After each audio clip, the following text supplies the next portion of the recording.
Welcome, everybody, to the PulpMX Show, presented by Motosport.com, Fly Racing, and DeCAL WORKS. Coming at you! It's Monday, January 26th, 5 p.m. Pacific. Thank you for watching and listening. Watching and or listening. Appreciate it. Should be a good show tonight. Anaheim 2 in the books. Chase Sexton got the win. He's calling in tonight. Looking forward to that. Great race between the 450 guys, man, and Eli Tomac and Hunter Lawrence and Chase Sexton, Jason Anderson. It was cool to watch, man. Good race there at Anaheim Stadium. So we're going to have Chase Sexton on the show tonight. Ezra Lusk will call in as well. He's working for the AMA this year. Plus, he's a fucking legend. Yogi will call in tonight. Joey Savatgy has been crushing it lately as a privateer. Joe Dog has gone 5-6 the last 2 weeks. We'll have Joey on the line. In studio, Kevin Tyler from MX 101, Preston Kilroy, the MX2 champ. They're going to join us in a little bit as well later in the show to talk a little bit about Canada life, and we went mountain biking today and all of that. So, looking forward to a good show. 702-586-7857, PulpMXShow.com, and then there are all the codes to save on there. So whether it's Works Connection, Guts Racing, Renegade Race Fuels, WUSA, Get Data, those type of companies, plus Fly Racing and more. There's codes on there to save. CARDO Systems, ETHIKA, all of them. You want to save money, go there, punch in those codes, and support the show. Why don't you? We'd appreciate that. And again, thank you for watching on YouTube or listen to the podcast archive. It's fantastic.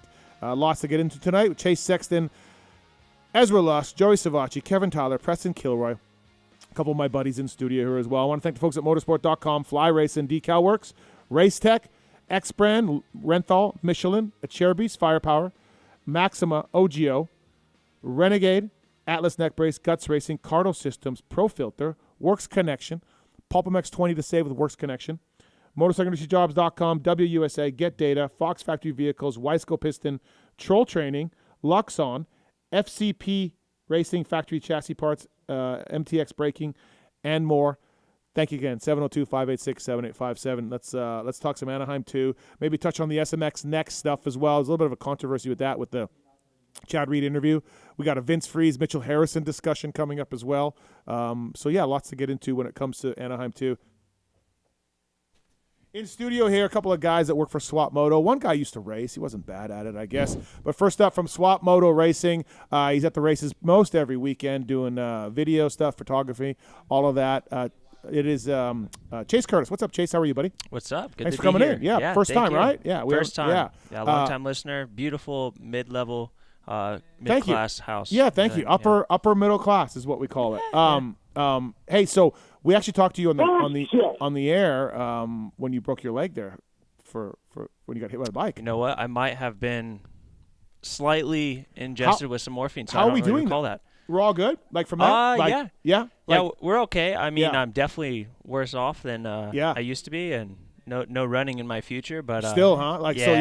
You got plates put in tib fibs and all that? Yeah, plates, rod, basically like fused with metal until I decide to take it out and fuse it later down the road. But, Damn. It was a scary incident for sure. So thanks for coming up. Appreciate it. We'll talk a little bit of Swap Moto later on in the show as well with you and media life in general, because I think maybe some of our listeners may not, they know your name, but maybe they don't know your background. So we'll get into that a little bit.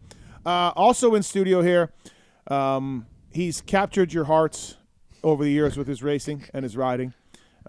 He's got memories, good and bad, from the sport. Mostly bad. He's working at O'Neill and Swap Moto as well. Alex Ray. How we doing, Steve? Thanks for coming in. Oh, dude, great to be here. Oh, some life changes going on for you. Dude, my life right now is super, super hectic. Yeah. All for the good, though. Talk O'Neill a little bit later on. Yeah. Thanks for coming in, guys. Appreciate it. And also, by the way, taking your phone calls in the corner, holding things down, the Tallon Taylor. What's up?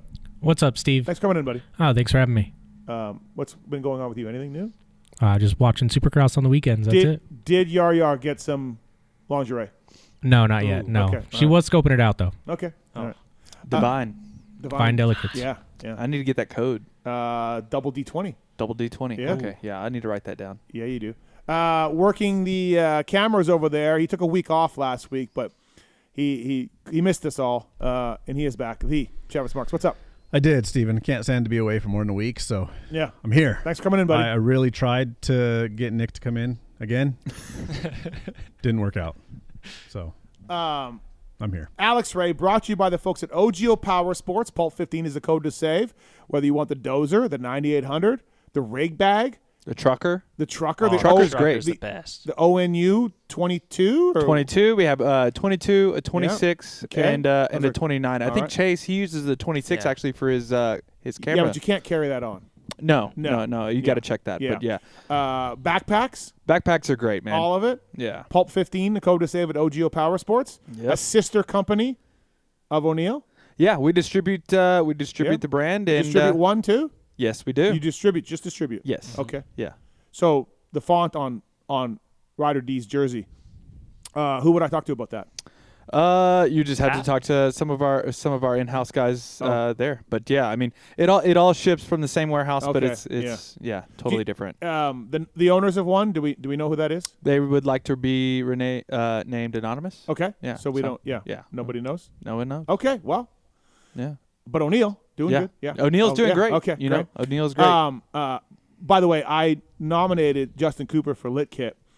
A lot of people thought I was crazy, like Lewis and all of Chase Sexton's What are you buddies. talking about? That Yeah. kid was awesome. Dude, His kits for both Anaheims, I will say, have been great. I thought it was great, and I got pushback from everywhere. Kiefer, Lewis, I got pushback, man. I mean, don't know what I'm seeing, but I thought it looked good. I thought it looked good too. You know, I mean, He did lose my poll today. I am biased. Yeah, you I am are biased a little biased, bit. yeah. But I mean, hey, you know, if you would have told yourself, 6-7 years ago, hey, O'Neill's in the running for Lit Kit, you'd be like, wait, what? You know what I mean? Like you think like Blake Baggett or something like that. I mean, kits were good, but they weren't great. Compared. And now I feel like I think we're right there, man. We have some stuff that looks really really good, and the stuff that Jay Coop was wearing this weekend, it'll actually be available in the spring. Chase, So. was I crazy with the Justin Cooper take? Or No, like, I think what okay. the confusion is maybe those colors with the Yamaha don't look the coolest, but I think you take that kit separately. Yep. Looks really good. Okay. Yeah, I was stoked. I mean, on it I was too. getting text, emails all day. On I don't know, Saturday, man. I so. felt like I was on an island. Nah, I'm I like, think- I Jay Coop agree, stuff yeah. looks good, and I was getting pushback. So Yeah. good job, Those guys O'Neill. are crazy. Yeah. All those guys that you're talking to, they're all biased. Okay. Kiefer, Yeah. biased. Bias. Yeah. Lewis. Bias.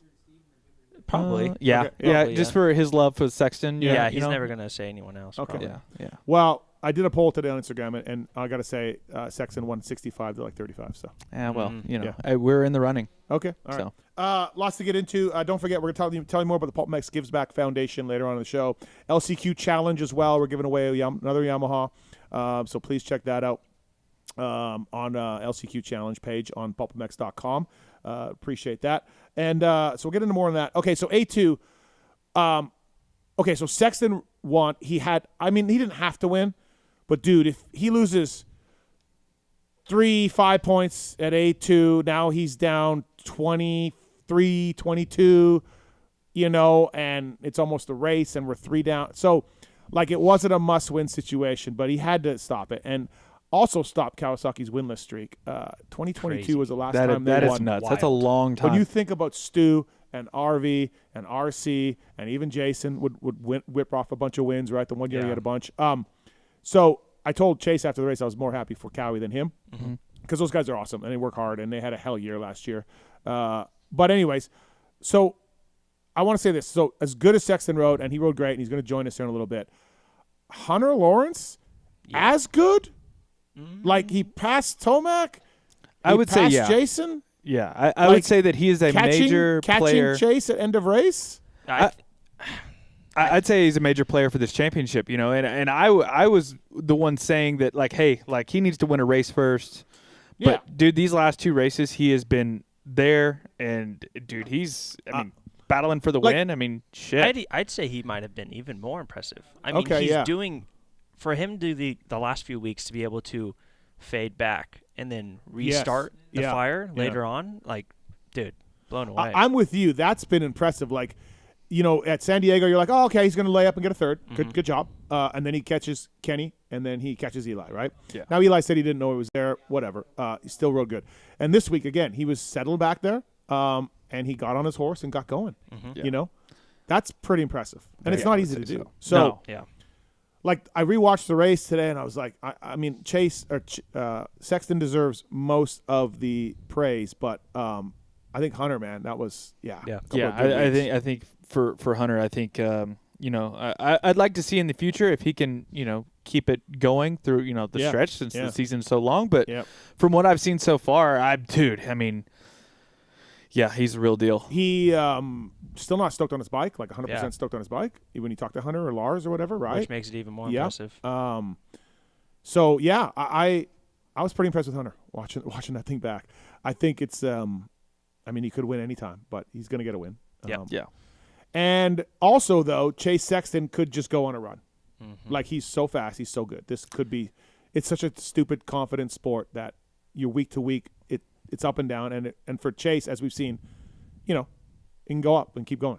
Yeah, but at the same time, he could also get 7 wins again and still not win the championship because of the stuff that we've seen in qualifying and in the heat race. The heat race was shades of A1, where I was like, "Oh, dude, what are you doing?"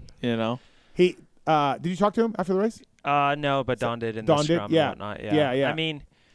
Yeah. I just know talking to some people around him, like he had to refresh and get ready for the main event. But I think everyone was a little worried after the heat race incident and obviously the crash in qualifying. It's not going great. The crash and the whoops was could have been a good one. You know what I mean? Like that could hurt you. Props to him for jumping onto the tough block and hugging that thing. Yeah. So I was wondering the same thing. I got a text from somebody that was, I think they were on the manager's tower or somewhere on the floor in that heat race, and they just went like, "Dude, WTF?" After Sexton crashed. I was right there, and if you watch it back, I don't know if they show it great on TV, but he dabs his foot like twice before it even happens. Like I through my camera saw the dab, I'm like, "Oh, that was close," and turn around, and then he's on the ground. Yeah, you think about that sand. It kind of bit a few guys during the night, but the guy's so good that when he grabs the lead, you're like, okay, he's got this. Yeah. So full props for him for fighting through that in the main event, and he rode great. Like he got through Hunter, Eli, Jason. Did he hit Jason off the track, or did Eli hit Jason off the track? Eli did. Eli did. Yeah. He got by all those guys and gapped 3 seconds, 2 seconds. It just kind of hey, I got this. Yeah. So. For me, it just seemed like once he got out front. Usually whenever he gets out front, he races forward so much and he builds a big gap. This is the first time that I've seen Sexton actually manage a race from 3 seconds. I'm not sure. I'd like to talk to him. Hey, were you full bore like you were at? I forgot which race did he do, and he just won by 15 seconds. Well, there's a few of those, yeah. Like Salt Lake City or Seattle or something like that. And to me, it seems like he has to go into that mindset to not make those mistakes and stay 100% locked in. But this race, it seemed like, all right, I got 3 seconds, whatever, in front of Hunter. I'm going to manage it. That was the first time I've seen him almost race like that from the front. Jet-like, right? Jet, we've seen Jet do that a bunch, where he's just kind of, I got this, That's a good point, ARay. You're right. Because he does push, and it sometimes doesn't always work out. Yeah, right? he's got a 20-second lead or whatever, and he sees someone in his way, he's getting lapped, he's just wide open and everything. Just racing I think we used to kind of theorize, too, that when he was trying to manage gaps is when those mistakes would come. When he was focused on just doing his laps and hammering and getting those big gaps, that's when we saw great victories. So it is interesting to think about. One thing I think is true, so the crash in the whoops, crash at A1, San Diego hit the gate, the crash in practice in A2, all of that. I think one thing that is without a doubt is he's just the same guy on a KTM or a Honda or a Cowie. He's the same guy. The bike, he could win on anything. Yeah. And he could also make these mistakes on anything. Yeah. Yeah. But so I will say, if anybody had any hope of hey, the Cowie will suit him better. No, man. He's the same dude. But I will say that it does seem from the outside looking in that he gels with this team, and he really does care about this team. Okay. Well, I think it's early to say that, but I'm with you in a sense, ARay, because even from the get-go, the KTM thing, they're a bit corporate. They're a bit more, I don't know what the word would be, stuck in the mud maybe. I don't know the exact phrase would be for KTM. Then he would probably like. Yeah. So I think him and Keir early on didn't gel with some people over there. Yeah. So, and we'll see how it works with Cowie. Yeah, we'll see how it works. Dan Fahey is a good guy, but he's also pretty corporate. To me, my impression of Dan Fahey is corporate guy. not a Lars Lindstrom or Larry Brooks.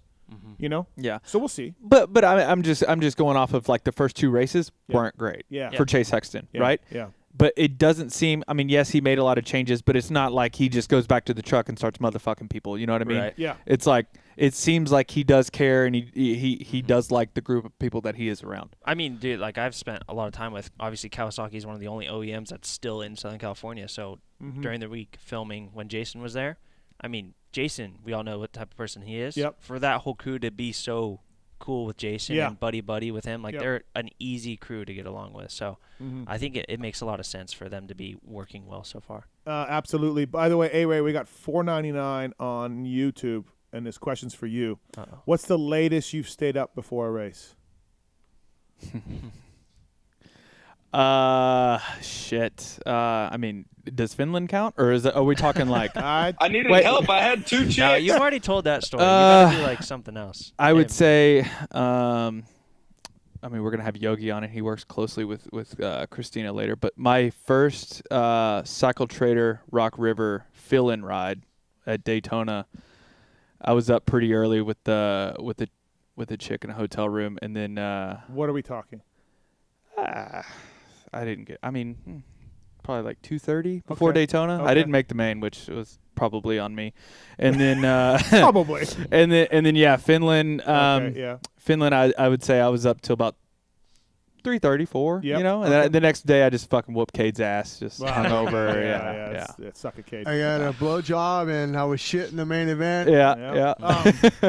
All right, thanks for the question here. By the way, Chase Curtis here from Swap Moto Live, brought to you by the folks at DeCal WORKS. PulpMX 26 is the code to save. Ron, Sean, Nick, and everybody at DeCal WORKS. Official graphics are Red Bull KTM, Husqvarna Off-Road. Also, they can design it whatever you want. You want a big Swap Moto Live logo on there, they can do that. Pulp logo, whatever. Go ahead and do that. Put your own number, font, and all of that. Thanks to the folks at DeCal MX for bringing you Chase Curtis here on the show tonight.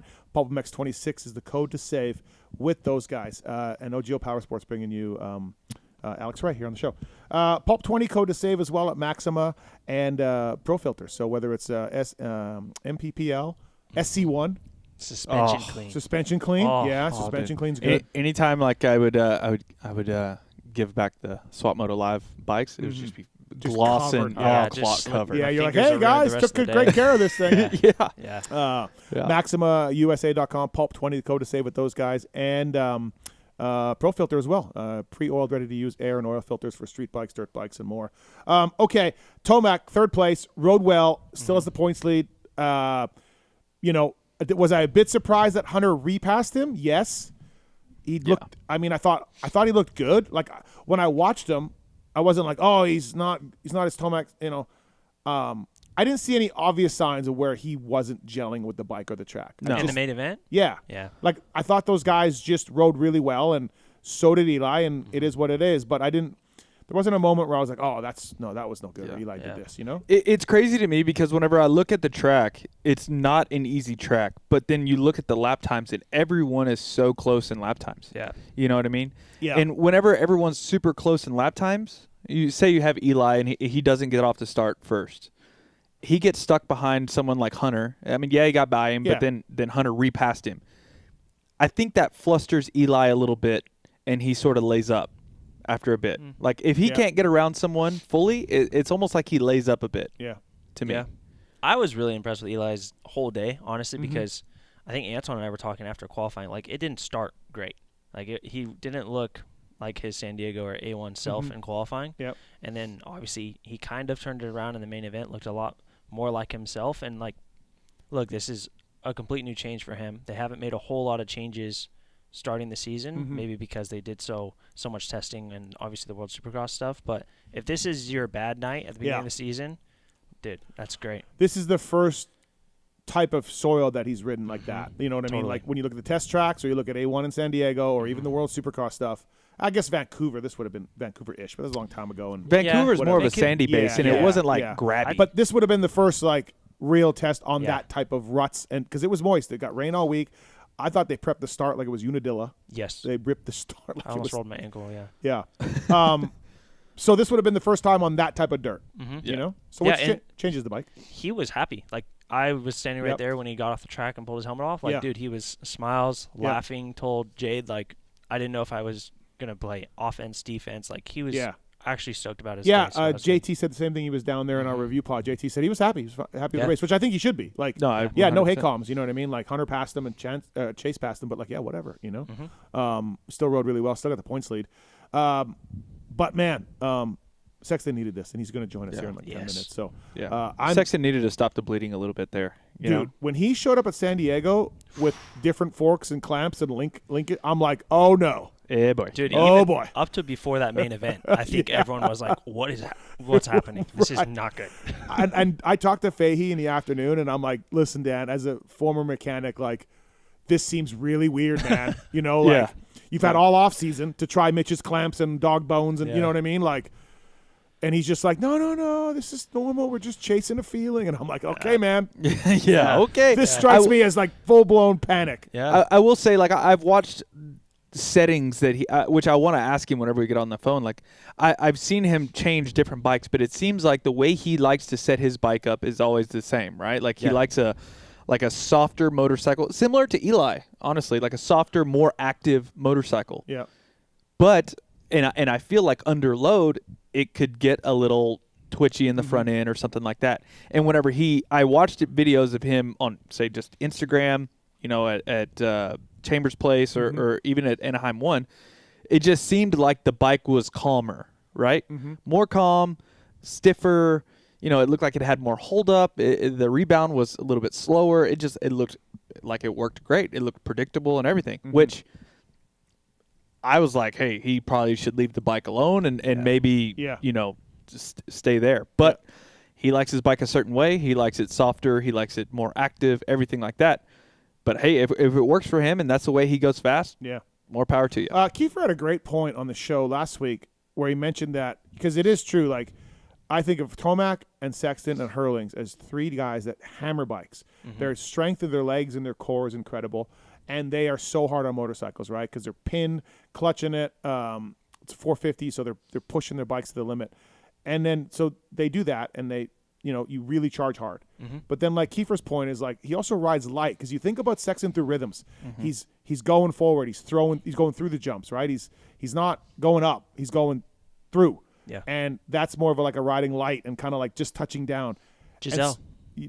Well, and now you're trying to set up a bike for both of those cases. Yeah. Right? So maybe he loves it for pushing through rhythms a certain way, but then the front end issues he's having is when he's like, charging hard and putting all his strength into it, and that tire gives away. Yep.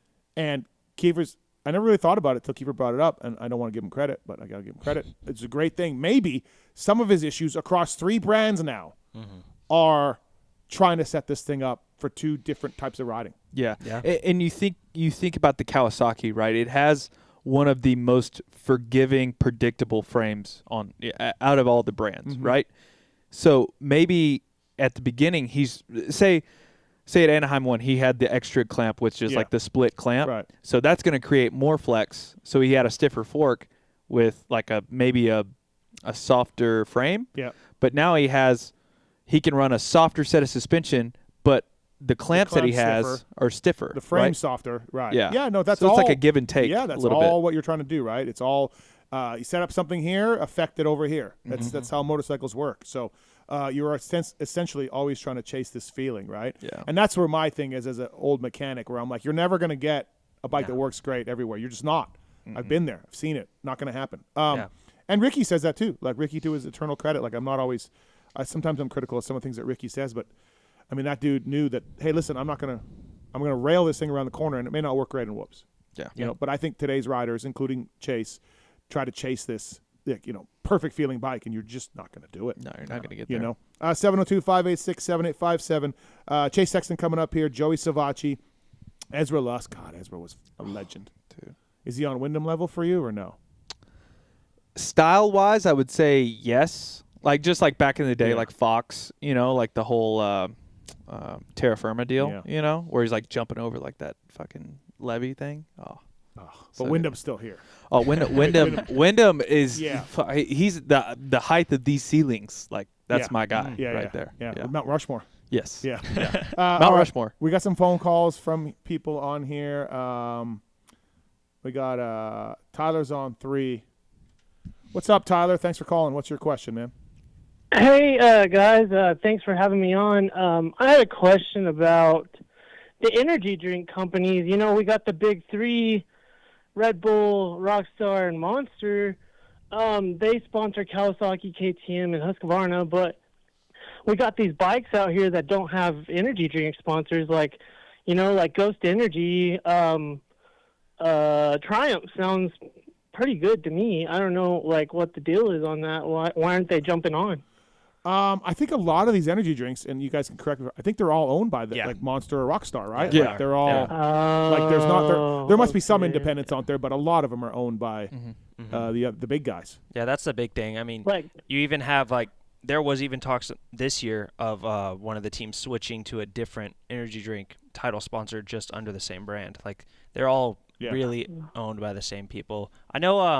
I think Triumph's been in talks in the past couple of years with some energy drinks. It just never really seems to work out. But because I think you when you develop an energy drink, if you're an independent and you sell anything, one of the big guys just buys you, right? Yeah, Like, yeah, they're all Pepsi. yeah, that's true. So it is a little weird that Triumph doesn't have one yet. I think there's a Monster logo on the Ricky Beta. bike.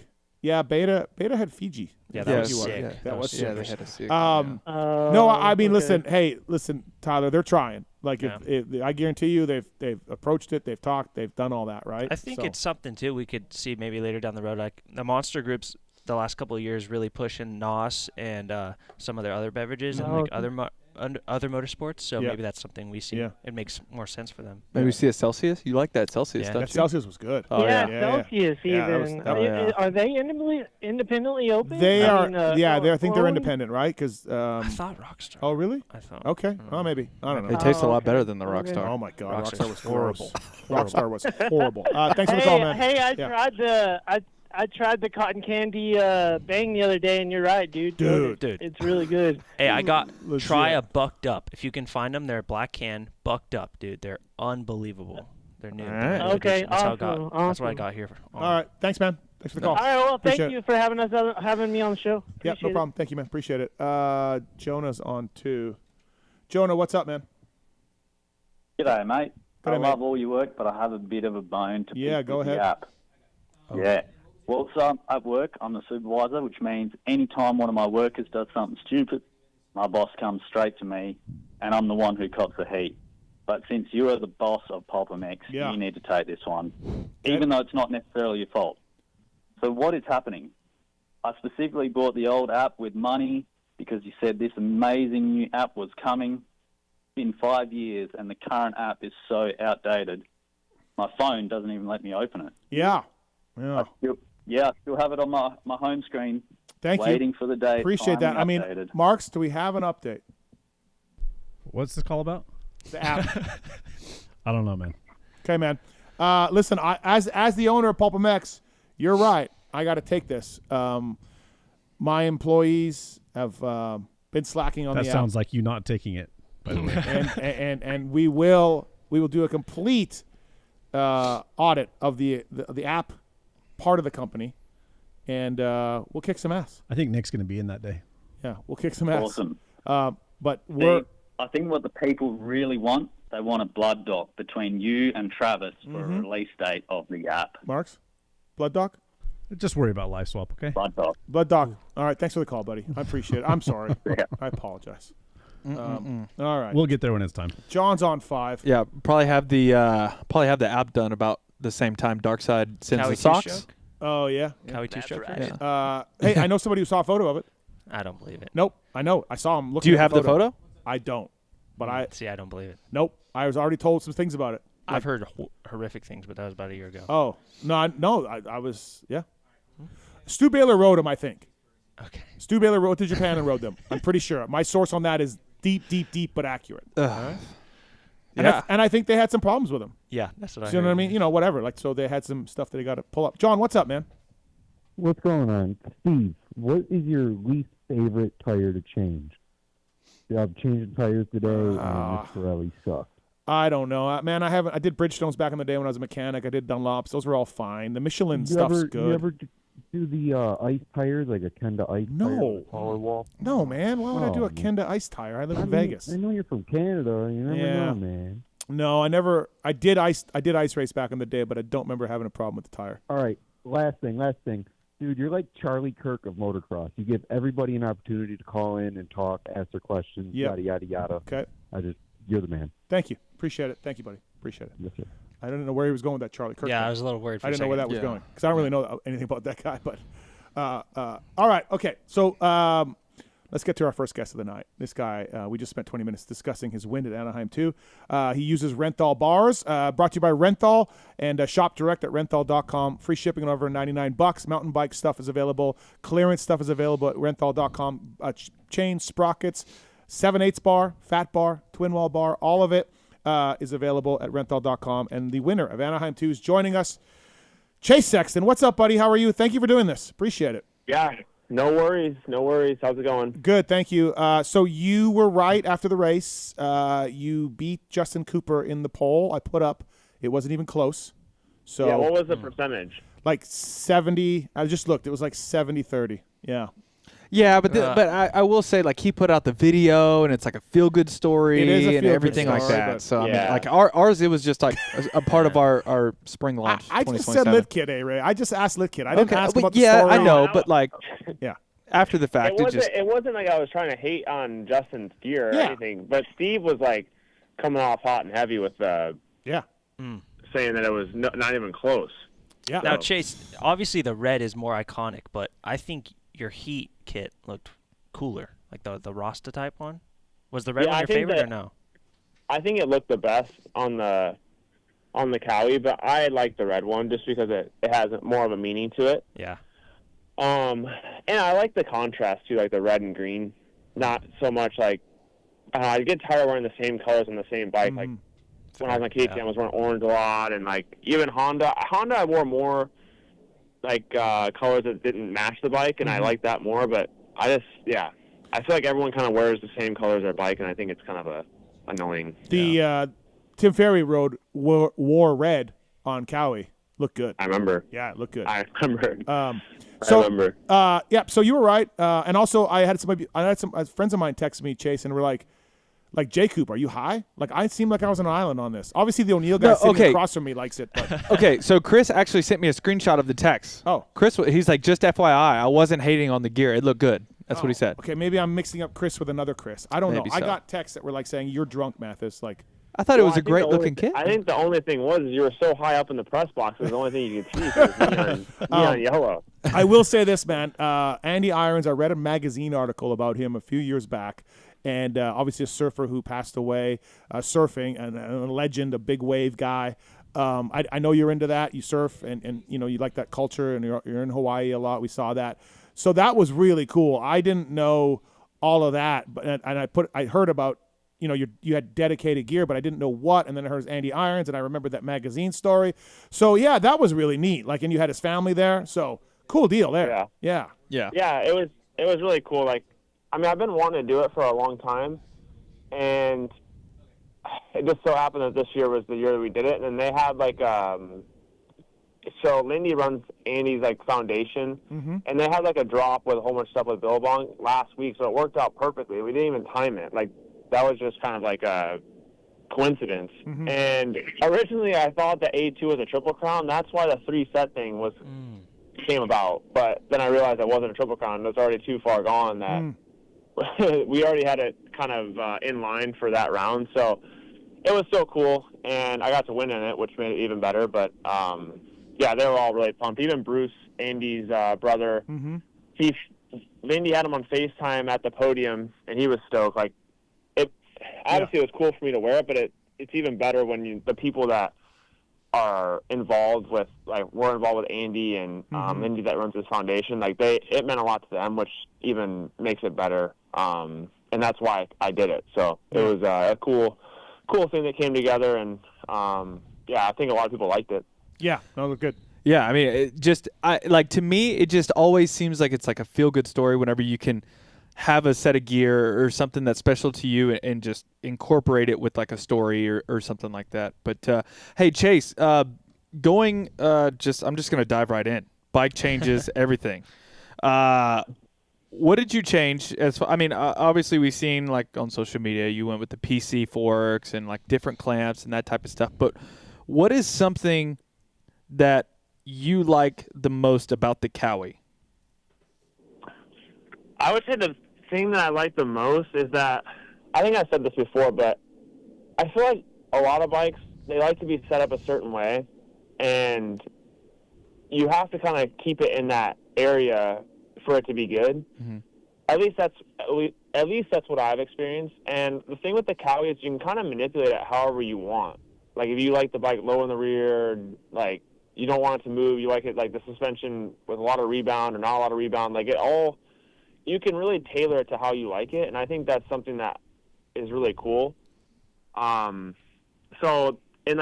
think they had the bike set up kind of far away, not far away, but the opposite of kind of how I like it. And now we have it to the bike where I enjoy it, and it's complete opposite of what they had previously, like even years before. So I think it's cool that the bike works in both ends of the spectrum, and I think that goes to show how good of a bike it is. So, I don't know. I like the versatility in it, and I don't know. I like being back on Japanese and aluminum frame, obviously, and back on show is nice and all that. And it sort of seems to me, just judging outside looking in, right?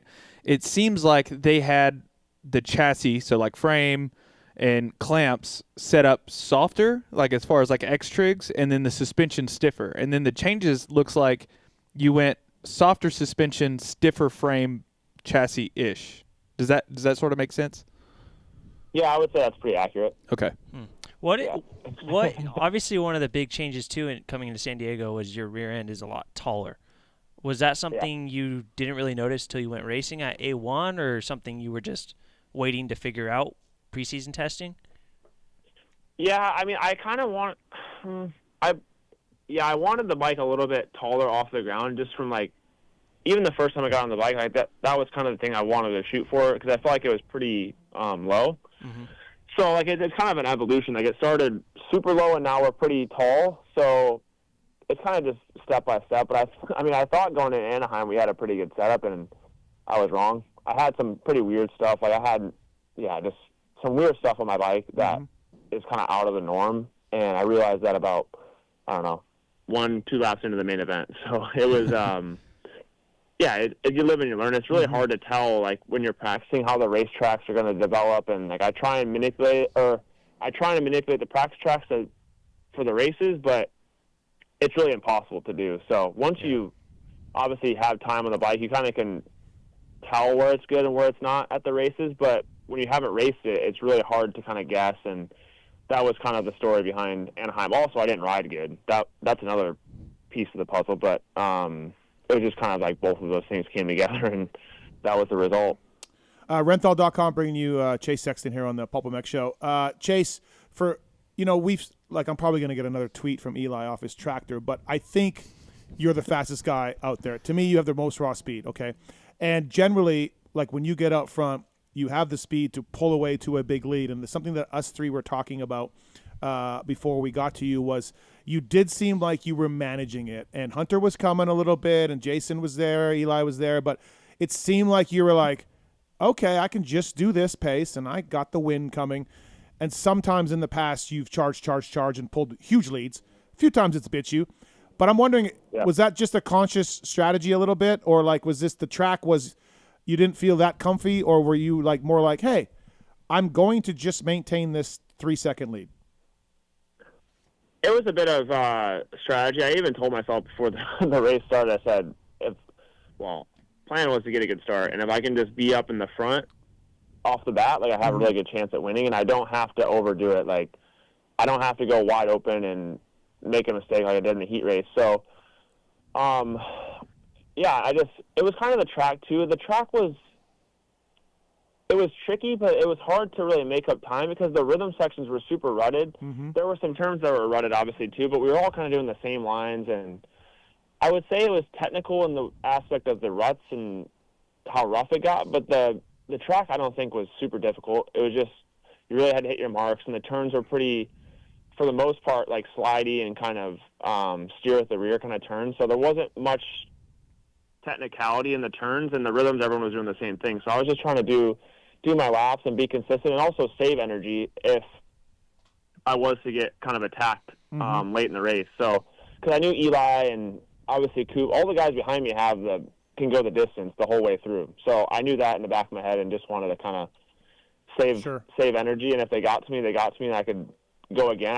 I felt like a few times Hunter tried to make a push, and I would try and up it the same time he did. And that was kind of my game plan, because Hunter is, I would say, just as dangerous as any of them late in the race. I've seen him do it so many times in the 250 class, even 450 class outdoors. Now he's in Supercross. I feel like he's made a big step forward, and he's honestly surprised me a lot. So it's cool to see, and I was just kind of waiting on the attack. I like how guys were cutting that turn before the whoops tight, and they were jumping. So sick, And then Chase is like, no, I'm still going to go in the middle. I'm going to go a little bit tighter, but not that tight. But I'm still fucking blitzing. I was not jumping those right. I jumped in last lap. I'm like, this is a bad idea. I don't know why I decided. But I honestly was like, ooh, that looks fast. Like tight inside and jump. I'm like, that looks fast. And I'm like, it doesn't matter. Sexton ain't doing that. I think someone said on Dartfish in practice that there was that like inside rut. Someone did it, maybe Coop or somebody went super tight inside right there and jumped the whoops, and it was actually faster. Really? Yeah. But I don't think it matters to Chase. There's nine. Doesn't matter to Chase. So it's 3-3-3. Like, true. It's frustrating when, like, I feel like the whoops are built pretty good, but it's just so hard because I don't know why the tracks nowadays get so beat up that it just makes it. They make them. Not that they make them jumpers, but it's like hard to prevent it because the bikes are so powerful and the track was somewhat soft, and they just get flat enough where it's fast to jump, and it's annoying, but it's also it brings kind of a different aspect to whoops. And I was not going to jumping, because if I go to jumping, I'm going to hear it when I get back to the semi. And my dad. So. Yeah, I thought the whoops were pretty good size on track walk, and SMX next guys went out there and they went, brrr. I'm like, okay, never mind. I guess I don't know what I'm talking about. Yeah. You know what I mean? Like I'm walking, I'm like, ooh, these aren't bad. Yeah. And then SMX next guys, see you later. I'm like, okay, well, imagine what the pros are going to do. Yeah. Bro, do you not remember Anaheim 2022? Oh, I remember. Yeah, with Hunter and everybody dying in them. Yeah. Those things were nuts. Those were big. Yeah, I think they got. Those were loader, I think, though. Yeah, those were loaders. I think they got yelled at. They a little bit different of an. Like those things will never go jumpers. If you build them with the loader, I mean, unless it's Indy, like you're never gonna jump them because they're so steep and they, like. Yeah, when you try to jump them, you go backwards. Yeah. You endo. Yeah. Speaking of that, you kind of had some strong words for me after the race in my interview about the track guys a little bit, and we do like those guys. You just had some strong thoughts on that. Yeah, I do like them. I know. Did you? And then some stuff to Lewis as well. Did you hear anything about that? Did you talk to anybody? Yeah, I mean, I've heard a little bit from it. Okay. But I didn't. Yeah, I guess how maybe sometimes I say stuff, but I don't mean it to come off that way. I just want. I was more just talking about safety, like for the, not only me, but like the rest of the people out there. Like I don't know. I already kind of have said what I needed to say. I don't mean like any ill intent by it, but it was just, I don't know. I was a little bit in the moment, and it was. I like Corey, like Ross, all those guys. Like, I think they do a good job. It's just, I don't know why. I just felt so like it got softer throughout the day, which is not normal for Anaheim. And I said what I said, and I've heard a little bit about it. Yeah, I just. I was like, oh, okay, all right. You had some emotion there, which is fine. You're I mean, honestly, Lewis is part of the problem. We just need to get rid of him. Send him back. Dude, it's funny because everyone asks me in my circle, because I tend to say some stuff that maybe is not the. It's not that it's not smart, but it's a little bit like from the hip. Yeah. And I tend to get a little backlash from it, and then people in my corner like are they like baiting you to say this stuff? I'm like Like, I can't really blame it on them because I just come out and say it. Yeah. And I really just don't really back down either. I just keep, like, digging myself in a hole. So, but I feel like, I do feel like if you have, like, the platform to, like, hopefully, I mean, I don't know if I can make a difference, but, like, I want to make the sport safer. And I don't like seeing those crashes. Like, I feel like the last 3 rounds, I've just seen, like, huge crashes. I really don't know why. but I don't like seeing it. So I feel like if I have the opportunity to kind of maybe pinpoint one of the problems, I'm going to do it. And I'm just a passionate person, so I tend to maybe get a little bit of heat from it, but I'm not going to like take back my word. No, I think you're well spoken. You're one of the stars of the sport. You care about it, and one time you told me about the SMX stuff and the fans and the part where they weren't separating you got, and like that's just all stuff that I think you should let's talk about it, right? And get a conversation going, because a lot of times too, if you try to do it behind the scenes and send some texts out or have some calls, nothing really happens. It's never gonna catch fire. No, and it comes from like wanting to make the sport better. I don't mean it like in a bad way. I really care about the sport a lot, and that's why it comes out. So, and I got into it with Corey and Ross a little bit because I saw the Levi crash, I saw the Brandon Ray crash, and I saw other guys almost die, and I'm like, what is going on with that jump? Like, you guys, what's happening? Like, whoever fixed it before the night show or whatever. Look, mistakes happen. Nobody's perfect, including myself, but let's try to fix this. Yeah. It was definitely too soft. It's not a good look to see them go out and fix something after the first heat, too. Yeah, so that jump was gnarly. But I also feel like, I know they didn't get that much rain, but it must have been something that like was left in the shade or something like that. But they can't put lime in the track to. A lot of it boils down to lime, and they screwed up one time, and that's it. I took the check, bro. Yeah. Did your balls get burned? Oh, so bad. I got a photo on my phone. I'll show you later. I don't want to see it. Oh, it's so terrible. I'm good, man. It's fucking bad. There's no winning on either side. Like, no. It could be a perfect track, and someone's going to say something about it. Yeah. So to add to that point a little bit no winning. About the track, like Chase, I think you and Colt on track walk, walking over after the lip section, that 3-3, that section looked really gnarly, and I think both of you maybe were like, what's this about? I feel like the first 3 rounds we've had like some obstacles in the section with the whoops, and I think San Diego worked out cool having the table, but then A1 and A2, there's like obstacles right after the whoops that I think was catching some of the guys off a little bit. Oh yeah, Nichols in the heat race last lap passing Vince, it was nose picking the fucking. Oh dude, it was so sketchy. I don't even think I should do track walk anymore because I stood over on that jump. And I talked to Cole. I said, "There's no we're not going 3-3 here. There's no way. You're not." It was super low, and it's a fast jump into a turn, and the landing was pretty big. I mean, there's no way we're doing this. And then I think Benny came over. He said, "Dude, like, you're gonna do that." I'm like, "Benny, it's easy to say like when you're not going out there and riding it." Yeah, with his cast. And then Cade said the same thing. I'm like, "Cade, you're not jumping this. Like, we're not jumping this." And then I get a text from Benny and Cade after the SMX qualifier or the first practice. I think Dudney jumped it. Everyone jumped it. I'm like, no, I look like an idiot. So. I asked Dylan about that because to me that speed was so gnarly. You're coming out of whoops. And Dylan's like, if I was by myself, Ferrandis said this, if I was by myself, I'd jump that every lap, no problem, not a problem. But when you get around guys, he goes, it was sketchy. Yeah, especially throw some ruts in there. Dude, the speeds those guys were going, I was like soft in that pocket, like really soft. Yeah. So Chase Sexton here on the show. I was stoked for Cowie. I told you that after the race. Like, happy for you to get the win. You've won a bunch of races. You'll win a bunch of more. But the Rango and Dan and everybody, Theo, Oscar, stoked on those guys, man, because they took a lot of shit from people that don't know much about the sport. And then also they've had some bad luck. Good job. It makes me feel good for those guys, Chase. Yeah, I mean, to be honest, they deserve it more than I do. I've told this to a few people. Like, they're such good group of people. Like, they mean well. Like, they're just good humans. And the fact that they haven't won with the program they have, they have a great program. They don't you get the stigma like they don't change stuff and they're super stubborn and whatever. But I've experienced none of that, and they have a good bike. Like, they good people, good team, good bike. Like, they should be winning.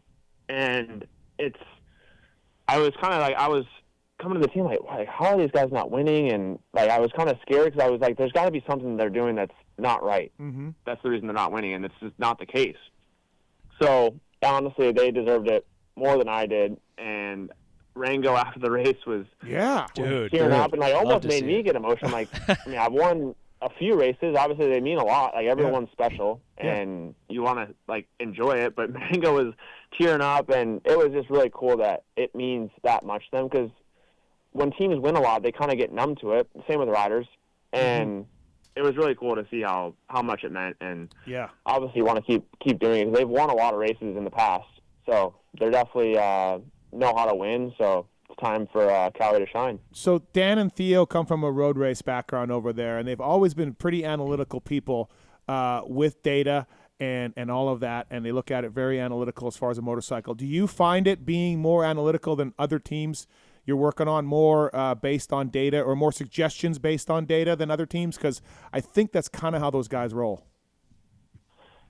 Actually, I would almost say it's Honda, when I was at Honda, they were using Japanese ECUs, like data loggers, and no one really knew Japanese over there. We didn't have like a full-time guy. Oh, we had Toro, but like it was kind of like we didn't go much off data. It was more off feel, and that's kind of how I like to test and to make changes. And then KTM, actually, I would say they use data more than Cowie. Oh, okay. All right. Which is, you wouldn't think that. Nope. Obviously, Theo is really into data. He reads, like, how the suspension's working, like, all this stuff. And it's good to kind of, I would say, like, you get my thoughts first, and then you're able to kind of correlate it with what the data's saying. Because if I say one thing and the data's saying another, then, like, we kind of had a problem. But it's nice to kind of have the data back you up, and then we can make a change off that. But I would say, like, testing and stuff, we just go off of how I'm feeling and what the bike, like, I feel like it's doing and what they're seeing. So I would say it's kind of more like Honda. Okay.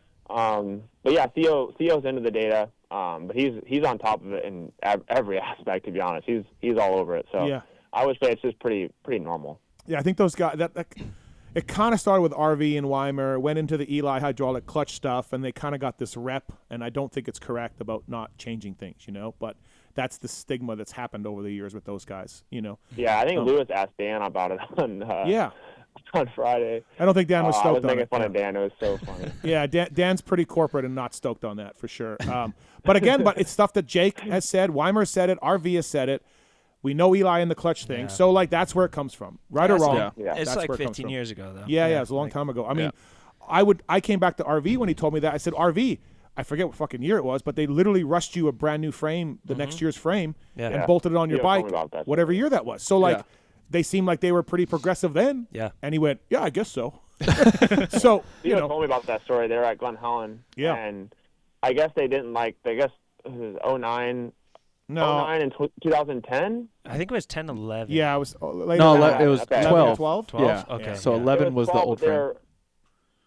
I don't know. Anyways, they were riding the chassis they didn't like. RV didn't like it. No one liked it, I guess. And they were at Glen Helen, and they put, I guess it was like an hour and a half change. They had to change everything. They literally took the frame and put everything that was on the old bike on the new one, but it was just a frame change. Damn. And RV, I guess, Theo says, rode it to the track and came back and said, this thing's way better. And then raced it after that. So. Oh, my God. I've done that on teams, but we had a whole other bike. We said, hey, here's one frame. Here's another frame. You know what I mean? We had a whole other bike. That'd be more efficient. We didn't do it at the track. Lexi's been on hold for you for a while. Chase. Lexi, welcome to the show. What's your question for Chase Sexton? Hi, Chase. I'm a big fan. Oh, thank you. Yeah, you're welcome. I'm an art teacher and an artist, and I always appreciate looking at the gear in the sport. And I know you guys talked about the kit a little bit, but I was just curious, like, how much say you had in the color schemes and, like, the kits that you wear, especially after this week's, like, tribute to Andy Irons. I was just wondering what the process is, like, collaborating with them, with Alpine Stars. Yeah, I would say it's pretty, like, I'm involved with it, but, like, as far as art and, like, designs go, I'm like the opposite of artistic. So, like, I can't draw pictures. Even Oakley, I have my signature goggle, and they, like, asked me for, like, a mood board, and I'm like, I don't even know what that is. Like, I just give them little ideas, and so I give them kind of the idea of it and, like, what I want to, like, represent, but they kind of take the design and do what they want with it. But this one in particular, it was just like his board short, the Rising Sun, it was kind of already out there, so basically we just put that into gear, and that's what I wore. But as far as, like, custom stuff, I just give them, like, even the Jordan stuff, I just give them, like, a thing to go off of, and then they do it with what they want to do with it. So I wish I was more creative in that aspect, but I definitely didn't get that gene growing up. Well, you got another talent, so that's good. But it's cool that you like collaborate with them at all. I thought in the beginning, until I saw this, that they just like gave you something to wear like each week. No, we're pretty involved. Like, and their Alpine Star is really good at like doing one-off stuff and like letting us kind of be a little bit more, I guess, have a little bit more like individual style, I guess you could say, and being able to do what we want. So they're really good about that. And obviously, it's just we wear kind of their stock gear, but when we get to do something one-off, it's pretty cool, and they're pretty lenient, and they're always down to do new stuff. So it's cool. And Lexi, like ARay here works for O'Neill. They don't have a boot or a helmet or a goggle, but everyone works together, ARay, to be like, hey, we're going to do flow at this race. Can we have flow boots and flow goggles, right? Like, it's everybody kind of so pretty much, like, I mean, Chase, you could probably help out on this too, but we pretty much, before the season, months before the season, like pretty much like during the summertime, maybe late summer, we'll go through with the agent, the rider, sort of, like a layout. Hey, these are the colorways that are going to be coming out. This is sort of our plan, like what, and then they'll go and send that to, say, Alpine Star. And for Jay Coop, for instance, he'll send that to AP Designs and be like, all right, we need these helmets painted, this way. We need this colorway for boots. It's all done. Everyone sort of correlates and works together on that. Yeah. Cool. So when the gear is really bad, it was like on purpose. I mean, pretty much. Thanks, Lexi. Thanks for the call. Appreciate it. Yeah, thank you. Before we let you go, Chase, how's our guy Levi doing? Are we talking him off the ledge? What are we doing? I talked to him yesterday in the morning. He's going back to Florida, so I'm. I mean, it's hard to really say anything because it just seems. I mean, I've been in the same. When things go wrong, it's hard to pull yourself out of it. Like getting it's when it's going good, it's easy, but when it's going wrong, it's way harder to dig yourself out of it, and it just seems like stuff just kind of snowballs. So for him, I mean, he's been riding really good all off season. I've ridden with him a few times, and riding with him at Cali. Like, he has so much talent and speed, and I really think him getting out front, I know he has what it takes to win. And so I just think, obviously last weekend was tough. I think he said his 20. He couldn't feel his arm for like 30 minutes. Right. So I don't know. It's tough, but it's really hard to like. It's not like he's doing it on purpose, and like people kind of. I see all this stuff about like Levi and like all this. I mean, it's the same when if I fall or whatever. Like people are gonna say what they want to say, and it seems like it's so easy to change, but or not do that. But it just happens. It's a hard sport, and it's hard to change it. So I think he'll bounce back. I think he's in a pretty. He's not hanging himself off the ledge at this point. I think he'll be good next weekend. But he's back in Florida, so we'll see. He's a good dude. He tries hard. His parents are cool. I wish. I want the best for Levi. He's an awesome guy for sure. So all right, last question for you. Hey, just real quick, not to continue blowing A-stars, but did you know Axel before this at all? And like obviously, I've seen him ride at like Fox and stuff. But did you know him at all before this whole deal, or did you reach out because of the gear situation? No, actually, I met Axel the first time I went. So what happened was I watched Beeks got me to watch Kissed by God, which is Andy's like documentary, and it's pretty it's pretty gnarly. Like the whole tells. I mean, I'm sure there's obviously a lot more stuff in depth about it that they all know, but like it got pretty in depth about what was going on, and like the ending. I actually cried at the end of the documentary. Same. And since then, then I went to Kauai the first time, and like all my when you go to Kauai, like he's like God over there. Like the stuff that everyone loves him to this day. Everyone talks about him. Like he's just a huge figure. And so then I got to like getting to know. Well, actually no. Then I went to the pier. I went and surfed Honolulu Pier with a few of my buddies, and Lindy and Axel were actually out there surfing, and that's when I met them the first time. just randomly. Mm. And then from there, it kind of just, Axel started riding. I don't think he really surfs at all.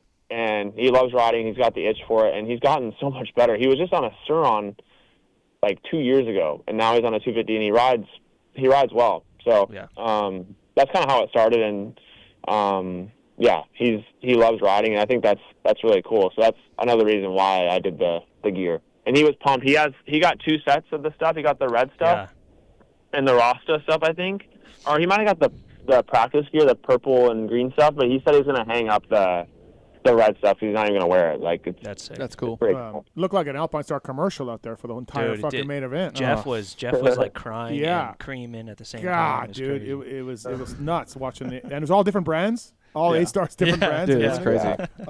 We really needed Fly to get in there. We were coming. They were coming. We were coming.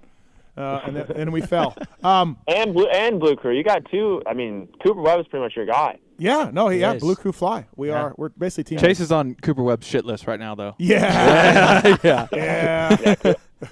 I talked about it on. It wasn't to you. I think it was it to you, Steve? No, I think it was to Lewis. Yeah, you talked to Lewis about everything. Lewis, yeah. Yeah, well, Lewis gets it out of me. I don't know why, but I told him, like, the whole Coop thing at San Diego, like, this is 24 we got into it because I was getting lapped, and I got in his way when he was catching AP. That was the first incident at San Diego. And then this week, or 2 weeks ago, I will say, I swear on everything, I did not mean to take him out. No. I really just couldn't.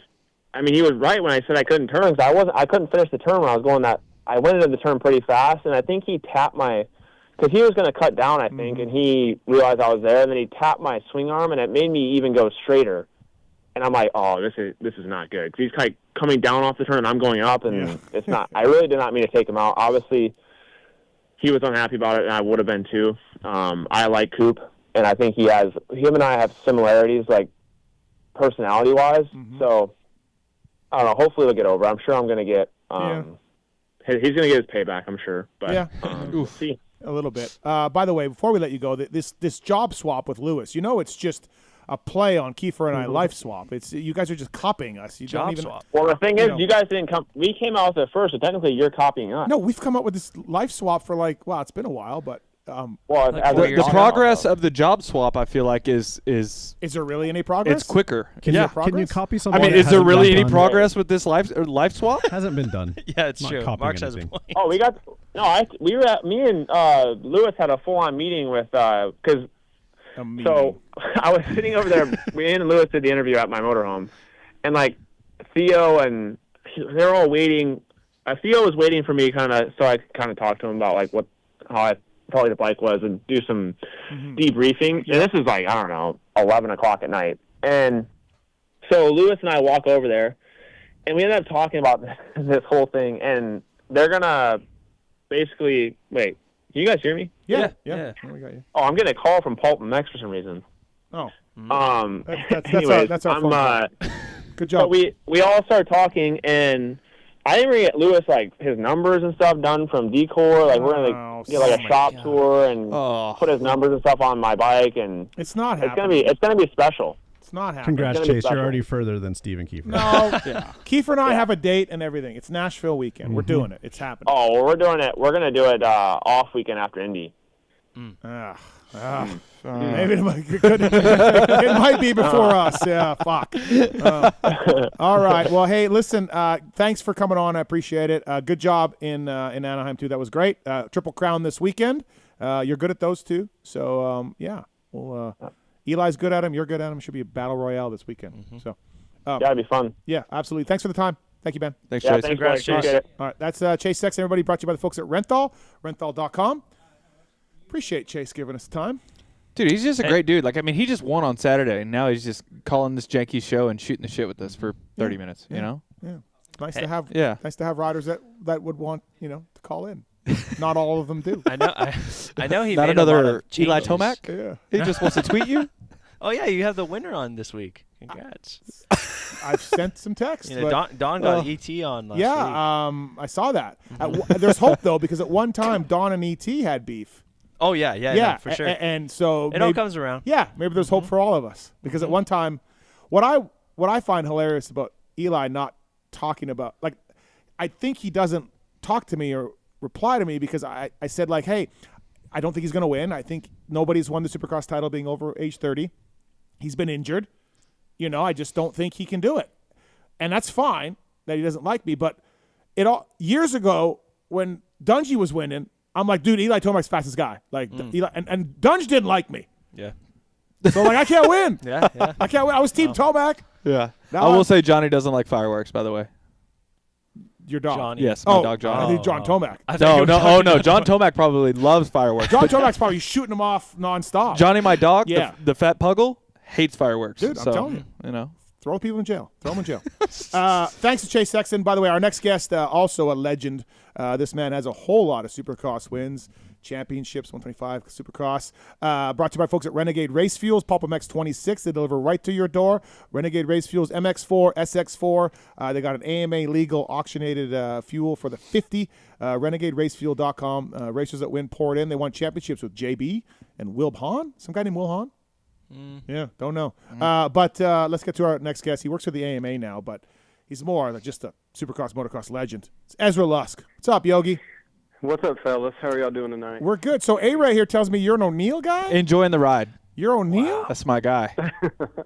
Okay. I'm trying to be. They're getting kind of stingy with the gear over there, so I'm trying to. What's going on? Yeah, well, Dude, it's just been a busy first couple weeks. Hey, he's been busy too. I mean, there's been fights. There's been, people complaining about the track. You do not keep Yogi waiting, dude. I'm sorry. That's my apologies. What number are we running, Yogi? What number are we running? I'm running 11. Yeah. Really my favorite number. Actually, my favorite was 17. I like it the most. Yeah. Well, that was on Suzuki's, right? Yeah. Yeah. Yeah, you can't run a 3 or a 4. I mean, there's too many legends that has those numbers, and I like the 17 just because it was kind of the start of it all. Yeah. Yeah, I would go with that. 11 was your permanent one, I guess. So there's that. Yeah, that was my first permanent number. Thank you for calling in. Appreciate it, Yogi. First of all, I got to say, I've been talking to like different team managers and different riders, and we had you on the show last year. You'd just gotten going a little bit with the AMA. And I don't know if it's possible, Yogi, and I'm not just saying this because like we're friends or whatever, but honestly, I think it's really hard to have a 100% approval rating in this sport, Yogi, but you might be close, man, with these managers and riders. Like, you're doing a good job, and I think – like, regardless of your racing credentials, I think when you explain things, people are getting it. I've heard a few people say that you even tell them, look, if I was racing, I would have done that too. So, you're also very honest, and I think you're doing a great job, man. So good job. Yeah. Well, Matthes, I certainly appreciate it. And, there's nothing wrong with this communication. I try to go around and try to talk to everybody and communicate with everybody that I can on the weekends. I mean, once race day starts, from like 12 o'clock to 5 o'clock, pits are so busy it's kind of hard to get around. So I don't really get around and see everybody. But yeah, talking about your conversation, I mean, I kind of have them with all the guys in the pits. Like I had a big long one with Brian Deegan this weekend, just kind of about everything, and not to get into it too personal, but I'll talk to him. Like, I'll say, you know what, Brian, I'll tell you how I feel about it with me as the Ezra Lusk, the racer, and then I'll tell you how I feel about it with this shirt on that I'm wearing, and just kind of give him kind of both sides, and I think that's really what like somebody like a Brian appreciates. It just everybody kind of wants to know, and honestly, this is kind of what some of this stuff is about. People just kind of want to know what the stories are, like.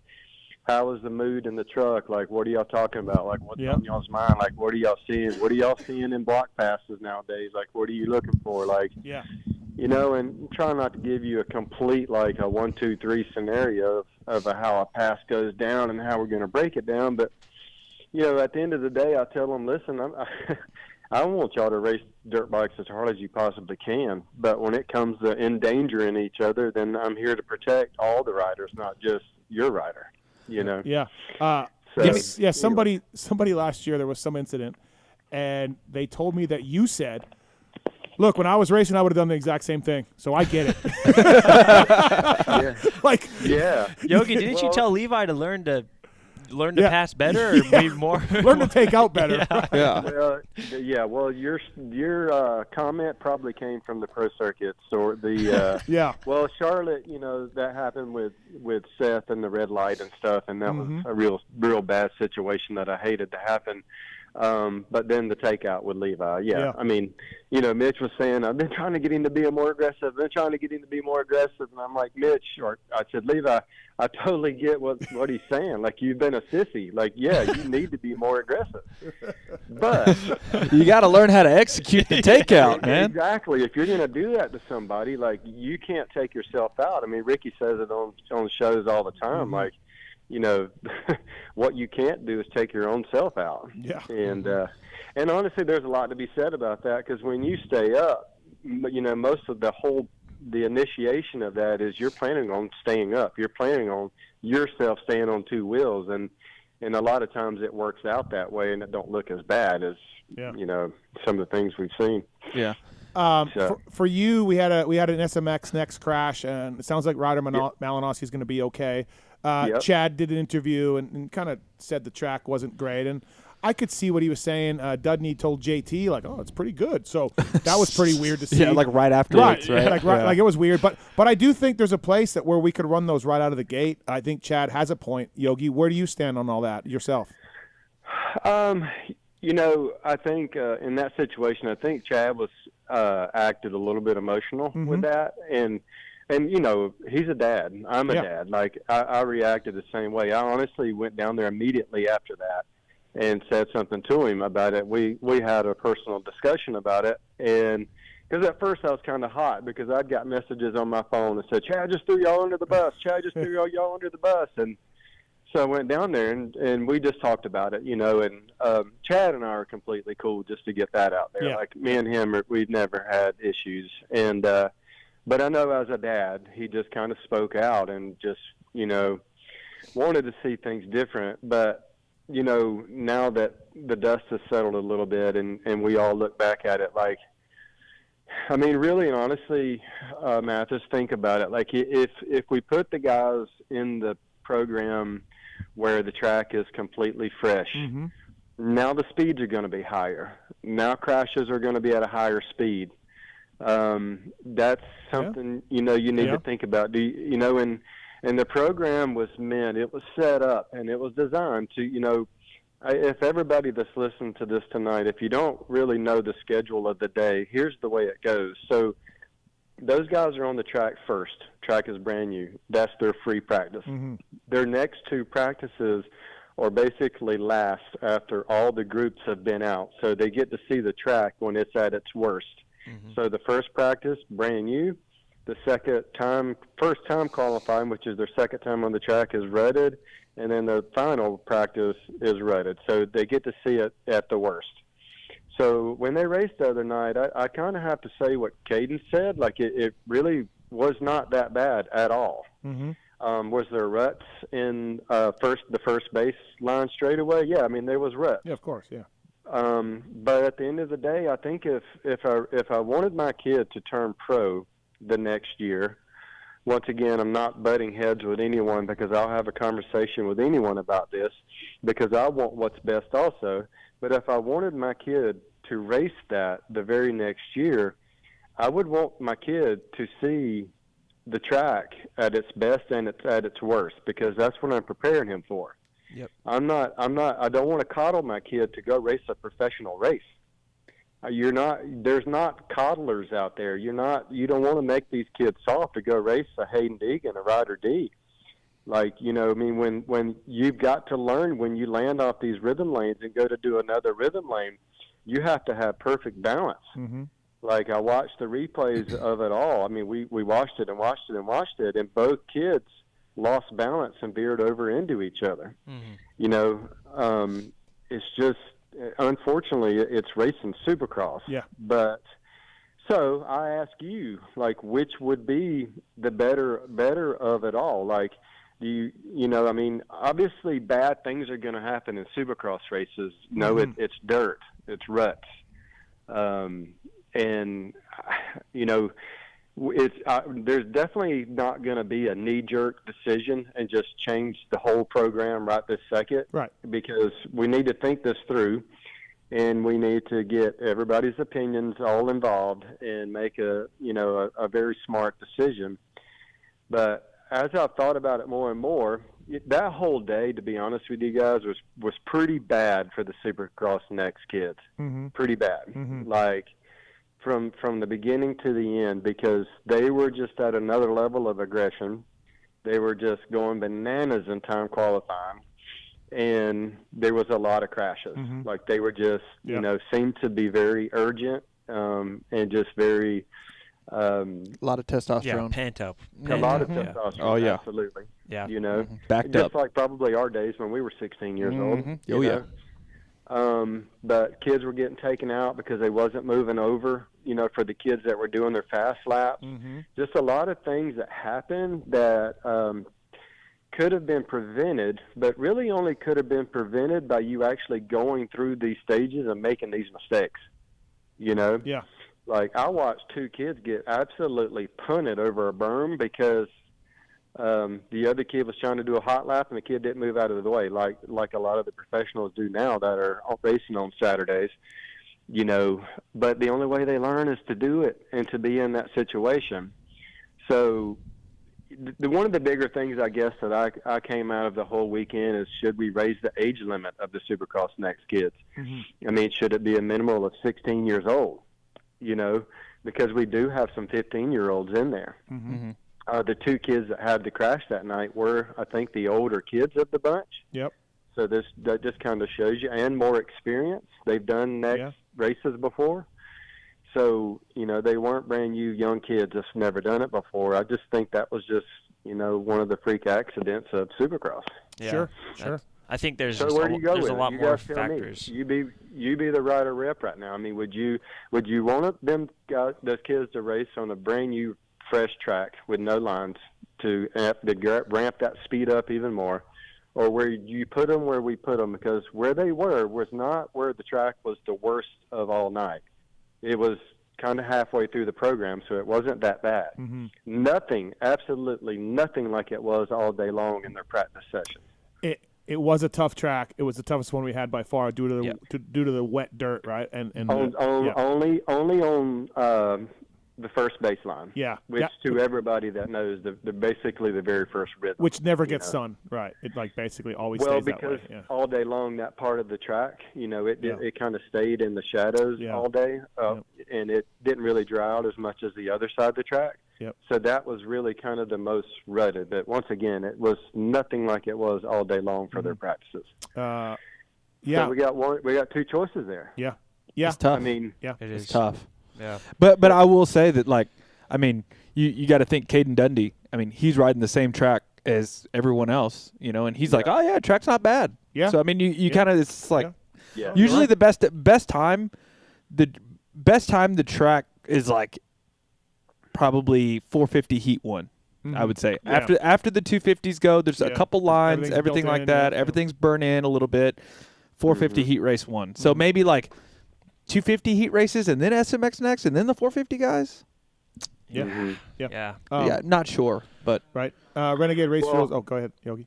Well, no, 100%. It's something we need to discuss, and we want to try to talk to all the next kids and kind of get all of their opinions because, you know, that's kind of my job too, right? I mean, Caden said that, which Caden has a lot of experience. I mean, he's one of two of the kids that actually has a national number in there, so, and he rides at the farm every week. So he's got one of the most experience that you could have. So yes, it probably looks easy to him.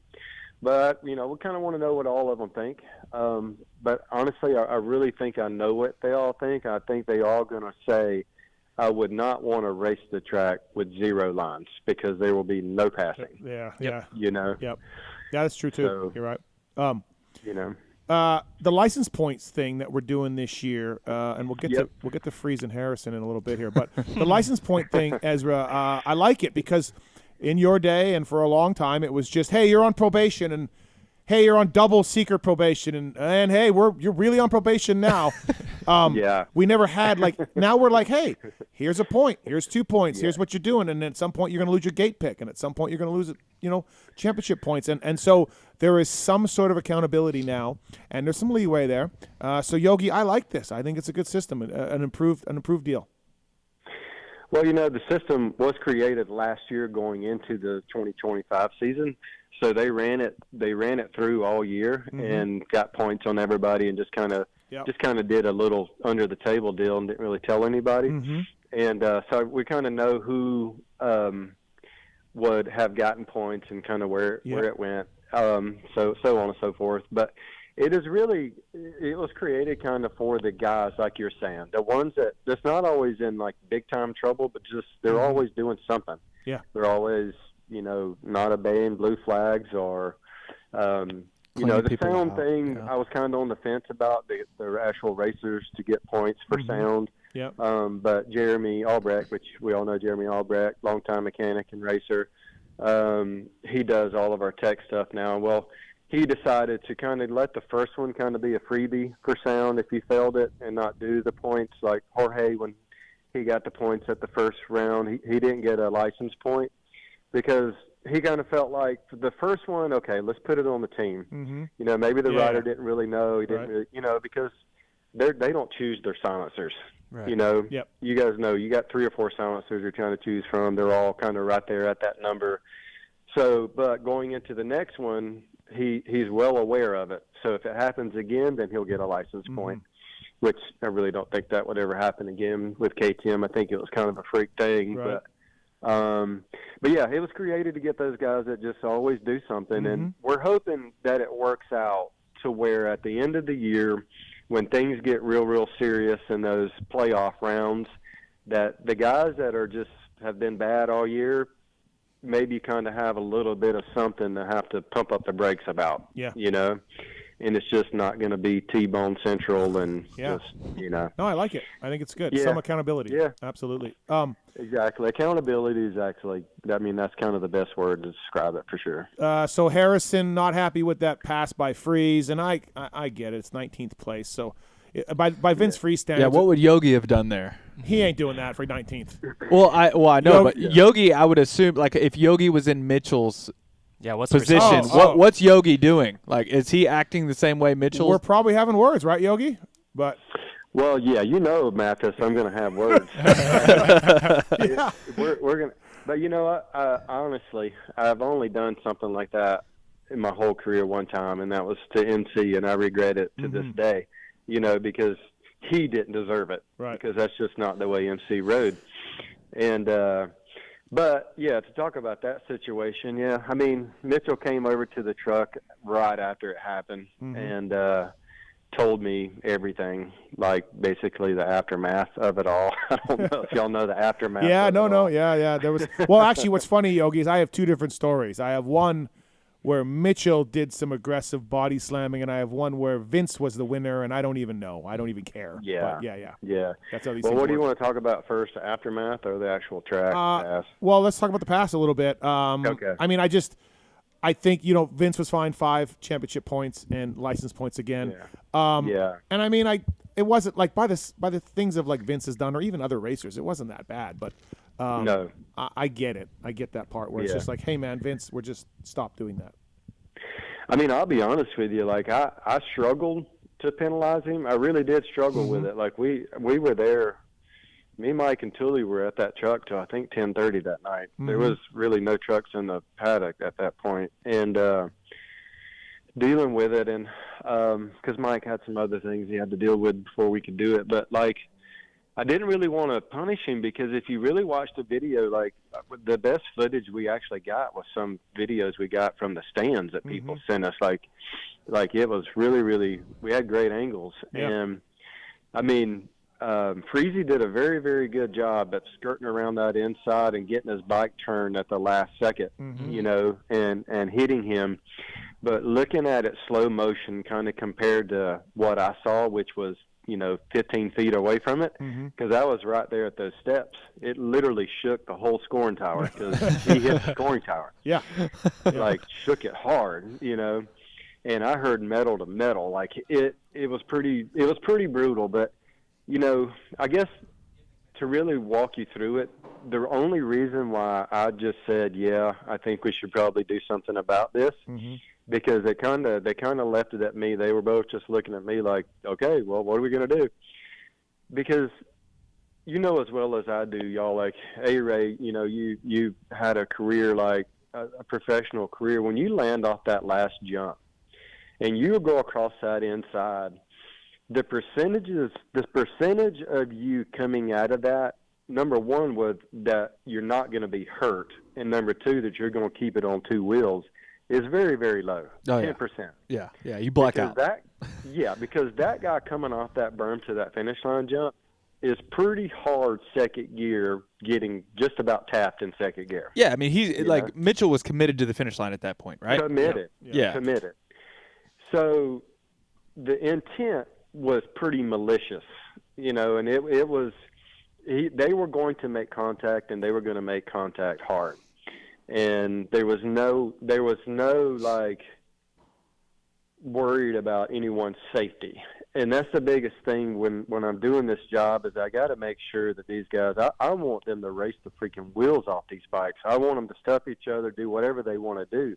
And that's what made it so hard for me to make this decision with the guys, with Mike and Thule, is because it was so close to that line, but it was just that position where he went. There was zero chance that anybody was going to get out of that without getting hurt. And we're just lucky that Mitchell didn't get hurt, because he hit our tower hard, like you said. Yeah. So, and I think, and I think there goes to, like, there's a point to sort of like, hey, Vince has a history of doing things like this. We need to set a precedent early. I mean, he's already got points, on last weekend. Yeah, for ignoring the blue flag. Yeah, he's ignoring the blue flag. So it's like at some point, you have to be like, hey, man, like, you have to set an example somehow. Like, you can't just keep doing dumb shit. You know what I mean? Yeah. Well, and it was sad for me. I was completely, really bummed out. And I don't even know Vince really, but I was, because he missed most of the year last year, because he went off the track in a heat race, put up his hand, came back on the track exactly the way he needed to do it. And then that whole main event, he was actually riding really, really good, really smart, moving for everybody. Like, he was actually, just going by the rule book. And then he did that at the last second. And, now there's no warning. So we either got to go straight to 5 points or do nothing. And I just didn't feel like we could do nothing, like you're saying. But then afterwards, like, Mitchell went over there, and it's like, yeah, you can't do that either, Mitchell. Like, he went to Vince's rig, which is... Well, and he came straight to me. He went over to the tent, and he told whoever was out there, will you get Ezra out here? And I came out, and he said, hey, listen, I need to go ahead and tell you. Father, I have sinned. He said, before everybody comes over here. All right, do a couple Hail Marys. I went over to his truck, and, his story was obviously a bit, muffled. Like, it was kind of lame, not to be a jerk about it, but, Mitchell knows what I'm saying if he hears this. He was just kind of lame about it, like it was really nothing to it. And then finally Vince and his whole crew came over later, and, neither one of them would admit if they actually came to blows. Neither one of them would admit to it, because they didn't want to get in any more trouble. Right. And we were all like, oh, you know what? Okay, fine. Like, that's the way you want it. That's fine. Yeah. Like, we have no footage of anything worse. And if y'all both fine with it, that's fine. But what we knew fact was that he went over and he went up into Vince's truck, which is what we couldn't have, Yeah, can't do that. So he unfortunately had to get a code of conduct, which was a very small fine for it. And then just one point on his license, because, we know nothing about the fight. So maybe if we would have known more. I just wanted to next time get it on NBC. Yeah, so we can promote it. But here's the thing, like, Vince has made all three mains. He's riding well. He's overshadowing this with the blue flag thing, which, I mean, a ton of top guys are like, thank God. And then this thing, it's like, dude, just get in the main event, man. Just ride. Yeah. Ride because he's good. He's Just a good rider. ride. You know it's crazy because you know as well as I do, all these guys, like if they can just kind of clear their minds on some of the things that they might be thinking about or going through in these mains, the demons that they face sometimes, like I think if Vince could really kind of clear up all of this, and if we could get him on a straight and narrow path, he could probably be a 15 guy. He could probably get into that top. It makes him sound like a drug addict. Yeah, it is. It's like AA. Just get him on the right path. Yeah, I mean, it's true, though. Get him off the streets. A lot of people have said that about him. He's a good rider, you know. But, man. He's always been a really good rider, which has been crazy, But, yeah, I didn't really want to try to make the decision off of his past, even though it was hard to not think about it. But at the end of the day, like I said, the past was just – it was going to end bad for somebody. So I got to watch out for all the riders. And I would do the same thing for him if it would have been Mitchell going across the inside like that too. No, for sure. I like the whole license point thing, though. I like it, just like for all the reasons we just talked about. Like we got an extra net. We got a third net. We got triangular tough blocks. We got some sort of accountability for riders. The nets don't what about the I will say I got beef with Yogi for not coming in sooner because I didn't get these new tough blocks, dude. No. And I hit so many, and I landed on so many of those tough blocks. So I'm pissed at Yogi for not coming in. Yogi landed sooner. on hay bales, so give him a break. In his day, he lands on hay bales. Hay bales. I was getting those covers of the hay bales when it was EA Sports. Right. I think it was. Wrapped up in my wheels. Yeah. Oh, yeah. I know. Honestly, I think if I was, I don't know. I mean, I'm not obviously going to pat myself on the back, but I'm beside just excited about the whole tough block thing. Yeah. Like, it's good. Oh, it's been great. I felt like it is. Yeah. When we look at fall down reports and stuff and check all that kind of stuff out, like it is night and day different this year. And I had somebody be like, dude, it seems so wider. Some riders like it seems so much wider. Yeah. And from a photographer and videographer standpoint, they seem a little less tall, like a little shorter too. So we're able to see more too. Yogi, I did want to. You touched on it a little bit, but the sound testing, A1, obviously we saw the penalty list. There was a whole lot of guys. I think I talked to one of the mechanics, maybe Husky guy, that they went back like 5 or 6 times. And then San Diego, not really an issue. I know some guys struggled again at A2. I heard some of the mechanics talking about maybe just an acoustic thing with the stadium. Do you have any weather idea? As well, I believe. Weather on the wind, Well, I'll talk to you guys about that. It's definitely not the part of all of it that I know a lot about. J-Bone is obviously the one, but I do, obviously A1, everything is new for everybody. You've got new bikes, you've got new silencers. Like you try to do everything you can with your engines, and they have their own sound meters, they have their own areas where they test them, and everything's always different, so it's a little inconsistent with all of it. But the one thing is for sure is everybody probably should have tried to stay at least a decibel or decibel and a half away from that number. For sure. Because, when you get there and it's, at that number or above, then that's not good. But I will agree with you. I think Anaheim, maybe the numbers are a little bit louder because I know J-Bone said everybody was pretty good at San Diego, really good at San Diego. Because I know he did the 450s after the main event at San Diego, and they all passed, really quickly. And I'm not sure what all the numbers were at A2, but I believe you. I think they were all a little bit higher, but I don't think very many people got trouble at A2, though, did they?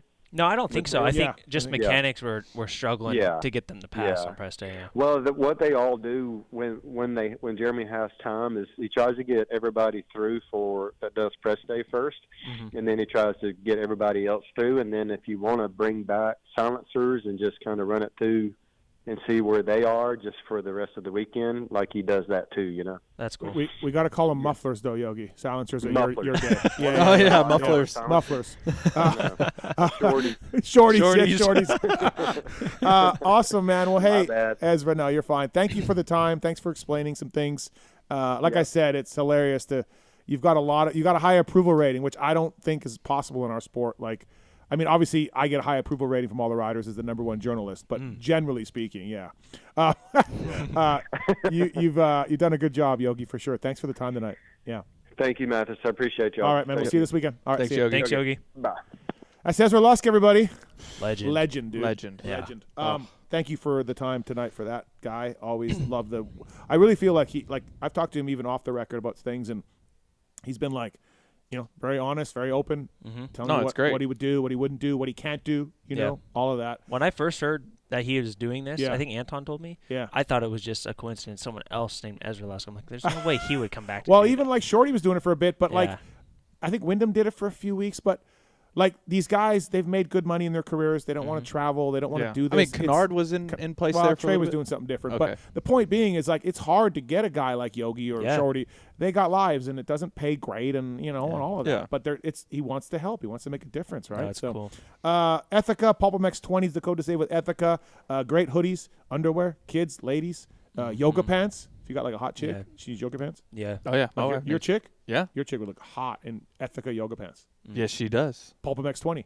All right. I need to write that down, actually. Thongs. They have thongs, too. Oh, they got thongs? Oh, yeah. Valentine's Day's coming up, there dude. You go. ETHIKA thongs. Get her some Divine Delicates and ETHIKA. Yeah. They got dick socks. That'd be a sick collab. The dick socks? What the fuck are you talking Divine has that? I mean, I don't know. That's like male lingerie. You put like, No, I've never heard of that, man. What, like a dick sock? Yeah. Just come out of the dick loose. Come out of the bathroom with a sock in your dick. Hey, I don't think that's, but that. But I don't know, just like a something like a holster. Let's get to our next guest. This gets weird. What are you talking about? PulpMX 20, the code to save at ETHIKA. Our next guest. This guy's absolutely crushing it right now. Privateer hero and doing great things out there for the Quad Lock Honda team. And he's joining us late on the East Coast, which we really appreciate the most. What's up, Joey Savatgy? How are you, man? Dude, I'm thrown, honestly. I joined the conversation, and I thought I heard you say that you were the best journalist, which obviously my phone messed up. But then, next thing you know, I heard we were getting into lingerie talk, and I had to tune back in. So, things are happening. I mean, wouldn't you think that I have the most respect, Joey, amongst the riders as maybe the best journalist in the sport? I mean, you know that, Joey. Especially under the KTM rig. Yeah. More than Lou? More than Lou. Yeah. I will say Lou's making strides. I mean, he's coming for, if you have that title, which, debatable. If you have that title, Lou's coming for it.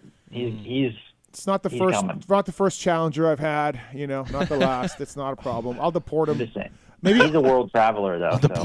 Maybe Ice will catch up with him. Yeah, it'd be a shame if I showed up to Houston. Yeah, he did have some struggles with his visa. He did. He might be fucked. Hey, we had Yogi on earlier. Do you have any Ezra Lusk memories as a kid? Was he one of your favorites, or did you? Dude, honestly, no. He was. I mean, not that he was before my time, but I know. That's the Chevy trucks. Number 11. I mean, obviously, I font. know who he is. Yeah. What year were you born, Joey? 94. Oh yeah, okay. I mean, you were 9 when he retired. Yeah. I was a youngin', but I mean, I rode at his place a decent amount in Bainbridge. But personally, I don't know that I've met him more than a handful of times. Obviously, I know who he is, but no cool stories, unfortunately. Are you happy with this license point thing that we just talking to him about? And obviously, Vince got you were part of the thing for ignoring blue flags at A1. And there's some accountability now. And I mean, I don't think you're a guy who's going to get some license points, but do you like the idea? I missed part of that conversation. So how many points do you need before something actually happens? I think 10 before something happens. And then do we know what happens at 10? I think you lose a gate pick. Gate pick, yeah. You lose a gate pick. Like, instead of 8th gate pick, you get 9th, or you just go last? You get last. Yeah.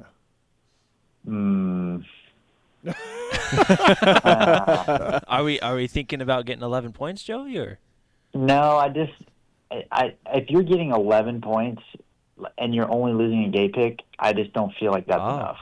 Yeah. Wait, did Vince lose points though? Did they take points away? They took 5 points this weekend and license points. Okay. Double fine. Yeah, but I'm just saying license points. If you're losing 11 license points, it needs to be more than a gate pick. Okay, because that's multiple problems is what you're saying. Yeah, I mean, dude, 11. For as bad as the incident was in San Diego with that many riders, and he only got 3. He got 2 this weekend. He got 2 at the blue flag. Yeah. So San Diego was 2. So I mean, you're going to do that 6 times really before before you lose a gate pick, like that's 6 times potentially that you're ruining, an outcome of a race or somebody's potential personal best at a race finish or a championship decider. At what point is that not enough? I guess I don't know. I'm gonna not say too much on that topic because I don't know. I don't want to get myself in trouble. Would you have done that for 19th? No. If you were Mitchell Harrison, would you have gone into his truck? Okay. I know I would have. The problem. This is the problem that I have. The problem that I have is that you can't get back at him because he's not going to forget, and it'll never end. It'll never end, right? Yes. No. Yeah. And if you go to his truck and you do what he did, you solve nothing. You solve absolutely nothing. So then you get in trouble, and then you get a fine to solve no problems. And it's like, that's why I say I think if you end up with 11 points, there needs to be a bigger punishment involved to make sure that these things don't keep happening. This is like talking to JT back in the day. JT used to say the exact same thing. He doesn't care, man. He's degaffed. You can't beat it. Yeah. I guess you're right. Yeah. JT's like, there's nothing you can do. He's like the Undertaker rising up. He just comes up. But really, though, Pike. How many years have we talked about this? Yeah, no, for sure. Tried to beat it out of him. Pike tried to beat it out of him, but it didn't work. No, nothing. That's what I'm saying. And all he got was a fine and then a bunch of TV time that he never got paid for. No, he got suspended. No, he got suspended because Phil had to fill in. That's right. Yeah, he did. That's right. Yeah, I forgot. Weston he got suspended. Yeah. And guess what? It didn't fix anything. No. Joey Savatgy, brought to you by the folks at Wiseco Pistons, by the way. Honda HRC, PulpMX, Twisted Development using Wiseco, and Pulp26 is the code to save at wiseco.com. They got all your power sports machines covered, from dirt bikes to UTVs and ATVs and more, and they got a forged piston to fit the needs of any type of rider. So check out Wiseco. Also, Pulp26 code works with Recluse as well.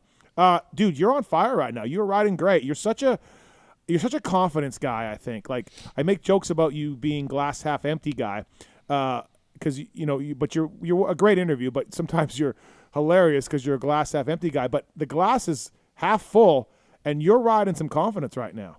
Good job. Yeah, thank you. It's this sport's pretty funny when it comes to that, right? I think, truthfully, the biggest thing, and I'm sure you've heard this before from plenty of other riders, but I'm just at a place right now that I haven't been at in quite a few years, and I say quite a few years as in a lot of years.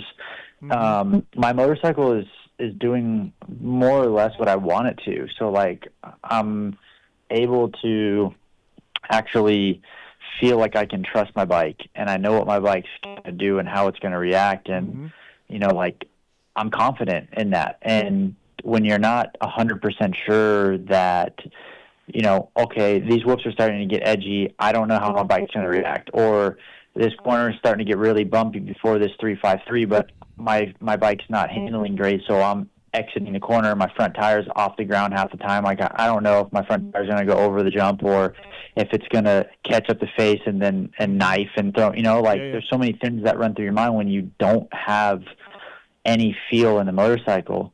Or confidence. And for, like I said, for the first time and honestly, a long time, I can sit on my motorcycle and I can go race and feel like, okay, I know what it's going to do. I know where it's good. I know right now there's areas that my bike is not the best and that things that we can work on, which we plan to work on sooner than later.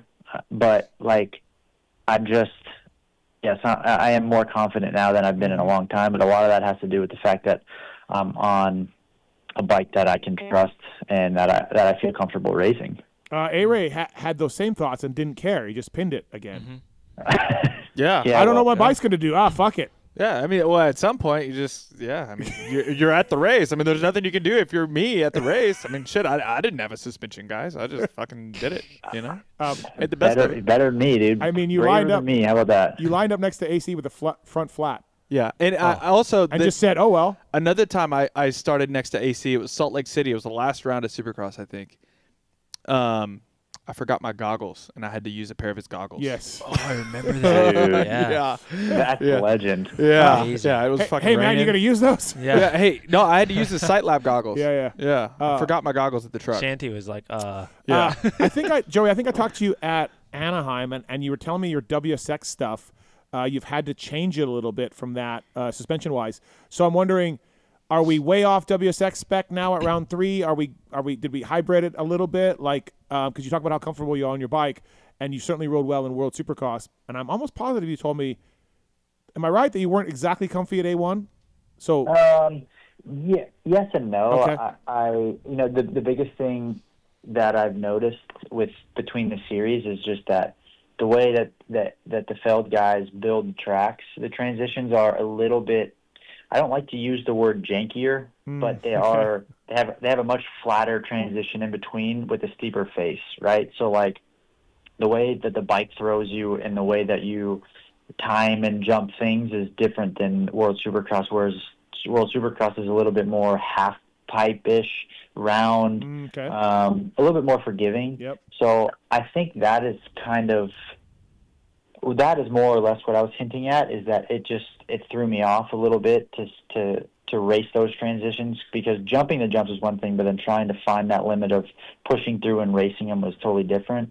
But this week, after first practice, this past weekend, we made a shock change, and that's the first thing I've changed since Argentina. Okay. wow. So I've really been on the same bike more or less since Argentina, and it's not that it's been amazing, but it's what it's going to do. Yeah, like it's been pretty good, and I know what it does, and like I was almost nervous to really chase much, because for the first time, like I said, in a while, like sure it wasn't the best, but I'm like, okay, I know what it's going to do. Like I know what I can get away with.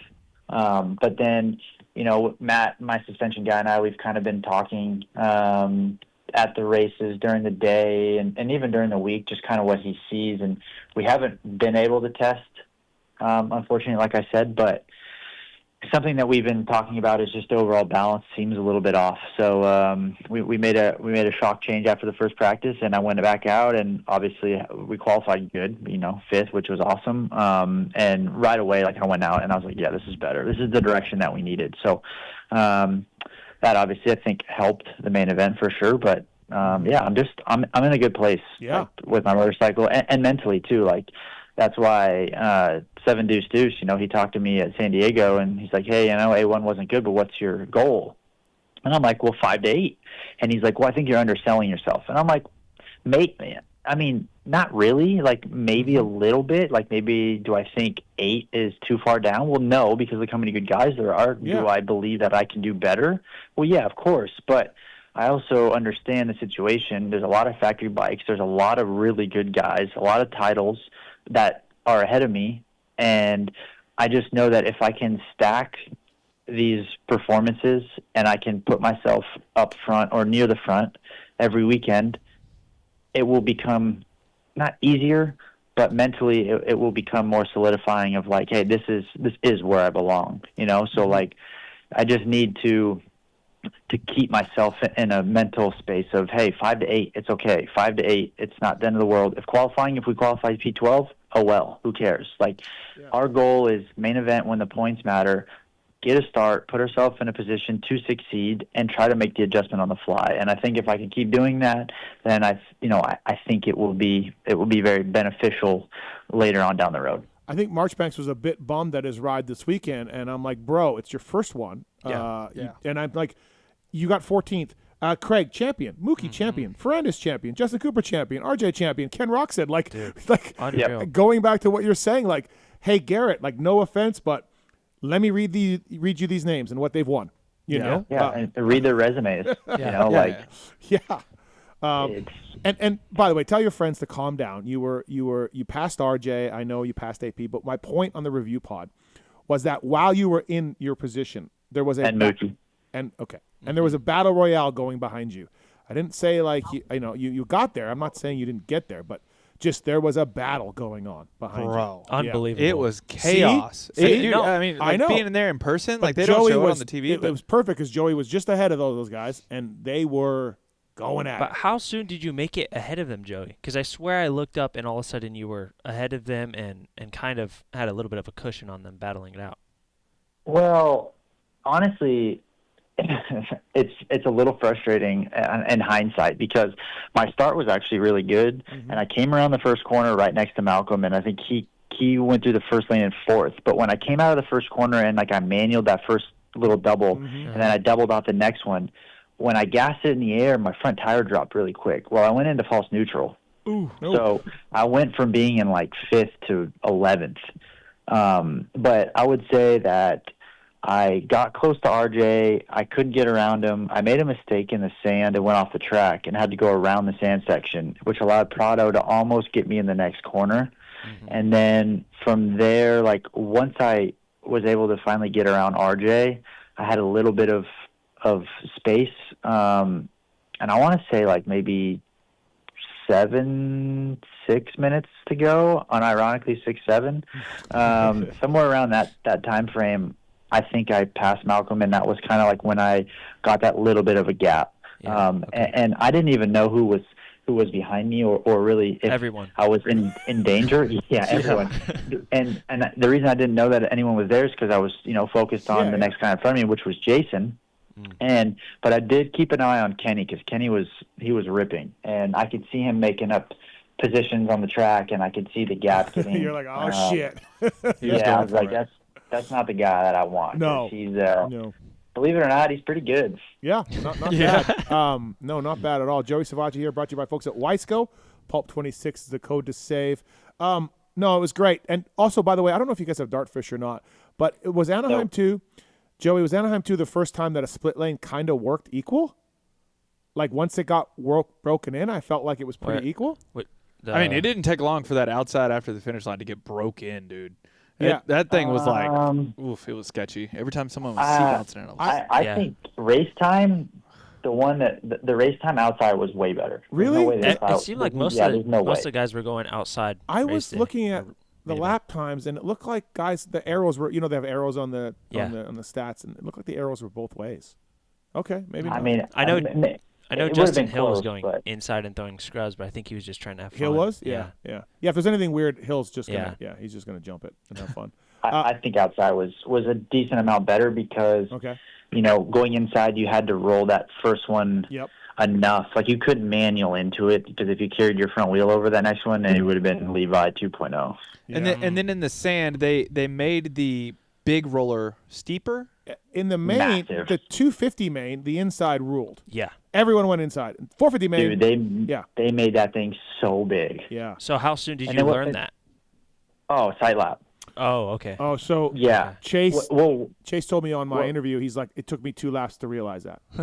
No, sight lap. When I went out for the sight lap, and I saw the windrow, the dozer build berm on the outside, I'm like, there's absolutely no way that you're going inside unless it's just you're in 19th place on lap 1 and it's just a bottleneck traffic jam on the outside. But like for the first 5, 8, 10 laps, like dude, that outside berm was almost perfect. So yeah, I can't believe Chase was going inside at the beginning. To be honest, he said it took him 2 laps before you're like, oh shit, this sucks. Yeah, they built it up. I swear by like almost twice its size. Yeah, but because the 250 class again, everyone went inside. It was way faster. Yeah. So you're just like one of those things. We have a couple calls for you here. The dude is on one. What's up, dude? How's it going? Good, man. What's your question for the Joey Savatgy? Well, first of all, I don't want to do ill intentions. Oh boy! But I think it might have been his rookie year. Mm-hmm. He was on a KTM. 250. 6 setup. Yeah, I'm trying it, Ray, or whoever said that. Yeah. Okay, rookie year, KTM. He got lapped by Tomac. Okay. He threw the sickest scrub whip like as Eli's lapping his ass. And we just got off the phone with, or talking about Friese with Ezra. I think he did that very well. Like, I just want to know if he remembers that. Okay. And 6 scrub, Joey, when Tomac was lapping you your Well, rookie year. I'll be honest. If it's what I'm thinking of, that was actually a heat race, and that was for position. Unless it's a different time, but I have a picture I can find somewhere of me scrubbing next to Eli, like pretty nasty. But it was nasty. That wasn't a heat race. The one I'm thinking of. I don't recall the other. I'm not saying that that's not possible, but maybe we can get some fact checkers on this and go No. deep dive. I may be wrong with heat race in Maine, but I think it may have been Seattle or somewhere. Sounds like you might be wrong about the being lapped too, the dude. Roll the tape. All right. I don't know. I might be. All right. Thanks, dude. Appreciate the call, bud. Thank you. I'm gonna find it, dude. Appreciate it. Thank you. By the way, Joey, congratulations. You are the top PulpMX fantasy scorer through 3 rounds, too. So congrats on that. Oh. Maybe you can Thanks, dude. put that on your resume a little bit. So also, did we find some gloves we like? How are we doing with our glove search? How do you know about that? I got sources, dude. How do you know about that? How are we doing with the glove search? We're okay. Okay. We're making some adjustments. Because the old guys used to say you didn't like their gloves either. Are you strap or no strap? I will say gloves are tough. Yeah, riders are picky with gloves for sure. Well, no. Are you talking about my previous? I'm talking about both. I think you are driving the bus on both of these companies that you need better gloves. Well, no. The issue I had in prior situations was that clear, sticky stuff that they put on the fingers of gloves are great until it gets wet. And I don't know if you know this or not, but when that sticky material on the fingers, when they get wet and maybe a little bit of mud gets on there, you might as well just ride barehanded because it is the most slippery, material you could possibly think of. That was my only complaint before. I promise, Steve, I'm pretty easygoing with most of the stuff. I just like comfort, and the glove now is it's not an issue. We're just trying to, they're willing to help me fine tune it and make it a little bit better for. I don't have any hate comms. I get it. You guys like your gloves and boots, and I get it. So I'm just curious. That's all. ARay, can you vouch for this slipperiness on the clear stuff on the gloves? Yeah. I mean, it just you were barely holding on anyways. Yeah. I mean, anytime that stuff gets wet, it's slippery. Okay. Joey, do you have any moments? Joey, do you have any moments where you were sitting on the starting line and ARay ate shit, and you were like, "Oh, that's not a good one." Dude, I was thinking about that actually. I can't off the top of my head. That was great. See, yeah. He didn't have that many moments, dude. I mean, maybe a couple. Zero moments. He sent me some we're going to play later in the show. It was quite a few. Yeah, it was a lot. Did you ever ride at Alessi's place? I did. That's the one I'm thinking of. I might have. I know there's one I'm thinking of. I just can't put my finger on it. Yeah, I rode at Alessi's out there. When were you there, Joey? What team or what year was that? I wasn't. I remember seeing a video. Oh, okay, yeah. Dude, that track was kind of sketchy, man. You go wide open, Daytona prep or something. I was there before Daytona, and then it's an outdoor track, and then they have just these singles over these dirt roads, and it's weird. Tony used to run a full simulation too, heats, practice, everything, right? You had to sign up for the whole simulation of race day. I think when you went there. Joey Savatgy here on the show, absolutely crushing it right now. And yeah, man, you're in a good place. So Triple Crown this weekend, Joe Dog. Do we like those? How do we do with those? What's your general thoughts? I mean, I was speaking with somebody earlier. I can't remember off the top of my head, but the Triple Crowns are crazy, right? So 3 good starts, and if you can stay out of trouble, you put yourself in a really good spot to have a great night. So with that being said, I would love to go this weekend and execute my starts 3 times and put myself up front, because I think if I can do that, with it being an abbreviated race, I think potentially it could be really good. Yeah, you go 7-6-4, you get 3rd overall. Yeah, Like that's what I'm saying. Yeah, like, yeah, exactly. Obviously, it's not easy, but like for podium purposes, statistically, I would assume that your odds probably are higher, right? Like for somebody in my position that, let's say we are a 5th through 8th guy, like I think your chances of getting on a podium in a Triple Crown is probably higher than a normal one race main event night. I mean, I don't know. Maybe I'm thinking about that wrong, but no, I don't think so. No, Yeah. I'm just glad that we had Kenny on week 1, and we asked him about Joey being faster in the week, and Kenny verified that and said he's flying right now. This guy undersells himself. I've got deep sources at the Sandbox have told me the same thing. Yep, my source tells me that every single day he is the fastest guy. My source told me that guys were doing like a minute, and Joey laid down at 58. Damn, Joe. A couple weeks ago. I don't know, man. Okay, he doesn't know. So I texted him about flying at the test track. I put that on social. He denied it. And then our RacerX preview shows, we're like, hey, man, Joey is someone that the elite guys all tell you, hey, that dude hauls ass. Like the elite guys, the race winners are like, Savatgy's awesome rider. I'm just glad we're all seeing this. You know, we're all getting there. So I mean, me too. Like it's not that. Me too.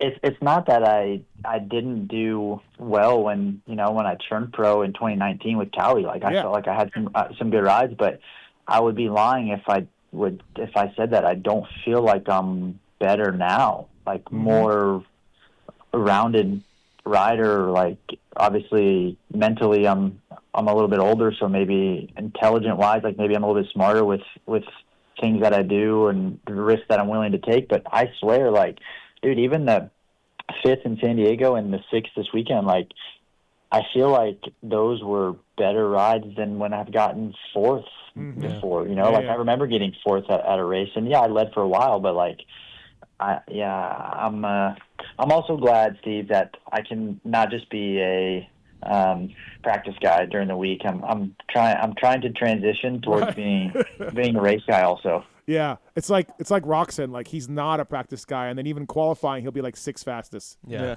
dude. And we he talk won't about care. We talk about him all the time. Yeah, he is. Not that we don't already know, but the dude is a freak. He's so good. Yeah, like his ability, opening laps is unbelievable. His ability to just like he looks good during the week. He's fast. Don't get me wrong. Yeah.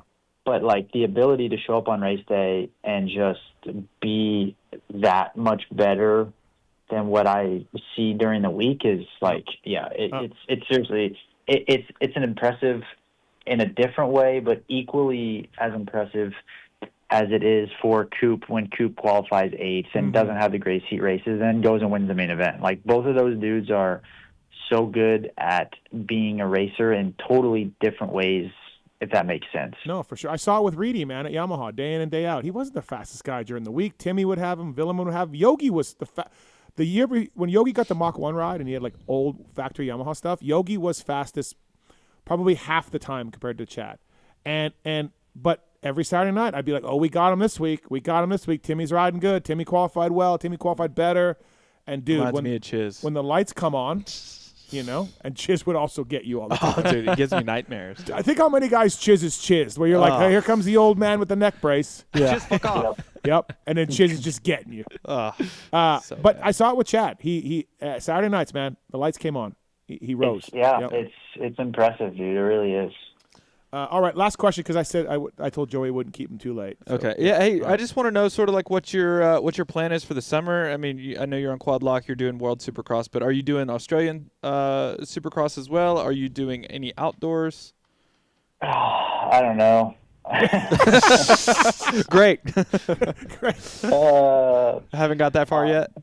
What I want to do versus what we're probably maybe going to do is two totally different things. It's on a serious note, it's really hard to make that decision because obviously I know my window is closing, right? Like you can't race forever. But this time that I've had to just, I don't want to use the word forcefully, but basically continue to race and ride nonstop. Has put me in a place where I feel like like it's just more natural than it's ever been. And ARay, as you know, like when you take time off, I'm not a guy that's good at taking time off because I come back and I just feel like I'm dyslexic, dude. Everything is just not coming to me. I'm out of it, right? Yeah. So on one hand, I'm like, dude, I just want to break. Like I really just want to take a month off. I want to be a dad and hang out with my kids, go on the boat and be normal. But on the other hand, I'm like, all this racing and riding that I'm constantly doing has kept me in a really good place on the bike as well as fitness. So it's like I don't want to lose it, but I also would love to take some time off. So with that being said, I don't know for sure the plan right now. I know we're probably going to do some outdoor. WSX is the plan as of now. I don't know about any other series, or I don't know what is conflicting or what's not conflicting anymore. The promoters have made that somewhat difficult to be able to do both. So I don't know. I just know that okay, go ahead. It's a lot of racing, and I'll do AMA, probably some outdoors, and WSX is the plan. Did you talk to Tom from WSX this weekend?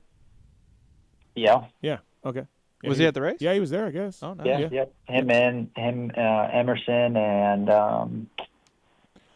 one more guy. I can't think off the top of my head, but I think they're starting in the National some point summer, right? Is the plan? I don't. How's the Yeah, I vibe? don't Do they still all like hate each other?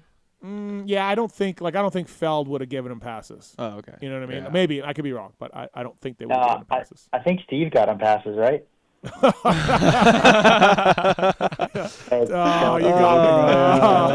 I did not get them passes. I can't believe you would do that, Steve. Fucking Joey. Oh, I know. Sean. That's a nice parting shot he just left right there. Yeah. Thanks, man. Thanks for the time. Good job these last 2 weeks. Super stoked for you. Thanks, keep Steve. it up, Appreciate it. man. Thank you, Joey. Yeah. Thanks. See you. Bye. Appreciate it. That's Joey Savatgy, brought to you by the folks at Wiseco. CARDO Systems. Man, I'd like to have a CARDO in your helmet back in the day. No, you wouldn't, dude. I want to hear what you're thinking. It was white noise, dude. There's nothing going on. It's fucking brains shut off. Hey, Ray, are you there? Hey, Ray, it's like an astronaut out in space. Hey, Ray, are you there? No, man. Nobody's home, dude.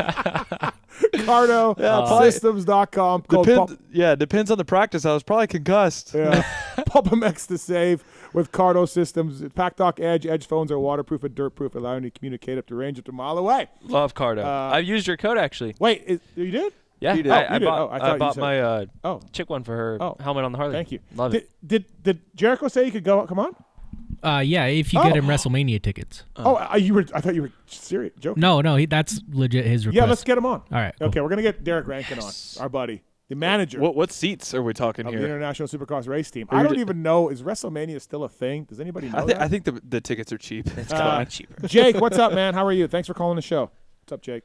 Yo, what's going on, guys? Can you hear me? Yeah. What's up?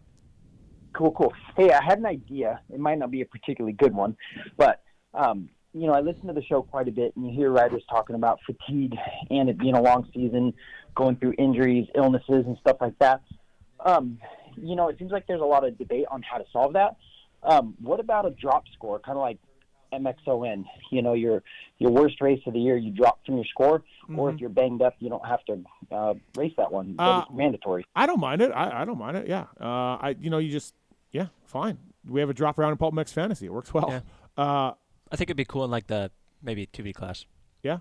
I'm okay with it. It's not a dumb idea. I don't think it'll happen, but Right. I mean, with all the injuries, like you said, all of it, yeah. So cool. Well, right on. Okay. And then I got one more thing. So I'm calling from Oregon. I don't race or ride motocross anymore. It's just too dangerous, and I don't know, man. The risk is just not worth it for me. But we got a local track up here, Mountain View MX. Oh, I rode that place is sweet. I've ridden Mountain View. Super cool place. That place is like a staple of my childhood. Yeah. And the nicest people owned it forever.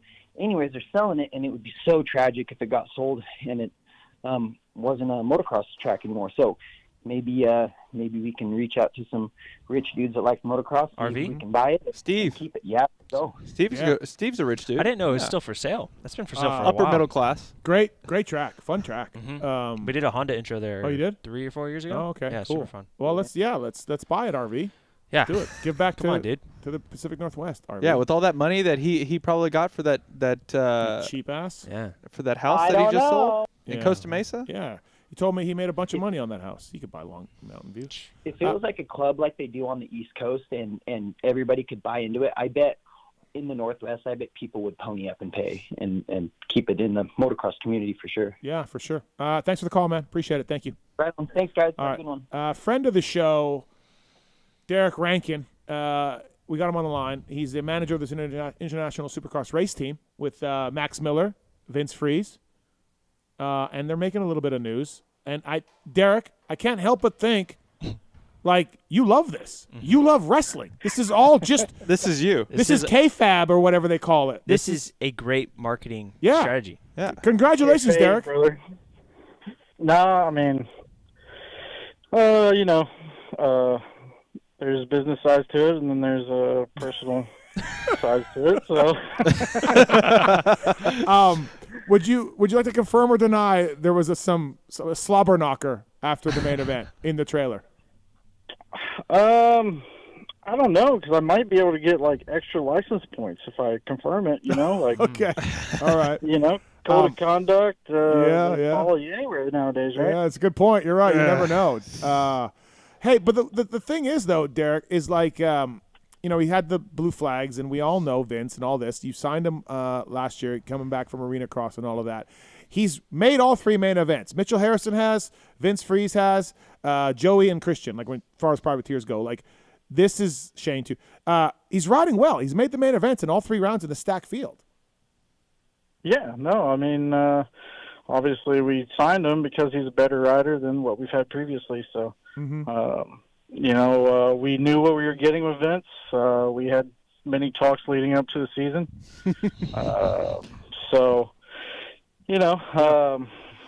Like, what were those talks, though? Yes. Were they like, were they, hey, if this happens, this is how we're going to handle it? Is it like, hey, any press is good press? Like, how did those conversations go? Was just you and Bubba, or was that with Vince, or?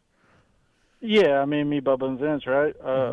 Leading up to all this. I mean, really, we kind of left it at, like, what's the situation? Situation by situation basis. Obviously some things are gnarlier than others. It's not like we're out there encouraging, stuff like that. But at the same time, I'm not going to sit there and tell the guy to totally just, throw away everything that he's figured out over the past 15 years or 20 years of riding. So he's a professional. Honestly, he's the most professional rider I've worked with. Shots fired at Freddie. Poor Freddie. Oh, my God. Poor Fred. Fred. Oh, Poor Fred. No. You said he's the most professional rider.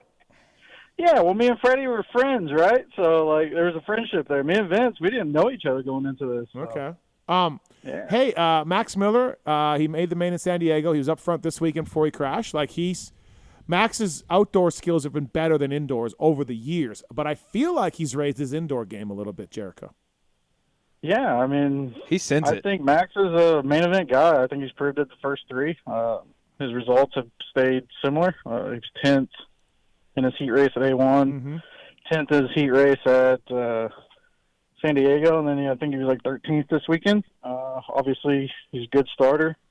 I mean, he's proven he's a main event guy, so now I just expect him to be in there every weekend. And with a couple guys coming back this week, it was kind of like, okay, we'll see where he's at, but he was still right there. So yeah, no, he's riding well. Listen, ARay, Jericho loves this.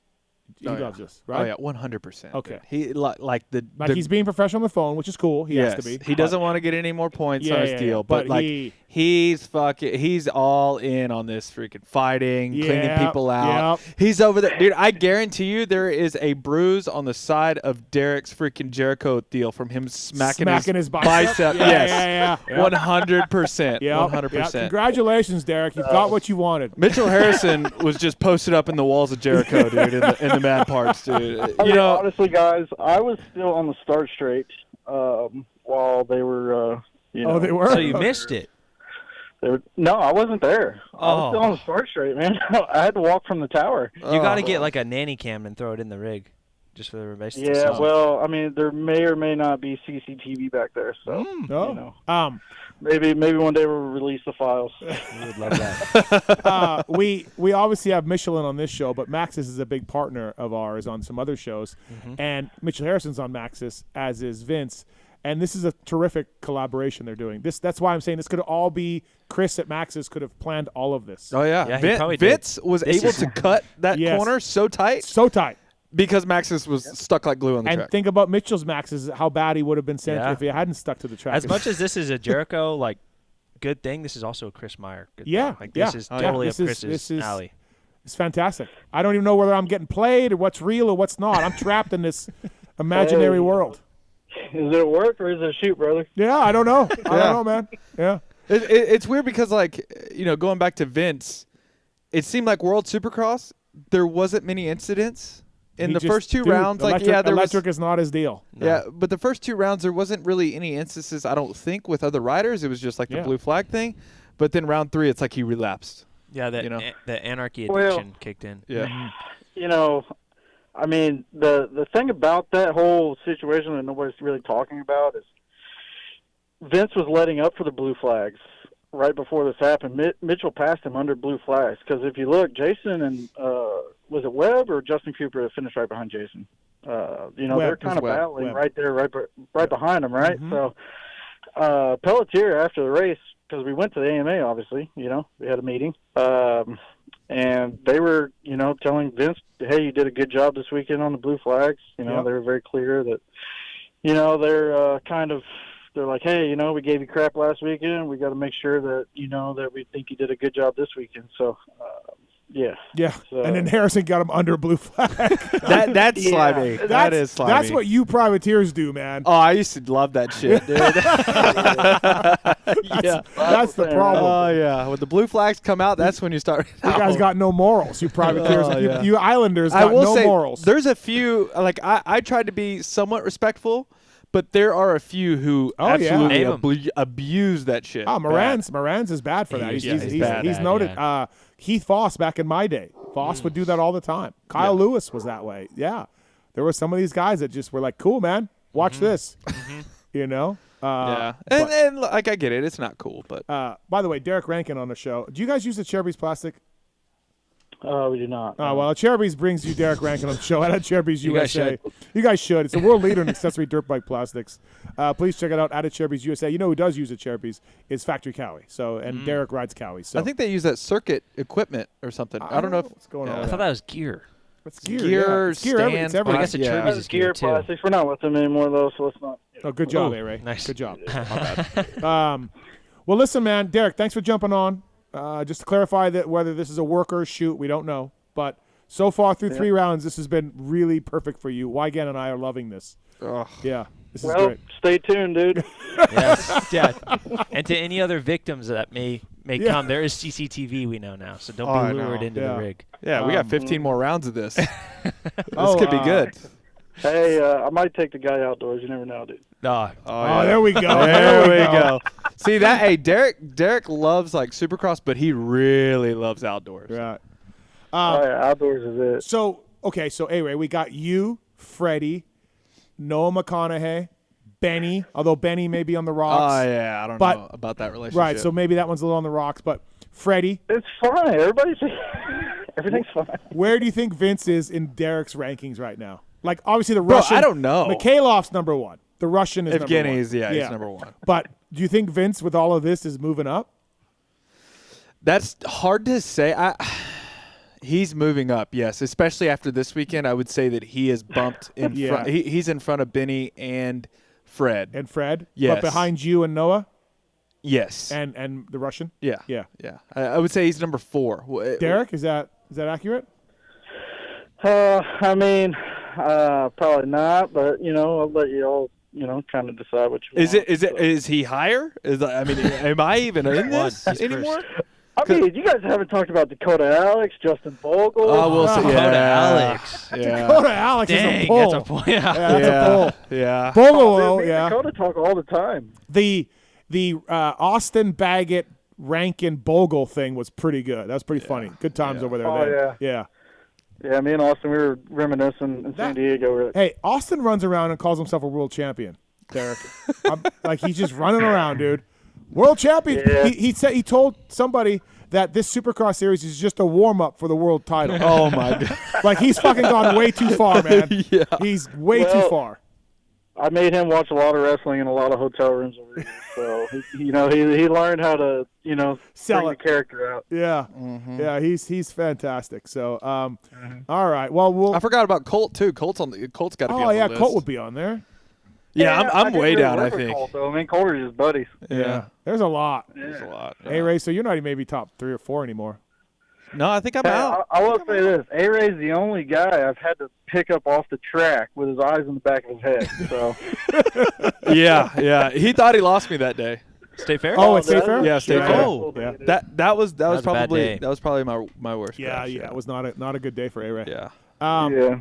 Well, listen. In all seriousness, Vince is riding well. Let's just keep him on the rails. Keep him together. And we can figure this out. We can go on to Houston Triple Crown. Yeah. Like I know Derek's like your team manager, right? Yeah. Derek's team manager. Right. Okay. Like he's got to put on the team manager hat, but in the back of his head, he's fucking just. It's a bandana. Oh, dude, bandana. I mean, He's like Nacho Libre. Guys, Has like the lucha I'm not lord. sitting there at the truck before the main event going, okay, dude, just make sure you smack somebody into the stand. I'm actually going, hey, man, I've heard you say something similar to me before. Yeah, well, that's because you're getting beat by Chad Cook. Okay, all right. Well, fair. Well, listen, man, keep it up. Thanks for jumping on. Appreciate it. And we got to get you back in studio sometime. Be fantastic. Yeah. Well, WrestleMania's in Vegas, so. Oh yeah. Yeah. When is that? Do we know? 1st of April, somewhere around there. Okay. All right. Maybe we can work something out. Yeah, you go to freaking WrestleMania Is that with Derek. I'm not going to WrestleMania, but I can get tickets maybe. Maybe three tickets. You, Weege, and Derek, and just be a fly on the wall. No, dude, it's back in Vegas, so the GFI guys will be there, so Maxis should be able to handle it. GFI. Yeah. What's that? That's the team that Steve rides Oh, for. that's Stone. Oh, Steve. Yeah. Oh, Steve. He just calls him Steve. Oh yeah. He's on first name basis. Yeah. With Stone Cold Steve. Yeah, that's Stone Cold Steve. Oh, dude, he didn't text me back the last time I texted him. So. You actually you were texting with him a little bit. Yeah, dude. I'm getting a little bit of like dark side, a little like bit right now. Like dark side, like the Rock and Roll Hall of Fame or whatever. Oh, He's yeah. just texting guys. Yeah. I'm getting a little bit of that vibe here. No, but Derek, like Steve would text you back. Stone Cold would actually text you back. I mean, not the last time, but yeah. I don't know. I asked you about his cats, dude. Poncho and on Instagram. Macho, dude. Macho and Poncho. He seems really attached to his cats. Stone Cold does. Yeah. Are they normal cats or are they like Ferrandis cats? That makes Derek even more of a fan because Derek. They're not cats. they're not Ferrandis cats. They're just normal cats. Just cats. Yeah, they're just barn cats. Did you see Ferrandis is running down the beach? I hate that thing. Yeah. No. Yeah, Ferrandis Dude, if I saw that thing running down the beach. It was running the beach with Dylan. I'd be His cat terrified. was weird, dude. Dude, that He used thing to is bring us like to the test track. Terrifying. Well, hey, listen. I hope Steve texts you back. probably not. All right, Jericho. Thanks for coming on. All right, boys. All right, see you later. That's Derek Rankin, everybody. He's awesome. He's great. a great guy. Great guy. But I'm right? He's loving this. He's loving this. Absolutely. Like that's loving all it. he can't say it. He can't. He's But fucking loving it. yeah. Chase, you know him, right? A little. I know that he would be loving this. Yeah, okay. I know him enough to know. Yeah. Yes. All right. Let's go to commercial break here. Kevin Tyler, Preston Kilroy coming in from MX 101. I want to do some more breakdowns of A2. We got the categories. Race Tech Rant. I don't know, man. Motosport.com. Tweet at Tallon. X-Brand Tear-Offs. coming up here. Also, thank you to W Lab. We've got merch for sale on PulpMX.com. W Lab, the guys at W Wheels, WUSA, are now open this printing company, and they're carrying forward the same commitment to quality and reliability. So if you need merch, printed, hoodies. And it's good quality, too. Great quality. Yeah, they just did some stuff for us, too. Yeah, really good stuff. I switched all my stuff over to them. So I got some White Brothers T-shirts for me and my dad. They're badass. Oh, Ronnie would love the White Brothers. Yeah, he did. Oh, yeah, Ron. That's right. That's Ronnie's wheelhouse. Oh, he's like, yeah, dude. I was like, because I didn't tell him.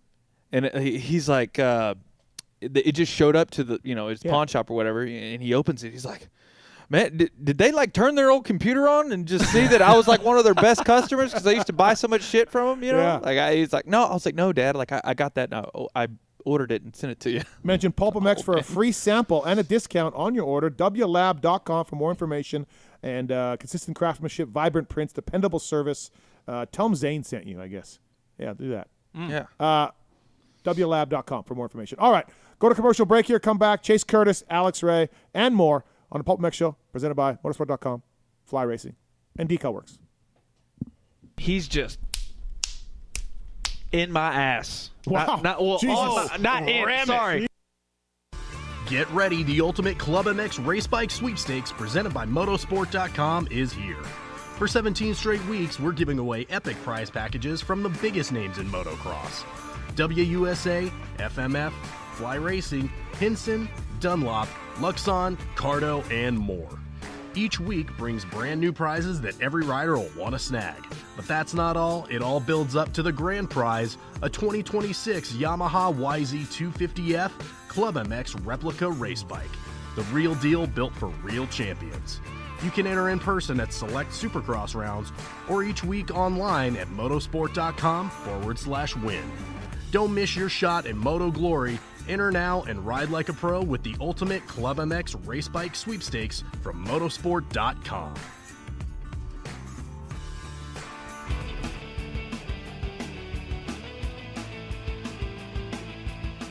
You likely know Racetech as the suspension and engine tuner of choice for the world's fastest privateers. But what you may not know is behind the scenes, Racetech is the trusted source for many OEMs and factory teams throughout the motorcycle industry. For nearly 40 years, Racetech has been producing high-performance suspension and engine components and services right here in the USA. Racetech doesn't just specialize in motocross. In fact, they have many off-road, hill climb, flat track, road racing, and supermoto championships on the mantle as well. Not a racer but want to smooth out the ride on the street or add some performance to your Harley? Racetech offers a full line of suspension solutions including industry-leading, built-to-order G3S custom shocks. All Racetech products are 100% guaranteed to exceed your highest expectations. Don't wait. Experience the Gold Valve advantage today by logging on to racetech.com. Don't forget to mention PulpMX when ordering for a discount.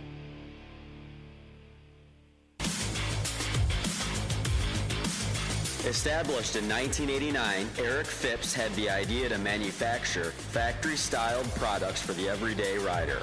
Working out of his garage, Eric quickly gained a reputation for producing quality products and having great customer service. In just a few short years, the factory team started calling looking for products as well, and as the saying goes, the rest is history. Fast forward to 2024 and they are on their 35th year of producing high-quality products while still providing exceptional customer service. While they are no longer working out of a small garage, they are still producing the finest products available. Teams like HRC Honda, Star Racing Yamaha, HEP Suzuki, Phoenix Honda, BarX Suzuki, AJE Motorsports, Solitaire Yamaha, and countless privateers still rely on the same quality products that are available to you too. Products like their Pro Launch start device, radiator braces, skid plates, clutch perches, and tons more continue to be a staple in the pro pits and amateur scene as well. Check all they have to offer for your ride at WorksConnection.com. Use the code PulpMX20 to save 20% off your order.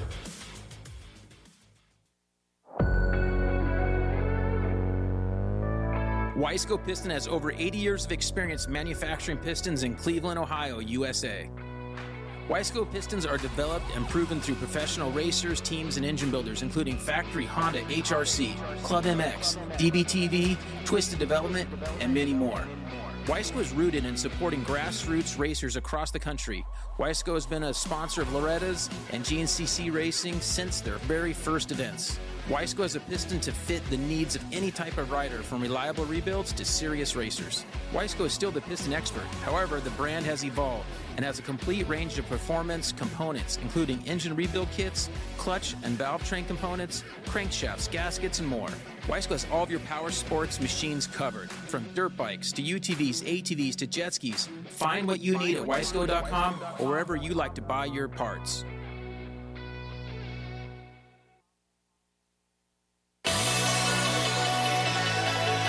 Factory Chassis Parts was founded in 2018 with one goal in mind: to offer the highest quality works level upgrades to the average rider. With the success and popularity of FCP engine mounts, we're excited to announce our latest chassis item, the FCP Race Cups.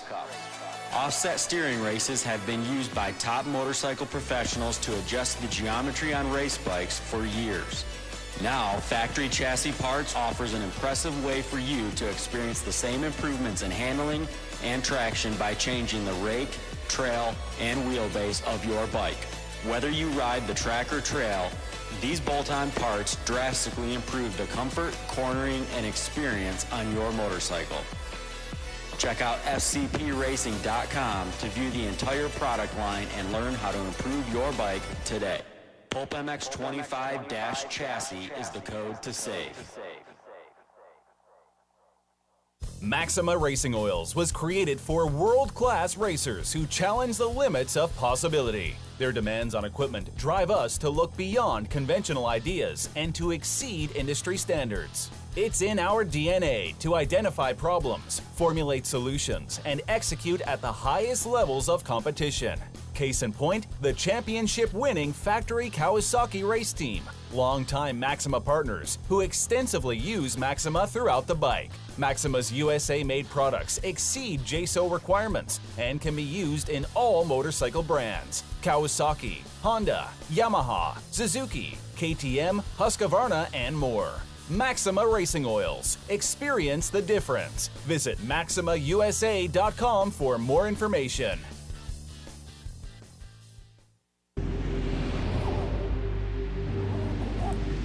I'm Cooper Webb, and I choose OGIO. I'm Christian Craig. I'm Dean Wilson. I'm Aaron Plessinger. I'm Jerry Martin. I'm Nate Thrasher. I'm Shane McElrath. I'm Hunter Lawrence. My name's Jett Lawrence. I'm Jordan Smith. I'm Town Hawkins. Stargate Hampshire. I'm Hayden Deegan. I'm Colt Nichols, and I choose OGIO. And I choose OGIO. And I choose OGIO. I'm Tom Diallo. I choose OGIO. And I choose OGIO. And I choose OGIO. I'm Jiren Ferranges, and I choose OGIO.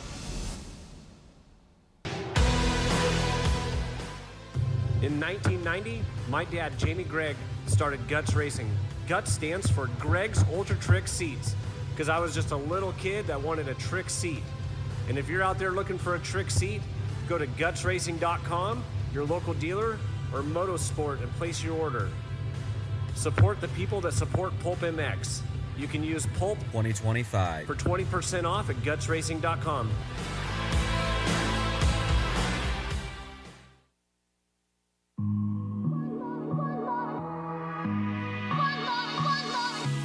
As a PulpMX show listener,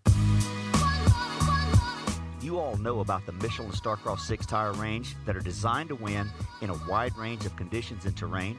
But do you know that Michelin makes tires for essentially every motorcycling and bicycling segment? In 2025, Michelin continues to expand their product offer to include the Michelin Road W GT tires for the Honda Goldwing. The Michelin Road W GT tires are designed to go the distance, are reliable in wet conditions, and provide easy handling on Honda Goldwing motorcycles.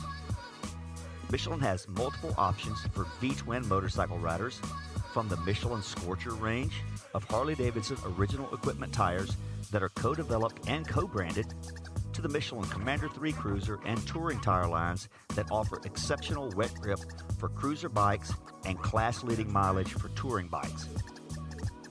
For sport touring and sport bike riders, The Michelin Road 6 and Michelin Power 6 tires are the latest offers from Michelin, the inventors of radial motorcycle tires.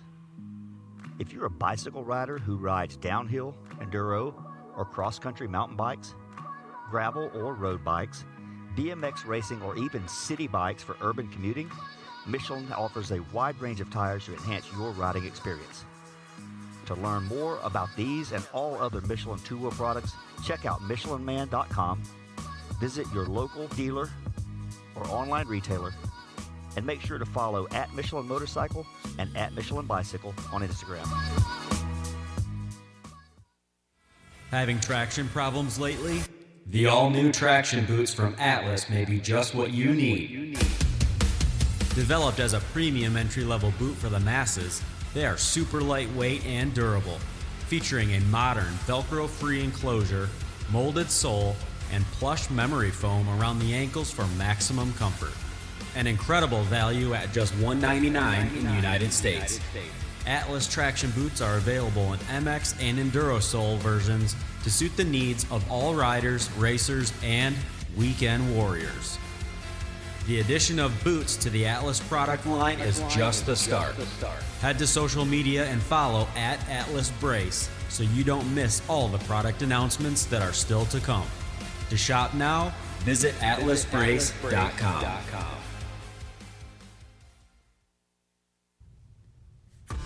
Get ready, the ultimate Club MX race bike sweepstakes presented by Motosport.com is here. For 17 straight weeks, we're giving away epic prize packages from the biggest names in motocross: WUSA, FMF, Fly Racing, Hinson, Dunlop, Luxon, CARDO, and more. Each week brings brand new prizes that every rider will want to snag. But that's not all. It all builds up to the grand prize, a 2026 Yamaha YZ250F Club MX replica race bike. The real deal built for real champions. You can enter in person at select Supercross rounds or each week online at motosport.com/win. Don't miss your shot at Moto Glory. Enter now and ride like a pro with the ultimate Club MX race bike sweepstakes from motosport.com.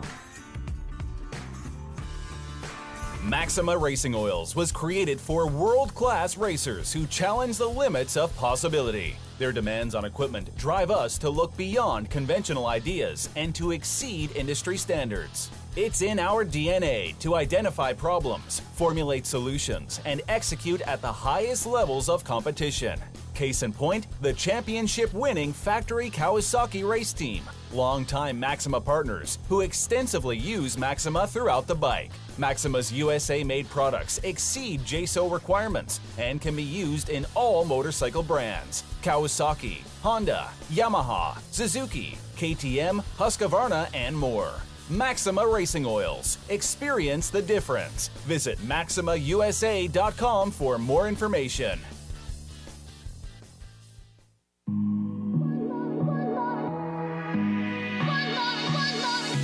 As a PulpMX show listener, you all know about the Michelin Starcross 6 tire range that are designed to win in a wide range of conditions and terrain. But do you know that Michelin makes tires for essentially every motorcycling and bicycling segment? In 2025, Michelin continues to expand their product offer to include the Michelin Road W GT tires for the Honda Goldwing. The Michelin Road W GT tires are designed to go the distance, are reliable in wet conditions, and provide easy handling on Honda Goldwing motorcycles. Michelin has multiple options for V-twin motorcycle riders, from the Michelin Scorcher range of Harley-Davidson original equipment tires that are co-developed and co-branded, to the Michelin Commander 3 Cruiser and touring tire lines that offer exceptional wet grip for cruiser bikes and class-leading mileage for touring bikes. For sport touring and sport bike riders, the Michelin Road 6 and Michelin Power 6 tires are the latest offers from Michelin, the inventors of radial motorcycle tires. If you're a bicycle rider who rides downhill, enduro, or cross-country mountain bikes, gravel or road bikes, BMX racing, or even city bikes for urban commuting, Michelin offers a wide range of tires to enhance your riding experience. To learn more about these and all other Michelin two-wheel products, check out MichelinMan.com, Visit your local dealer or online retailer, and make sure to follow at Michelin Motorcycle and at Michelin Bicycle on Instagram.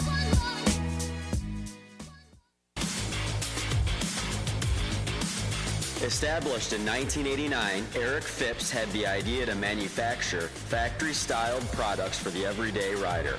Working out of his garage, Eric quickly gained a reputation for producing quality products and having great customer service. In just a few short years, the factory team started calling, looking for products as well. And as the saying goes, the rest is history.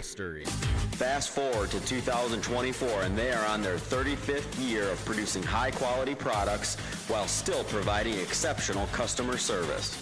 While they are no longer working out of a small garage, they are still producing the finest products available. Teams like HRC Honda, Star Racing Yamaha, HEP Suzuki, Phoenix Honda, Barex Suzuki, AJE Motorsports, Solitaire Yamaha, and countless privateers still rely on the same quality products that are available to you too. Products like their Pro Launch start device, radiator braces, skid plates, clutch perches, and tons more continue to be a staple in the pro pits and amateur scene as well. Check all they have to offer for your ride at worksconnection.com. Use the code PulpMX20 to save 20% off your order.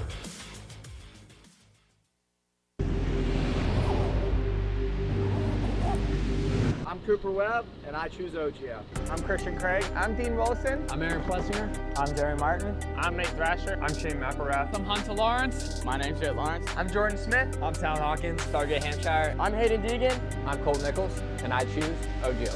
And I choose OGIO.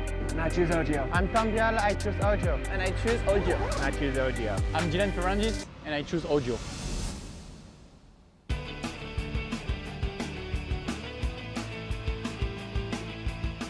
You likely know Racetech as the suspension and engine tuner of choice for the world's fastest privateers. But what you may not know is behind the scenes, Racetech is the trusted source for many OEMs and factory teams throughout the motorcycle industry.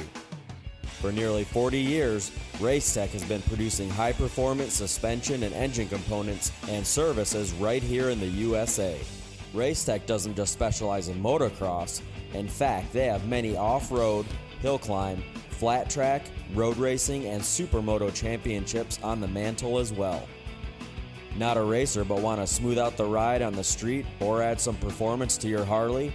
Racetech offers a full line of suspension solutions including industry-leading built-to-order G3S custom shocks.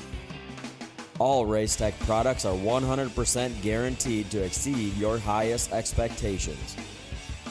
Don't wait. Experience the Gold Valve advantage today by logging on to racetech.com. Don't forget to mention PulpMX when ordering for a discount.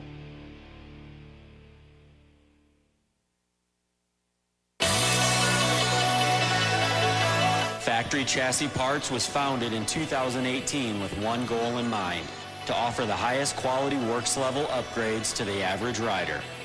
With the success and popularity of FCP engine mounts, we're excited to announce our latest chassis item, the FCP Race Cups. Offset steering races have been used by top motorcycle professionals to adjust the geometry on race bikes for years.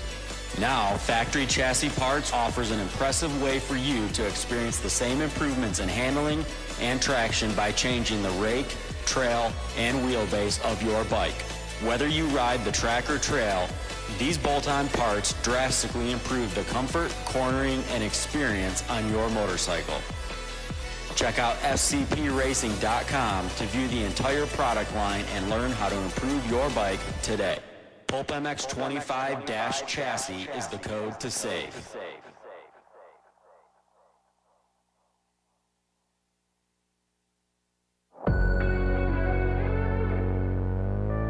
Wiseco Piston has over 80 years of experience manufacturing pistons in Cleveland, Ohio, USA. Wiseco pistons are developed and proven through professional racers, teams, and engine builders, including factory Honda HRC, Club MX, DBTV, Twisted Development, and many more. Wiseco is rooted in supporting grassroots racers across the country. Wiseco has been a sponsor of Loretta's and GNCC Racing since their very first events. Wiseco has a piston to fit the needs of any type of rider, from reliable rebuilds to serious racers. Wiseco is still the piston expert. However, the brand has evolved and has a complete range of performance components, including engine rebuild kits, clutch and valve train components, crankshafts, gaskets, and more. Wiseco has all of your power sports machines covered, from dirt bikes to UTVs, ATVs to jet skis. Find what you need at wiseco.com or wherever you like to buy your parts.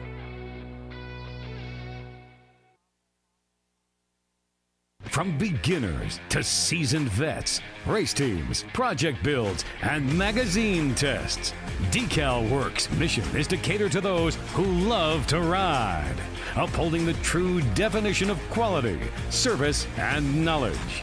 Visit DeCalMX.com and use promo code PulpMX23 to get 20% off your custom graphics. DeCAL WORKS, #1 for many reasons.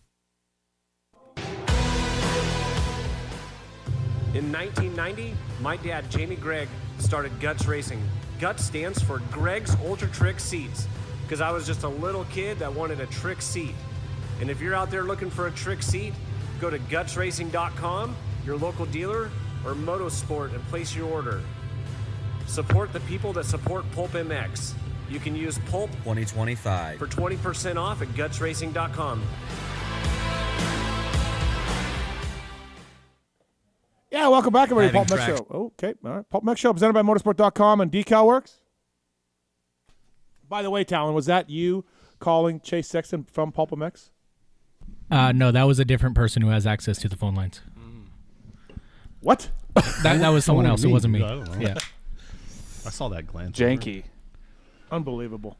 Hey, shout out Randy Richardson. He's got a new knee and a new attitude of life. Really? 2 new knees. I didn't hear. Yeah, he kept it quiet, man. He kept it real quiet. Starcross 6s, great tire, and available in 6 different versions. MichelinMan.com/motorcycle to learn more about the Michelin offerings.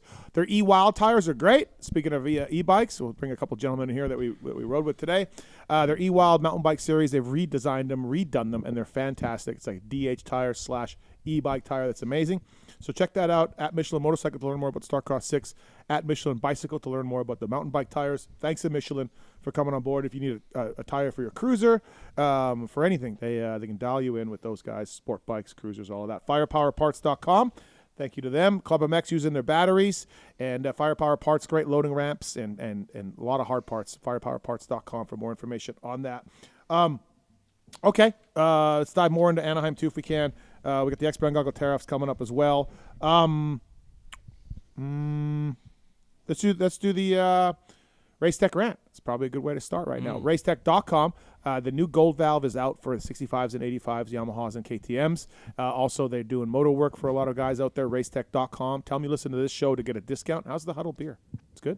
Yeah, this thing's fucking tasty. Yeah, it's good. It's so good. Vanilla oak?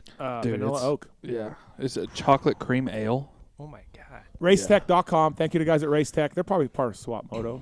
Racetech? Oh, yeah, dude. Yeah, right. I have that, or I had 2 of those shocks right there on my Harley years ago, too. Oh, nice. Big Yeah, Harley great guy stuff. over here. Oh, Great Harley stuff. guy? Oh, yeah. Yeah. Didn't know that. Chicks on the Hoggers. back. Really? Oh, Yeah. yeah. Leathers.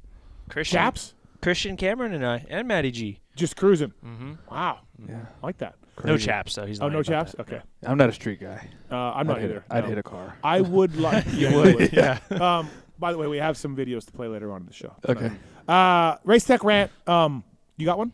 Yes. Okay, go ahead. You can start. I'm a fan of the sport, and I'm friends with a lot of these guys and close with a lot of these guys and been teammates with them. And, dude, to be honest, it's, I know you had a little bit of a run-in with him this weekend. Sort of friends need to let friends know whenever they're riding like shit. Uh-huh. And dude, Cade, man. Yeah. Yeah, I've been seeing it too. The guy has, how many top 10s does he have? 2? 2 top 10s in Supercross? I mean, dude, you're at the pinnacle of the sport. You've been top 10 and you should be in the main events no matter what. I mean, yeah, he got upset with me about, ask him on track walk why he's riding badly. I just don't understand. He's been on the same team for I don't know how long, dude. Like, figure your bike out, do better. Why did he get upset, though? Does he not know he's... I think he didn't like the way I maybe worded it, but I'm like, we're friends, so I can just tell you. Yeah. Like, I don't even care if he doesn't make the main, but he needs to be up there in the LCQs even. Like, At be least, battling, be battling for positions. There's no reason why he is 11th. He is. There's no reason. It's confusing to me too because he looks really good. I think on the bike this year, like, and his number choice this year, by the way, he's not doing it any justice. Okay. All right. 784. I mean, that's his own number, isn't it? No. Oh, what's 784? Jeffrey Hurling's number. Oh.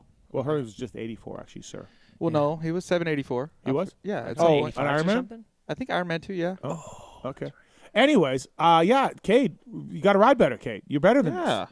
You jump shit. You look good, but yeah, we got to be better. It's called being a fucking friend. You should try it sometime. Yeah, that's all I'm trying to do. I'm trying just to be a trying to be a friend. I'm trying to be a friend. Yeah, yeah. And he didn't appreciate it. You know, it just as a friend watching from the couch. Yeah, it hurts. Do better. Be better, man. Be better. That's it. Probably a little offensive because he beat you a few times too, so he's kind of making you look bad at times. Yeah. Think about it. Yeah. Yeah. Think about it. Yeah. All right, Chase, you got one? Yeah. Okay. Yeah. So. Media yes, scrum? we go to the Media scrum? No, because props to them, they kind of fixed it. I think I didn't go this weekend, but I go to the races sometimes. But most of my work is like bike tests, stuff during the week, stuff you used to do. Dude, the coaches in Southern California, it's insane. I've heard this before. And that what they're telling these kids to do, it makes me want to like punch kids sometimes. Like these kids are flying third gear pinned on the side of the track. Yeah. Just jumping in front of whoever. Yep. Like nearly hitting us with $20,000 worth of camera gear. Like what are you guys doing? How are the tracks allowing this? You know, I mean, mostly Glen Helen. Well, I mean, but there's no rules at Glen Helen. It's like literally like the Thunderdome. Yeah. But I'm with you. Like I've seen it too. I've been riding, and they don't even care, man. Just send all the kids out. Like whatever. Who cares who's coming? There's 30 kids on. Yeah. Where they're gonna do a jump and 2 corners. Yeah. Yeah. It's nuts. I would not have my kid ride in California. No. Not until he's on a big bike. Yeah. Like to learn the fundamentals, to do section work, to do drills, all that stuff. Do it out on the East Coast, somewhere in somebody's backyard or at a training facility where that is. But to do it when there's that many people out there on the track, and I mean, dude, it's I mean, I see it happen all the time. Like a couple months ago, we were doing a test at Glen Helen, and I saw 2 kids, 2 separate coaches doing different sections, head on, in the middle of the track, or not even on the track. Yeah. Like what are you guys doing? No, I've witnessed it at Glen Helen many times. Paula also. Paula, like a kid on a 65, just pulled right out in front of me. They don't look. No, dude. You would think the coaches would be like, "Hey, everybody, stop, look." You know, they don't. Yeah, it's like it's unbelievable. I'm with you. So it's a good one. All right, my race tech rant. What's happened to the opening ceremonies, man? What has happened? Like, okay, 100% during the day they lose their effectiveness. I get it, and I don't care about that. That's not what I'm talking about. Like. They're not going to be as good during the day because of the just in the daytime. I don't care about that. But and I don't want to sound like the old man walking uphill to school both ways. But I'm telling you, dude, I was there. Yeah. They were fucking awesome back in the day. They were awesome, and even Cade doing the transfers. Now I'm not saying Cade like did was amazing. So good. Okay. I'm not saying bring back the transfers because like really like those are fucking scary, and Cade was insane for doing those. So I'm not saying that, but I am bringing that up as an idea that really was great. Yeah. And then we used to have opening ceremony videos where Eli's shooting a bow and guys are running and Chad Reed. We're doing these videos and then we're dropping them out. That was cool. Going earlier than even K-Dub in my early days. It was guys getting fucking upside down on triples. You know, fans freaking out. McGrath doing the knack, right? The whole stadium waiting for him to do it. Yeah. They would bring out 2 or 3 guys only. They'd do some tricks. Now the guys don't give a shit. Okay, they haven't given a shit for years. And instead of having 4 guys not giving a shit, now we got 11 guys. 11 fucking guys this weekend not giving a shit about being in opening ceremonies. Like, dude, first of all, we don't need 11 guys. No. Don't have anybody that doesn't care. So I kind of talked to a few people who know a little bit about the opening ceremonies, and they said the OEMs are asking, like, hey, get us in opening ceremonies. No, fuck off. If your guy's not going to do anything, you're not in opening ceremonies. Yeah. At least you could do one guy a brand. We got multiple guys out there on one brand. So why is that happening? Just take the top point scorer or whoever. Yep. One guy from each brand. Tell them if you don't do something, you're not coming out next week. Like, and I don't mean like a transfer. Ask him if they want to do it. Well, I mean, dude, even they don't even have to be on the motorcycle. Have sell it like to Toyota or something. Bring them out in a truck in the back don't know, with man. Trophy chicks. Sure. Like what they do in Europe. Yeah. Right. But like, dude, these guys don't fucking care. There's no videos hyping them up. We're in the daytime. Again, no fault of Fell, but we're in the daytime. We got nobody caring, nobody listening, and it's sad. I come from a land down under, but I come from a time where, like, it was fucking awesome. Yeah. And that's been gone for years. And I just, dude, so if no one's going to give a shit, like you said, you're not in them, or you're coming out in a truck, or you're walking down the stands and whatever. Like, dude, nobody cares to watch these guys ride a lap around the track and do nothing. Literally just ride around. Like, not even a fucking wheelie down the straightaway or a nose wheelie anymore. Right. We don't even have that. Half the time they get out and the next guy's fucking intro's playing.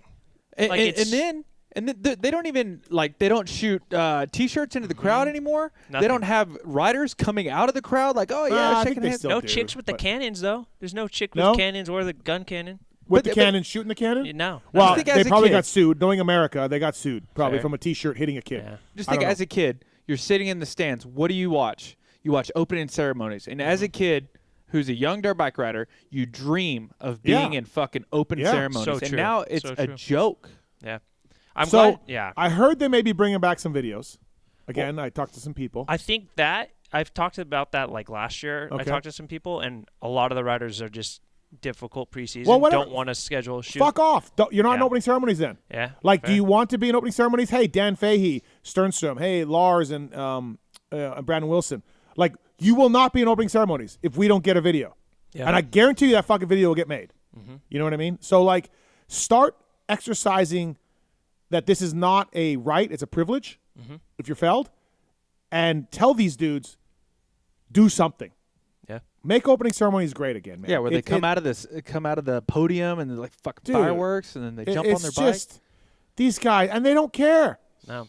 They don't care about it. Guys, like, I remember even guys were in the stands. They didn't touch their bike. They're in the stands, spotlights on them. Yeah. They throw a T-shirt to someone and wave. Like, that simple, but their video's playing. And honestly, I'm glad you brought this up because, A1, a bunch of my friends went, and look, prices have increased. They all spent about $100 on a ticket. Yeah. And that was the first thing they said to me was like, dude, opening ceremony sucks. And they all bring in their chicks, and their chicks are like, I thought you said this was cool. Yeah. Like fireworks and stuff. Yeah. No, man.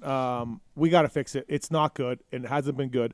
And I don't blame all Feld. I blame the riders as well, and the teams and everybody else. Like, I don't know. And then, I get that Deegs is a major name, but no 250 riders. Like, again, we give the 250 riders every single perk of a 450 rider. You want to be in opening ceremonies? No problem. You want to be on TV interviewed? No problem. You want to like there's no incentive. These guys should be like, fuck, I can't wait to get a 450s to get in opening ceremonies. It's so cool. Yeah. But now it's just like, yeah, hey, Max Volan, RJ Hampshire, Hayden Deegan, they've all been in opening ceremonies. I'm probably missing some guys. Like, it just gets to a point where it's like, big fucking deal. I got to do opening ceremonies. So does Max Volan and RJ Hampshire on a 250. Like, big deal. So we've watered it down. We've made it cheap. These guys don't care. We got to get it better, man. It has been so lame for so many years. And I come from a time, again, where Ricky was getting upside down on a KX125. That's it. Jeremy was doing knack-knacks. Guys were whipping it upside down, like just on two-stroke, you know? And we don't have that now. Yeah, I mean, even for the lap. I mean, yes, we have the lap, but these guys are just doing a lap. They're not throwing any whips. I mean. No, dude, it used to be knack-knacks. Dude, Eli tossed it this weekend. Did he? Tossed, okay. Yes. But still, I want to see a knack-knack or a hill clicker or something. Or, you know what? Scrap it all and do a Super Bowl. Start the night with a Super Bowl. Here we go. Welcome to Anaheim Fireworks. We're starting a Super Bowl. That would be good because then you would see the stars of the sport first and last. Yeah. And you could give them some points for Super Bowl. Like, I'm all about that. Give them 5, 4, 3, 2, 1 or something, you know?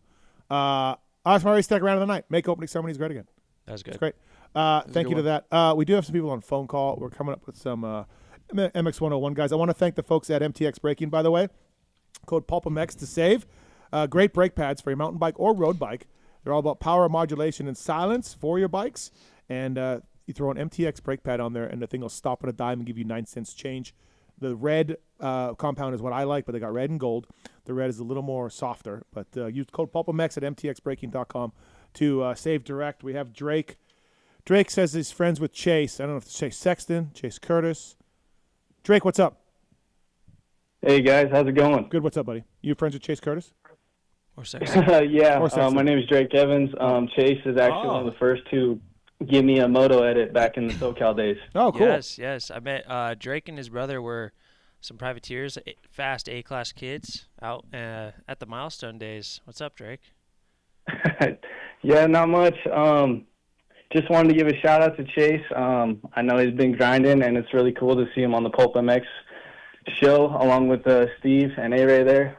Big fans of all you guys. And thanks, man. Truly appreciate all the PulpMX crew. I mean, I feel like you guys get a lot of hate and a lot of judgment, but we do. you've done so From much who? for the sport. Why do we have hate and judgment, man? I see everything's positive from us. Oh, yeah, exactly. No, but for real, I mean, you literally go out of your way all the time, and just wanted to appreciate, like, all the things you do for the sport. I mean, I think everybody totally digs it, and it's awesome to see. And then, like I said, just a shout-out to Chase. I mean, he's come a long way, so it's really cool to see all that, and I just want to give a shout-out to him. All right, cool, man. Yeah, thanks for calling. Thanks for the support. Appreciate it. Chase Curtis making his debut on the PulpMX show. I like that. How pissed was Don? How pissed was Don? Scale of 1 to 10, I would say like a 7. Don's very territorial. He Very was that way with Anton. He was peeing on me all morning before I left. Yep. Don's probably not stoked. And I love Don. He's a great friend of mine. I've known him forever. But We love Don. Thanks, Drake.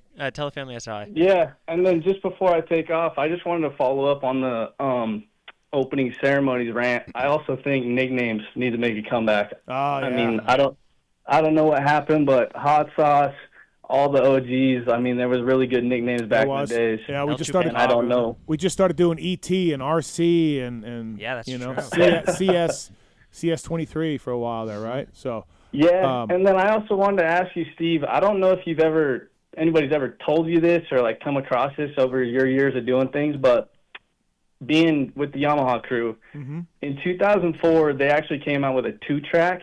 Have you heard of this or seen about this? Dude, I don't know what you're talking about.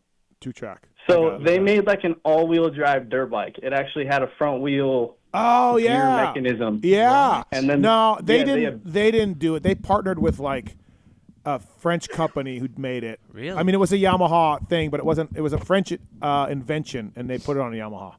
Yeah. Yeah, but the project got abandoned in 2007, and I was like super curious as to why, or if like anybody's even thought about bringing that back. There was or anything. Somebody wrote it. Chaparral. There was a company out here that was selling kits like 6 years ago. Okay. They shot me an email. Yeah. Yeah. Man. I just remember they tried it. They were, Yamaha had something to do with it, but it was a French company. I almost positive that did it. So, yeah, I don't know. Yeah, I don't know. I just thought it was cool and was wondering if maybe you came across it or knew anything about it. But no, not really. No, I don't remember much about it. But yeah, thanks for the call, man. Appreciate it. Thank you. Yeah. Thank you, guys. Cheers. Drake. And that's Drake.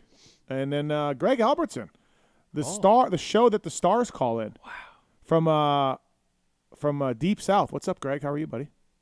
Oh, good. Just weathering this storm here, but I had to call in and about this SMX deal. It was I got a rant about that, and I didn't know if you guys had talked about that or not. We were talking about with Yogi a little bit what Chad was saying about where to put him in the program. Yeah, so we can agree that was probably the worst track that anybody saw all night. Well, okay, except the 450 main. Well, except for Dudney telling JT the track was great and everything was fantastic. Right. So I guess my rant is I'm seeing a lot of people after Chad's comments saying, "Oh, those kids maybe shouldn't be out there on a pro track or they're not ready," and that's really getting me because I'm going through these lap times here and. 12th place in the 250 main. I think we got comparable tracks, maybe a little bit worse track in the SMX main. 250 main event, 12th place, fastest lap time 107. Mm-hmm. There was 12 riders in the SMX Next program that ran 106s. That's pretty impressive. Yeah. I mean, the track was worse for the Duty guys, for sure. But no way. You think so? For sure. Yeah, I would think so. So you got 4 because so basically all they've got now is 2 6-minute races after almost a full track prep. 4. LCQs. 4. Oh, yeah, you mean the 250 main races. Well, yeah, so no, you're going after no track prep after 4 heat races, right? Yeah. Then you get their main, and then you get basically a full track prep. So and then plus you get a little bit more track prep because the 250 main doesn't take right off. Yeah, a little right? bit. I wouldn't say a full track prep, but you get some. Yes, for sure. You get your big track prep, right? So I was just very impressed with those times because I was looking. I didn't know until after the fact. I had a couple kids. I had 3 kids. Max Shane, one of them, got in that accident. How's he doing, by the way? I felt like they handled the situation very well. All the riders out there. And I don't. It's really bugging me. I don't think these kids are all selected. They're all they're all picked by their OEM guys and stuff to be there. They all deserve to be there. They all got Supercross tracks they practice on. So now, at the first time they did it when it was Futures, did they not do it off the broadcast, like before the night show even started? They've seemed like they've done it that all for over. Salt Lake. Yeah. Why did we go away from that? Just they want to be TV time? Because I feel like guess, that worked. I guess they want TV time. I'm sure the OEMs fucking freaked out and said we need TV time. Yeah. I think it's just great. I feel like it was a great show. I mean, I don't know. I guess I'm just invested in it, but man, the talent. No, I mean, to me, lap times going. Those kids haul ass. Dudney and Manier go 5 and 6 lap times. 5th and 6th place lap times in 250 main, and I guess me looking all the way back to 12th in the 250 and knowing that 12 kids ran faster than the 12th place guy in the 250 main event, and that's special, man. Yeah, no, absolutely, no, yeah, those kids haul ass. I don't think anybody said they don't believe that. I think it's just a little bit of just like, they're Futures kids, they're young, they're not a part of like the 250 or 450 deal. I mean. And then you throw in a bad accident like that, but I mean at the same time it's dirt bikes and that stuff happens, and then you have emotions flaring everywhere, and then everyone has an opinion on social media, and it's just like maybe it's not broken, maybe it was just a freak thing. Right. First round. Yeah. First round. I think it's pretty. It happened at the first round with 2 stars. It happened at Anaheim with Mookie and Barsha, and then I mean it happened in rhythm section several times. You got all the way back to like Kennard and Weimer having a funky little crash. You know what I mean? Yeah. So it just happens. No, for sure. I get it. Greg. Don't stress about that. Those people on Facebook. Stay with Facebook. Okay, I got to calm down there. Race Tech Rant. Greg Albertson. I will say this. You said it, and you give them due, but man, it was my first time kind of back in the game and watching with these amateur kids. I had Wyatt Thurman and Kane Bollicino, like I said, Max Shane. So I'm going through the archives, and man, what they've done with the results page is incredible. From all the different sectors, times, the average laps, the consistency. I mean, this is next level. So bravo to those guys. So took them fucking long enough, but they did it. Did you threaten a fire? Yeah, at some point I said I was going to take a flamethrower. Have you looked at this stuff? Like it's detailed, man. Yeah, I mean, before we had a guy, Brian McDonald, who had which he's still at the races doing a lot of the dartfish stuff, but I mean, my dad was constantly just screenshotting the lap times and sending to me, but I mean, but at that point back in the day, it was nowhere near. Our shit hadn't changed since '98, dude. Yeah, it's the same site as 1998. Yeah. Nothing changed. It was incredible. That's older than me. Yeah. Like the things that you can look at now after practice, there's no reason why you shouldn't know where you're going Cade slow. needs to look at that stuff. Yeah, exactly. And he does. Yeah, he does? Yes. Oh, yeah. He's one of the worst. He's printing shit out. He's looking at stuff. He needs to stop doing that then. I don't know. Maybe he's in his own head because, dude, like, if you know where you're slow, like, fix it. I mean, it's shit. Like, it's all right there for you to look at. I just don't understand. So, yeah. All right, Greg. Thanks for the call, buddy. Appreciate it. Thank you. All right. Hey, appreciate you having me on. See you, man. Yep. It's Greg Albertson, everybody. No excuses. All right, before we get to MX 101, the I Don't Know Man segment. Let's do this. Let's do this. Let's do the I Don't Know Man segment. I don't know, man. I don't know, man. I don't know, man. I don't know, man. I mean, I don't know, man. I don't know, man. I don't know, man. Like, this is off topic. This is off a motocross thing. Now, I'm fortunate that I do okay in my finances with this job. I've never, even when I didn't have really great finances, I never really looked at gas prices. I never looked at grocery prices. It is what it is, and I'm not driving around looking for a better gas deal or for, this place has pot pies 2 for $1. I'm just not doing that. I don't care. I don't care enough. And obviously you read about inflation, and it was a huge political point about inflation, and things have gone up, and the fucking tipping for the restaurants that you do all the work at is insane. Yep. You know what I mean? All of this is, you've noticed this. Inflation is there. Current president has done nothing, by the way. Just want to make that point that out. But this weekend, dude. So California, like their minimum wage is like high, and California is expensive. They said this. Gas is expensive. I noticed this, but like whatever. But here's where I fucking draw the line. Here's where I draw the line, dude. After the race, I was hungry. I stopped at like a drive-through Alberto's Mexican place. There's 8,000 of them everywhere you go. I love Alberto's. No, they're so good. Roberto's, Alberto's, Roberto, all of them. Yeah. All the Bertos. All the Bertos. Yeah. They're good. Yeah. They're fantastic. Especially with your gnarly hangover if you're super drunk. Yeah. Late So night. I stop at one on the way home. And here's where I don't know, man. I bought 2 taco combo. No drink. Refried beans, rice, 2 tacos. $17, dude. Oh my God. Whoa. Are you serious? $17. They fucked up there. They had to have fucked up. There's no way. That's like dude, $9 at Del Taco. That's like Uber Eats numbers dude, right there. I'm telling you. I said, what? He goes, 17. Dude, we got to stop this. Yeah. With this inflation, it's got. When does it? But the thing about it is, it's only California. I know California is more expensive, but I feel like it's everywhere. It's creeping in everywhere. I mean, but I mean, dude, like gas prices back home are $2. Because you're in the middle of nowhere, dude. I mean, no, not dude, really. I'm just saying, I'm in Tennessee. A number 5 combo shouldn't be $17. It can't be $17. That's not. That's not feasible or correct or doable for people. You should have went to In-N-Out because In-N-Out is reasonable.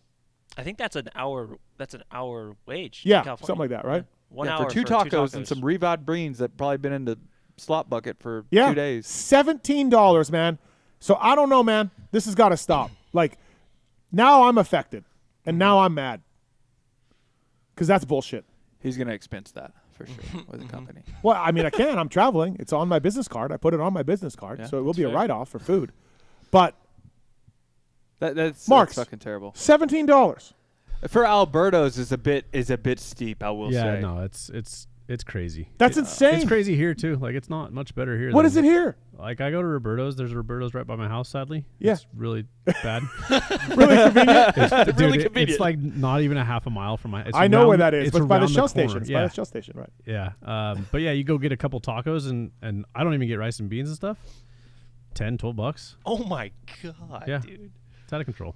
Dude, like I said, I've never really been a shop pricer guy. I just open Alberto's. I pay what it is. I don't bitch and moan. Like, whatever. I don't care. I need gas. I need groceries. What am I going to do? What's gas prices here in Vegas? I don't know. I don't even know.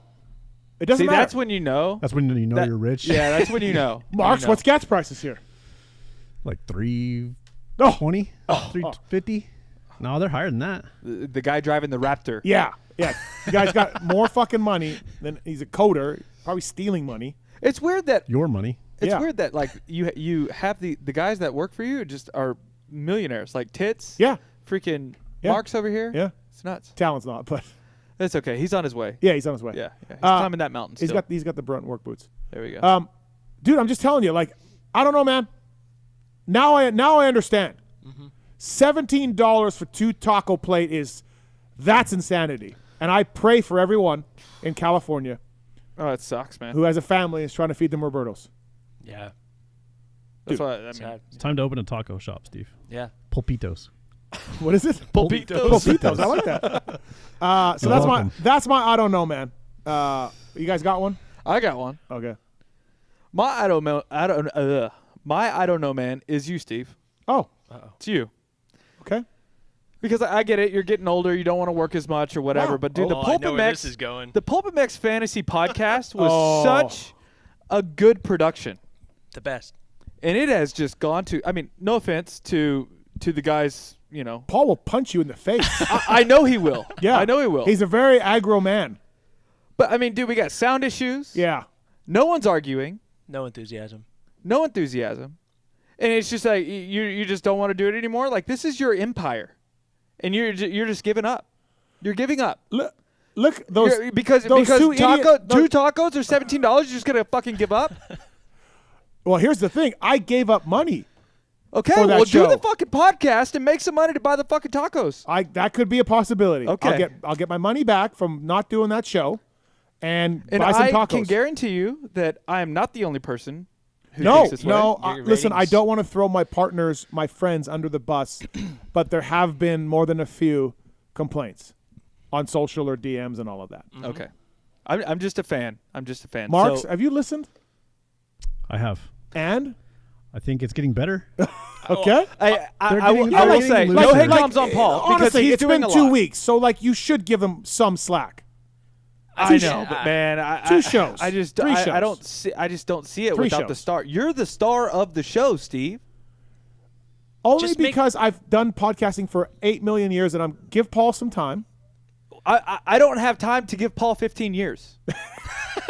Does Dan even make fun of riders? No, dude, no one. That's what's gone. It's back just all and forth- gone. Yeah, like that. It's all gone. Arguing. You and JT going back and forth just about JT just waffling for 10 minutes, like that. That's all gone. Yeah. I mean, like I said, I mean, we give Cade because Cade's my friend. Yeah, we can be real. You're my friend. Yeah, I'm being real. TIU, tighten it up. I mean, I felt like, dude, this one fantasy. I'm doing a lot of pods. I do a lot of shows. Bro, you went to Cabo how many times last year? Where are you going with that? I'm just saying, like, what does that got to do with anything? You took a lot of time off last year. Okay. I see what you're saying. I see what you're saying. Okay. Let's just reel it in and get back on the fantasy pod. That's all I'm saying. All I'm saying. We got $20 from somebody on YouTube for Mark's Pulpito's idea, so we can start. That's our first angel investment. We We're good. We will drop the concrete soon. You know a guy. Yeah, I know a concrete guy. Yeah. He's a fucking. He's a trip. He'll charge you retail plus 10 for sure. But listen, man. Thanks, Morgan. They'll get better. They'll get better. So we're not. We're just out. No, I'm going to jump on from time to time. Okay. 100%. Maybe we add Lewis. Okay. Since Lewis is on his way up, his trajectory's up to just I don't know, dethrone Steve at the top of the media the press box. The perch. First of all, no one from the UK can ever come into my country and take me down. Okay. Last time he did He go to passes Canada. one citizenship test. and I'm this is what citizenship. happens. Yep. I'm a citizen. Okay. All right. Listen, can we just give him some time? I hear what you're saying, and I've heard it also in DMs. Can we just give him some time? Can we revisit this? We can revisit this. Okay. How long? How long we got? We have 17 rounds. 2 months? Can we give the guy? Can we give? That's 8 races. No, absolutely not. No. Do you want them to argue more? Yes. So I will. Okay, Can you make Marks, them mad? Can we pass that on? Yeah, noted. Argue more. Maybe this will piss off. Okay, all right. I just would like to say that me and Paul, like I like Paul. Yeah. And has Renthal.com. nothing against Paul. I'm just talking about the podcast as a whole. Yeah. Here, no hate comes on Paul. Yeah. But yeah, we got to argue. He's Maybe not, this will piss him off before the podcast too. Okay, well we'll clip this and I will send this to them. This part. Okay. Can we give him some time? Yeah. Not 2 months. Chase, can we give him some Not time? too much. Chase, were you Hell's amazing crazy. when you started hosting Swap Moto Live podcast? Were you amazing? No, Thank no, you. no. You got better. He got better. I'm just saying, you're the star of the show. It's I don't think PulpMX think fantasy Paul does for a a bad reason. job hosting though. It's not that. I think Okay. it's just the whole podcast is It's just missing the missing. back and forth argument, the banter, or whatever you want to call it. But I don't feel like I did They're that just- unnecessarily. They're just like listing their results and listing their teams. Like And what did I do? Didn't we just list the No, results? you guys were like so and so fucked me. I You're didn't an really idiot say for that. picking I felt them. like I stayed out of that. Oh yeah, because, okay, but because like I the was Hardy the one. Munoz talk, like, oh, what's Hardy gonna do? Like, there's no like build up, Yeah. like for the following week. It's stale. It's stale. Well, it's about time someone appreciated me. It's about time. About time someone appreciated me. I'm just saying, friend talking to a friend. TIU. Right. No, Paul has to tighten it up. I'm good. Is it Paul's podcast? Yeah, what? They had. Yeah, I don't make any money off that. I gave all the money to those guys. Okay, well then that's Like an issue. I said feel to like- them, I'm stepping back. You guys can have my share and figure it out. And then they got in a big fight about that. But anyways, they worked it out. But See, Marks, they should've- Marks they I knew should've that would done draw the a laugh on podcast. Marks. But they figured it out. They're fine. Okay. But yes, I was like, hey man, I want to take less off my plate. You guys can have the show. This guy, I feel like you're stepping away. You're going to less races. He's comfortable. You're comfortable. You're not as hungry as you used to be. I feel like I'm not. I've lost weight, so I'm not as hungry as I used to be. I mean, especially with the tacos being $17. But dude, that's a fucking joke. Okay. Yeah. Right. Have you not listened to the shows? No. You should. You got to listen. Yeah. You have to listen to these shows, Steve, and then I'm backed up on LVK right now. I got to listen to LVK. I'm backed up on that. That's LVK fine. Don't listen to that. It's fine. LVK is fine. LVK is fine. Doesn't need help? It does not need help. No. LVK is moving up. Okay. Fantasy pod. Moving up. Yeah. We got $7.99 from D. Watsy. One taco, please. We're placing orders. Pulpitos. I'll tell you what. Hey, can you put one of those Mexican hats on Steve? At Pulp, you bet. Yeah. at Pulpitos, we will not have any item over $12. I'm going to state that right now.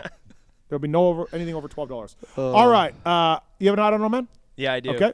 Now I feel like I'm going to be targeting because you guys went different routes, but mine's Shane McElrath. Okay. I don't know what's going on. It's not been good. Even like before the offseason. Off-season wasn't good. Yep. It's like, and I like Shane. Yeah, great guy. Great family. But it's like as soon as he's got some consistency with a team and a bike, it's not going well. I don't know if your Eve needs to throw a different color fender on there or something to spice things up. I don't know what's going on. Yeah. I'm with you. He's not riding well, Especially when Joey's doing so well. The off-season was weird because he was crushed at the previous off-season, right? Yeah. And rode really well. And then now competition wasn't much different either. No, it wasn't. And then he was way off the pace. So you're right. Weird contract year. A lot of these guys really stepped their game up. I might throw in Colt Nichols. I've been waiting and waiting and waiting. Oh, I don't know. He's been all right. He's been all right. Oh, bro, that heat race. I mean, the last couple. He's laps, better than Shane. He's been better than Shane. Yes. But I think the world of Colt as a rider, and I'm been waiting. I'll agree. Yeah. So Yeah. I don't. Colt just made a big change though. I think he's gonna. Yeah. Like I mean, these are both pod Supercross champions that we're talking about though. Yeah. You know what I mean? Well, Shane didn't win. Shane didn't win. No, Sorry, almost. I mean, Colt still. Did you see Deegs win tied up with Shane in career 250 Supercross wins? Which I was like, wait, what? This weekend? Yeah. I was like, wait, what? Deegs has that little or Shane has that many? I couldn't quite figure out which was the right answer. Yeah. Shout out to Mosman, by the way. We didn't even talk about Mosman. Road's great. Yeah, all right, let's get the Canadians in here. Chase, you're going to step out. Yep. ARay's going to step in. And thank you to folks at the Fox Factory Vehicles, your home for Black Widow, Rocky Ridge, Black Ops, Shelby American, and more. Partnering with top OEMs like Chevy, GMC, Ford, Jeep, Nissan, and more, backed by the OEM warranty. FoxFactoryVehicles.com. No waiting for parts, no hassles, no voided warranties. Drive your dream vehicle today. Thank you, Fox Factory Vehicles. And LUXON clamps. I finally got my LUXONs on my bike. Pulp 2025 is the code to save with LuxonMX.com. And all orders $100 or more ship free. PulpMX using these clamps as well as MXGP guys. And LUXON uses advanced engineering techniques to develop products that are unlike the rest, lighter and stronger. Optimize stiffness to improve your riding comfort and handling. Check out LuxonMX.com. Pulp 2026 is the code to save. And with that, let's bring in our next couple of guests. Thanks to Chase Curtis. He'll come back in from Swap Moto Live here in a little bit. But first up, he's Canada's MX2 national champion. You saw him riding for BarX for a few years here in America, and he settled nicely home in the USA from MX101 Yamaha. It's Preston Kilroy. What's up, buddy? How are you? Good. How are you, Steve? Thanks for coming in. Yeah, thank you for having us. I mean, I know you're a huge podcast guy, big talker, so I appreciate this. Yeah, and not also, much of a social butterfly. Yeah. But. I've seen you at Mesquite a whole bunch. You're doing classes up there and all of that, so it's been nice to chat with you. And then also here, a guy I've known for a long time. First time I saw this gentleman was 1996. Budds Creek, his RM250 shock shaft broke, and he ate shit down Henry Hill. And I said, that poor fucker. And it turned out to we got some stuff in common. Yeah, right? It turned out to be this guy, Kevin Tyler. What's up, buddy? How are you? I'm good. Thanks for coming in. Yeah, thanks for having. Good mountain bike ride today. That was awesome. Yeah, you said awesome. you don't ride much, and then I honestly that first hill and the downhill, I'm like, this is kind of techie, and like you were good though. Yeah. Yeah, I mean it's not sand. You know what I mean? I'm not much of a rock guy. I mean, it's sand, give me some berms, but I didn't die. It was good. Yeah, you were good. So I appreciate you coming on. That was fun. Yeah. No, thanks very much. I mean, we talked about doing it a bunch, and I screwed you last year. Yeah, dude, this has been like a 3-year thing. I fucked you last year, so I made up for it. Yeah, absolutely. So congratulations on the title. Thank you. With this guy. It's a really cool story because, Preston, you'd had some success in America, some good rides, but never could quite break through. And you did pretty good on an RMZ 250 too, not bad. So this guy picks you up out of kind of nowhere to ride a 450 up in Canada.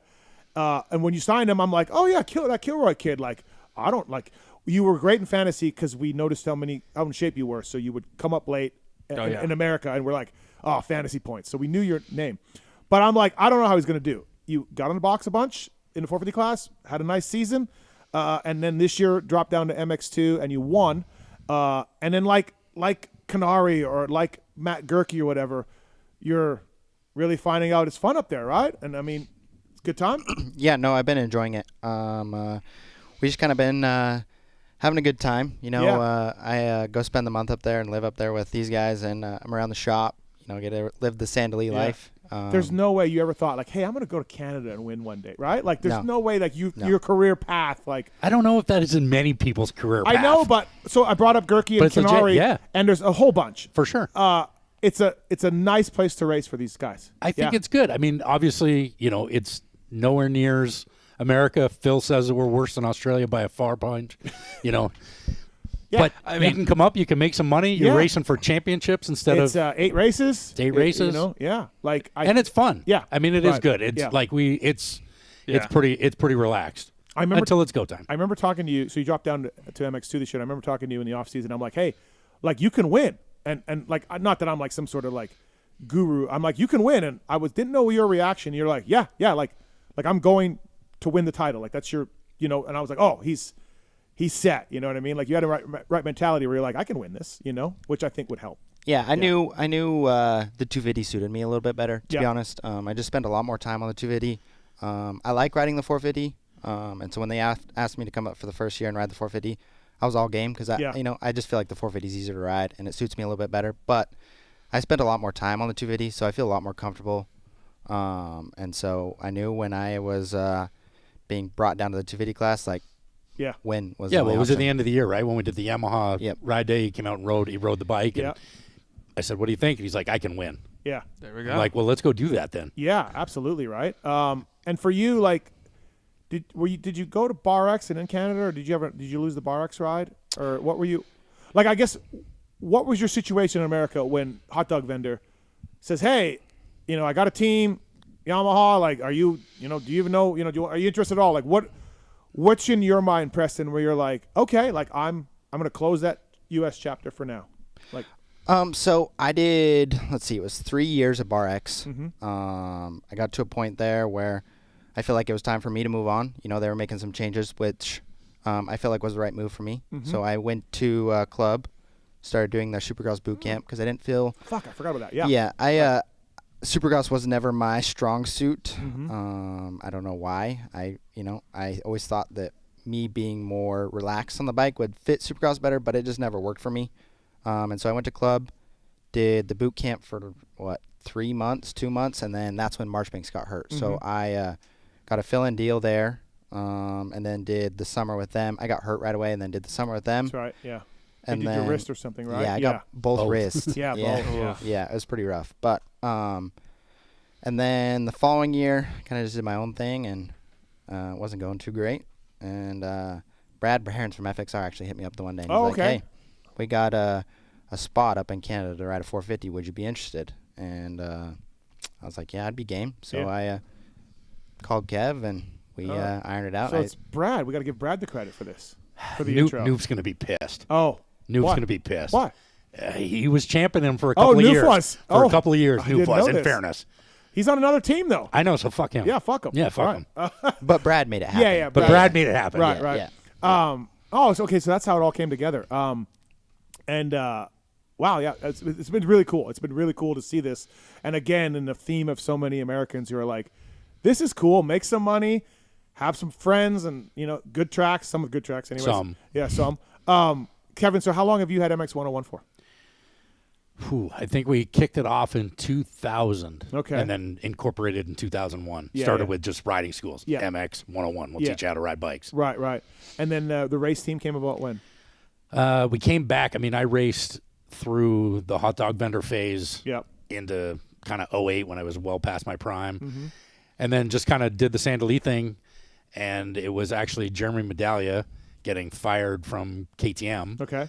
Looking for a ride, called Yamaha. Yamaha called me and said, "Are you interested? Is this something?" I mean, he lived 30 minutes from me. Right. Said, "Is this something that you'd like to do? We're interested in supporting you to support him. We don't want to deal with racers." Yeah. And that's what kicked it back off. So 2013. So you're almost at almost 15 years with Yamaha support. We started with MX101 Yamaha support in 2001. Oh, okay. So 25 years, Blue Crew. Okay. I'm waiting for my 401k and my badge to get in the door. Yeah. It's right. I haven't got it. Yeah. Well. Every time I ask, they just turn and walk away. Yeah. It's rude. For It's rude. years, we poked fun at you because you would bring these guys up. Oh. And then Derek would take them. Sorry, you poked fun at me first. Yeah. You started that long ago. Okay, so this gentleman got the Racer X gas card 2 years in a row? Or races in a row? I did 2 races in a row. The 2 Vancouver and Toronto. Remember when Supercross. Toronto and Vancouver had World Supercross rounds? Yes. Like in the fall? And they weren't real in the 250 class. Yeah. Heath Voss. Yeah, Right? Voss, and Timmy rode. 250 class was mostly Canadian. Some Americans it was like sprinkled in. I think DeVolo's there was a few that kind of came to right. So this gentleman got the Racer X gas card for being the first, fourth place or third place in the LCQ. Then no, let's correct it. Oh, I qualified at the very first one. Okay. Then when we did the 2, when it was just Toronto by itself, I made the main when it was mostly Canadians. Next year it kind of gained a little bit more traction. I got the gas card in Toronto. Okay, I'm not talking about your qualifying. I'm talking about the ones you didn't qualify and got the Racer X gas card. Okay, well then, So then we're at Toronto. Yeah. I didn't qualify. I missed by 1. Mm-hmm. We're doing the math, and I made 5th place money. Yeah. Hell yeah. Yeah, it's great. Right? So I was like, yeah, fuck, this is good. So I went to Vancouver and laid up by 1 Oh, you spot. did? Yeah, you man. did lay up. I didn't know this. Yeah. Oh, I did I'm not a smart know this. businessman. Oh, nice. Yeah. So you laid up. Okay. Laid up. All right. 1 spot. I mean, that was, you know what I mean? So I, in my Racer X Canada days, I knew him, but I'm like, he looks like he's skinnier back then, but kind of looks the same. and I said he looks like a guy selling street meat in Toronto. Like street meat. The Street hot dog meat. vendor guy. The hot dog vendor guy. Oh, my God. So I called him hot dog vendor, and unfortunately, dude. Yeah, it was fucking bad. Could you imagine a butt patch that just says street meat? Street meat. Would have been better than hot dog vendor. Oh, so, like the hot dog vendor thing, my bad. It kind of stuck. And I told you that. I said, you do not, even back then, when Yeah. you were baby pulp, Yeah. you had no idea how much pull you have. I still don't. But I know you don't. Oh, and I've no. told you that's Yeah. my I don't know, man. Like Yeah. I've told you that as a friend. Yeah. That you don't realize how much pull you have Yeah, and it's how taken a time long for time. that. So that's why you are. So anyways, so we made fun of you for that. Yes. And then we made fun of you because you would bring these kids up Yes. on your team. They Yes. would ride really well, and then someone else would hire them. By the time they got worth something. Yes. Yes. Someone else would hire them. Yes. But give them a little bit of money and like, Yep. jump ship. Jump ship. Dylan Wright. Oh yeah. Pretty new chick. Let's go. New who chick, else? new truck. There was another one. Didn't you lose another one? Jess won the championship with Pettis. Yes. And he went to KTM. And he went to KTM. That's right. Because So- Roger called him for US Supercross. Is that what it was? Wow. So That's what he said. It helped. My point I'm not being Roger. now is, fuck that. You Fuck struck that. back. Yeah. You got Jess Pettis. He won the title. You hired him back. And I got that one Yeah. under the covers. Yeah. Nobody saw it coming. Finally, Yes. something Vengeance. Vengeance for you. Yes. It took a while. It did take a while. Dude. And as you're listening to the show, last summer's you must have been like, what the fuck is going on? That 450 class. Were you in the truck? Yeah. Yeah. No, That I 450 saw it class. Holy shit. It was insane, dude. I mean, we were talking about it on the show every week. You're we're welcome. We're just like, Yeah. So then this happened, and then this happened, and then Jess and Dylan, and then their chicks, and then this, and then Phil. They put Canadian Moto on the fucking map, dude. Yeah. Have you ever seen a season like that? Like, No, it was absolutely bonkers. Bonkers. so you come in with Jess, and Dylan has a bike problem because Diggs can't keep it running. We'll make fun of Yeah, I it. mean, Yeah, spade's a yeah, spade. right? Yep. Huge lead for Jess. He's Yeah. going to win the title again. It's either him or Dylan Wright, and it's going to be Jess Yep. Pettis because he's got a huge lead. And I mean, they were 2 minutes. I remember at Calgary, first moto, Jess comes in. Jess won the moto, comes in, and he's like, how far back was Phil? And I said he was 14 seconds ahead. And he looked at me kind of confused, like he's concussed. And he's like, no, like how far back was he? And I'm like, Yeah. no, like he was Yeah. 14 seconds ahead. You were almost one more lap, yeah. and you would have lapped him. in the first moto at Calgary. That'll go Third real place well with Phil right now. Hey. But, okay. And so he's going to win the title. Yep. You're going to have 2 champions. Yep. Then he knocks himself out at Gopher, but it's okay. You still got a lead. Like, you're still He okay. did. He knocked himself out, missed both motos, Yes. and we were tied for the red plate. Hold on. Yes. He knocked himself out, and then Jess Pettis, not him. Well, Not no, me. You yeah, went Jess he. Pettis knocked Yeah. himself out, and then was it last year that the fucking gas with the Honda? That was Dylan Wright, yes.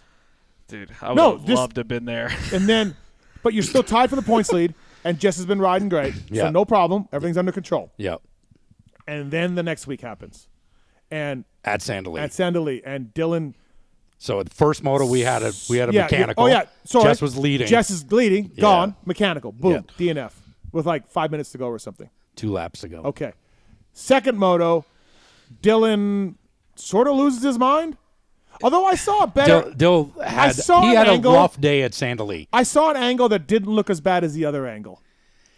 It was pretty The bad. first angle I saw, I'm like, oh, fuck, Dylan, what are you doing? Yeah. And I saw another angle where I'm Yeah. like, okay, he kind of glanced him. If we had what And- really needed on that one was just an overhead view to see the angles of where the track went. Yeah. It was Yeah. like it wasn't good. He was Yeah. not going in the direction of the track and heading towards a pond and Yeah. stopped. So Jess stopped him. So Jess is out. Yeah. Dylan's looking good, except Dylan cartwheels. And I think he hits a tree? Or is it the moto before? Well, that's what I'm saying. first In moto. practice or in the first moto, ran into, I think it was Amiot. Yeah. They both go down. And he's first moto, eats shit in the back, and That's on drone. That's a drone shot. yeah, looks dead. Yeah. Zombies himself, right? Chris blows himself up. Yeah. Comes back, finishes the moto. And then, the drama on the start of the second one. He gets up, gets going. You and Newf are yelling at each other. I don't really. Yeah. No. So. I was very proud of myself that day. How well I was composed. Someone was yelling at Newf. JP. Jess was. Jess was. At the end of the all moto. I said to Dylan was, "Are you fucking for real?" Yeah. That was it. Yeah, that was the end yeah. of. So I was kind of pumped on myself that I didn't lose my Yeah. shit because 5 years ago, hot dog vendor would have gone ape shit. And then the gas thing was the week before Gopher when they had to stop because they had to run a stock tank. That was the week before with Dylan. Yeah. And then, dude, so And then he hits a tree. I in will Moto say- 2. and then he hits the tree. Yeah. I'm buying the pass this year. You're welcome. Yeah. I'm buying the pass It was this year. phenomenal. fucking 20% crazy. discount code MX101. There we go. I mean, Jess should have won it. Like with Dylan's mechanicals and the way he's riding, he should have won it without a doubt. And then this Phil guy wins it. Without winning an overall, he won one moto? Two Two I motos. think. Yep. Two motos. Our guy Phil, which is perfect for this show. Perfect. Tom You're welcome. Vial of Yep. Canada. What? Tom Vial. Tom of Vial Canada. of Canada. Like the Canadian series was absolutely insane. It was crazy. Yeah. It really was. Yeah. So, in a way, it's a great job signing Jess Pettis, and in a way, that Yeah. sucks. You didn't win. You didn't get the number one plate. But Yep. like, I mean, We'll what get are you her going back to do? this year. Right. What are you going to do? Right. Yep. Like, so How is the relationship now with Jess and Dylan? I think There is no relationship. Oh, it didn't get repaired? No. Because I heard for Desnations it was going to be okay. No? Okay. I don't know. Well, that makes it even better for Yeah. my Yeah. subscription that I'm the paying for. discount just went down. The wives are friends. Yes. And that was was kind of what, because Yeah. they have always been Yeah. at opposites from the time they were both on my program together. Yeah. And They you're, were- you're just a fly on the they wall. were- dude. yeah, Yeah. he was just Yeah. Old, Yeah. old, Got old the PK's popcorn just in the tucked in the side. corner, Yeah. just making his Like oatmeal on the literally, side. Kilroy, no Yeah. controversy. He's like, no, he ain't. He's not pulling Deegs. He's not. No. There's nothing. I mean, dude, like Nothing. you're in the semi, like watching the 450 motos, and you're just like, oh my god, what is going on? Yeah, and then especially after Sandalene when everyone's sitting there screaming at each other underneath the tent and people are pushing bikes past, and it's like, dude, what is going on right now? Yeah. So Good value.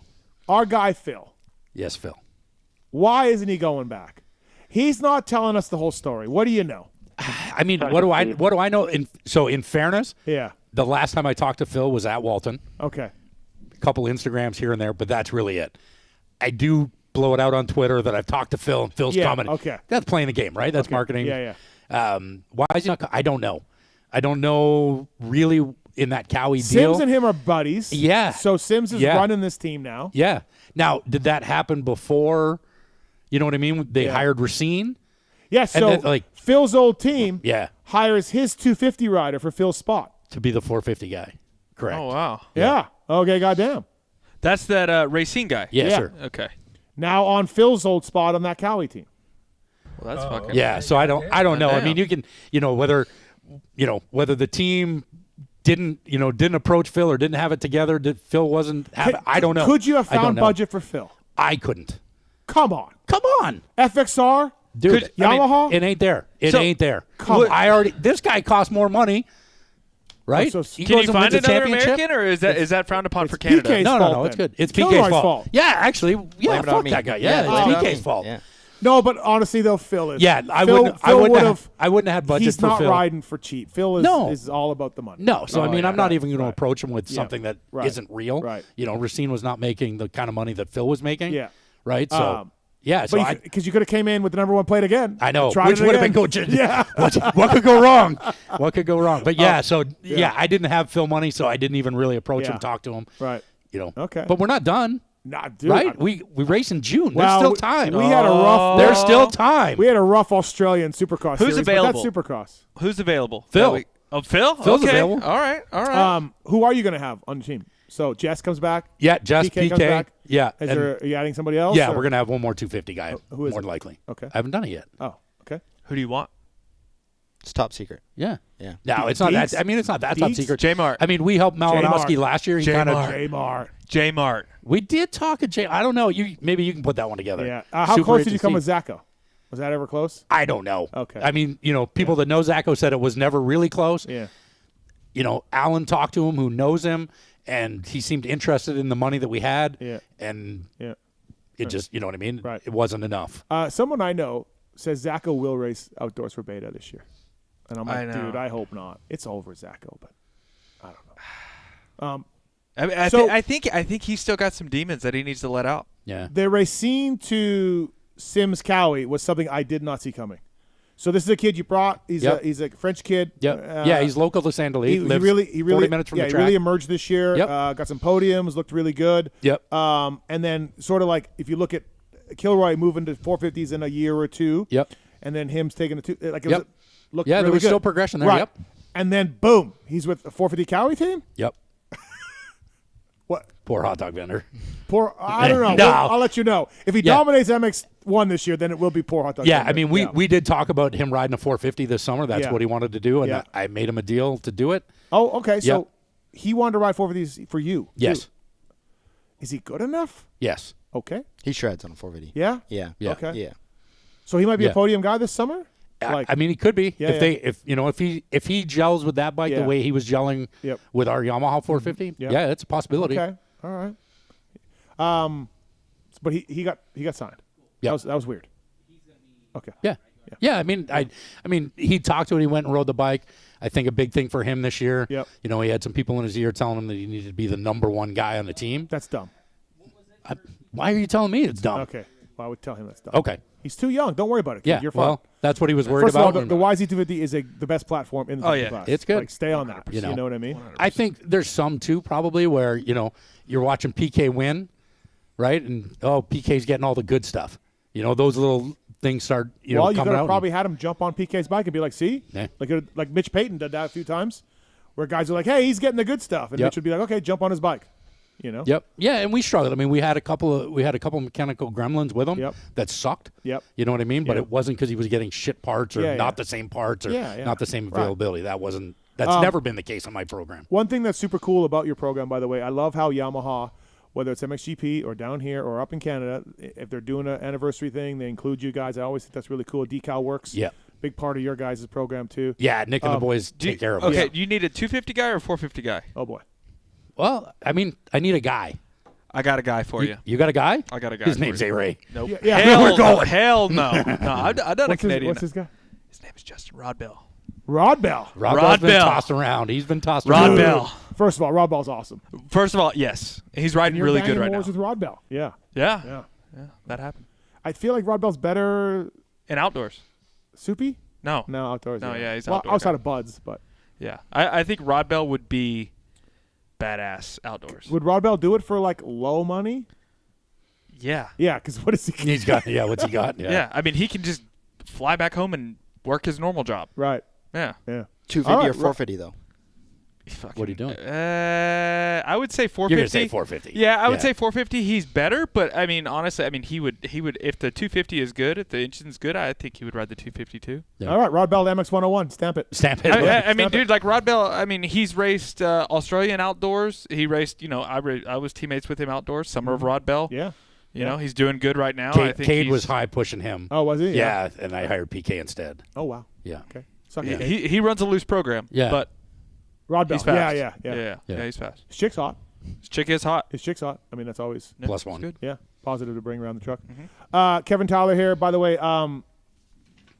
Brought to you by 2 Classic. Kevin Tyler from MX1. 2 Classic. Please check them out. Over 30 million shirts sold. More than 5 million customers for 2 Classic. Are you into joggers at all? Am I into joggers? Yeah.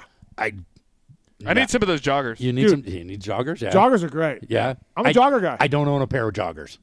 Dude. Yeah. Jogger?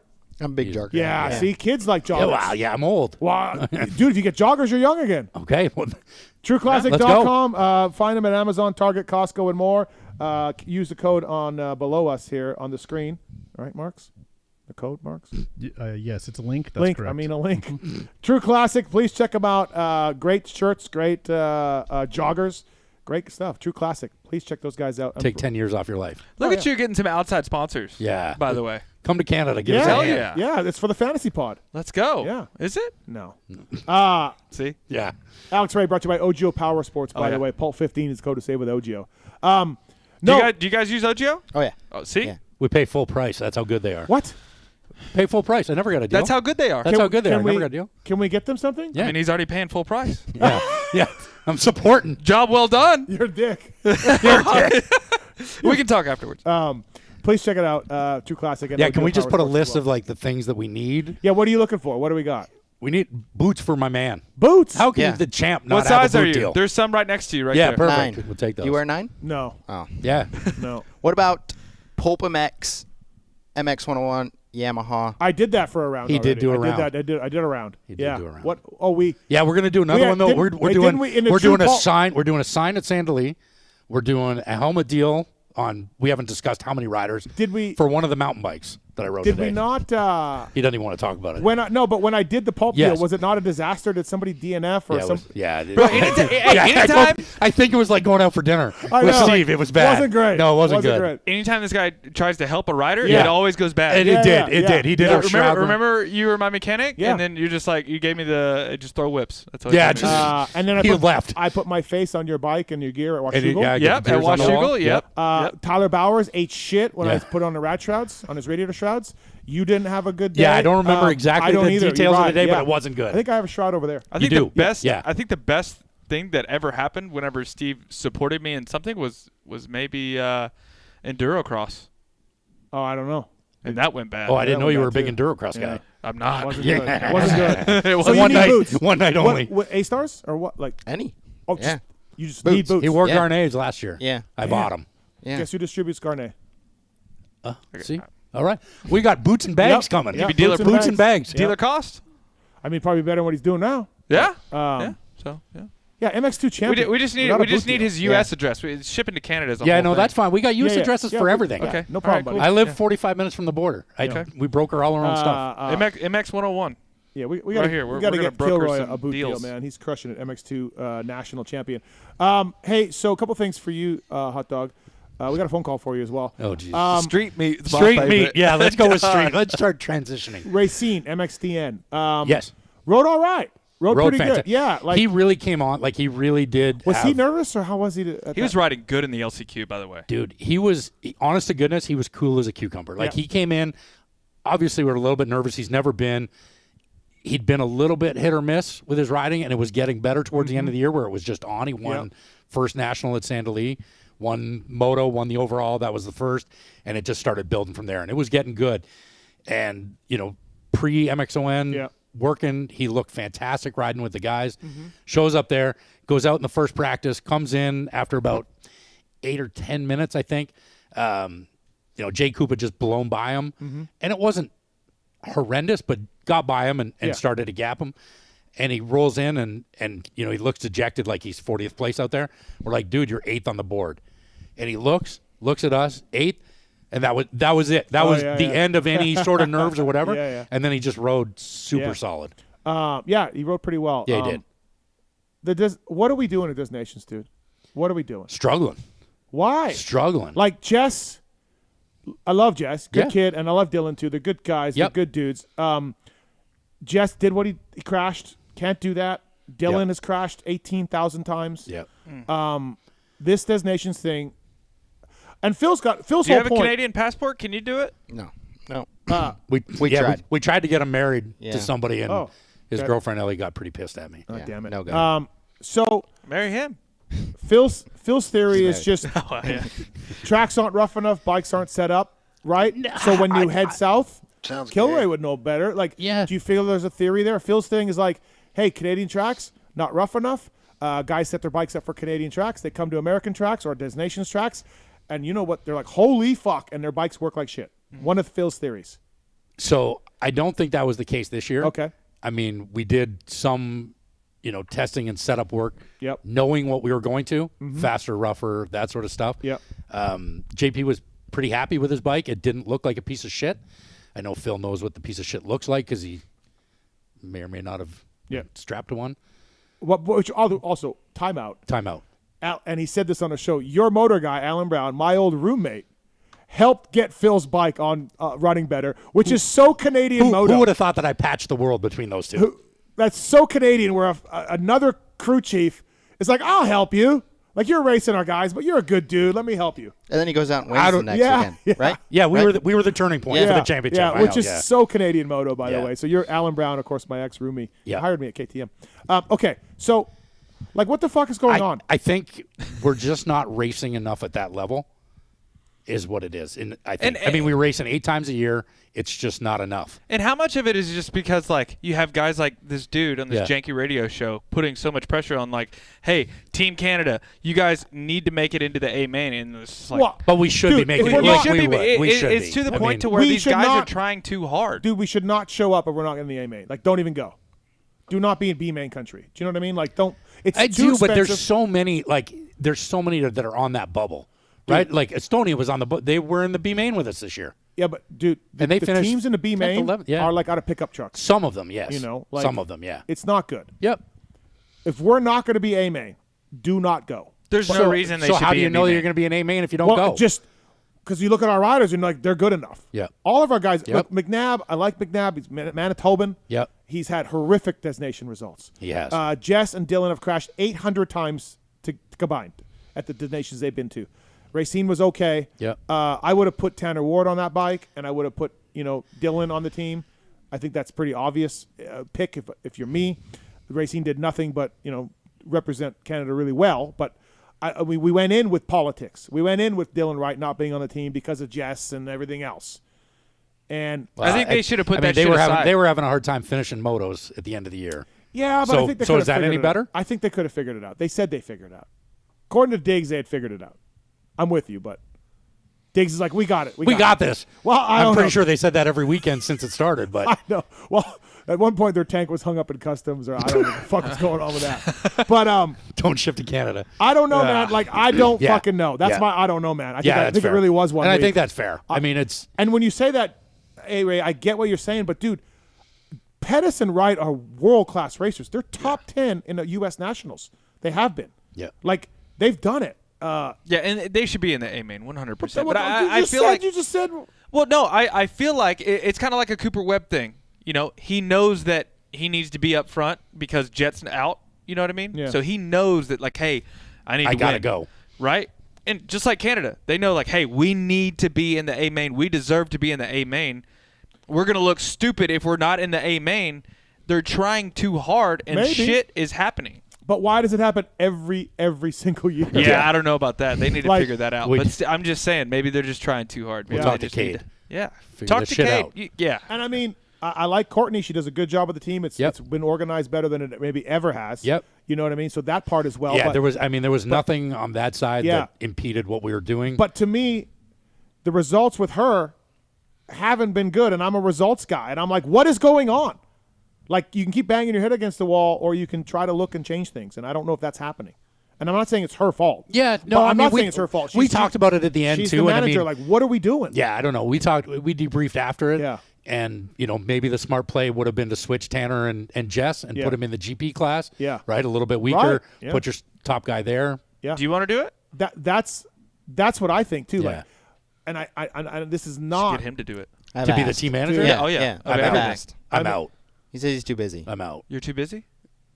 Yeah, I'm too busy. Yeah, he's taking time off. Listen, that's like it's a Cabo trip weekend. to me, and this is not second guessing because we said this going in. It's just what Japan did.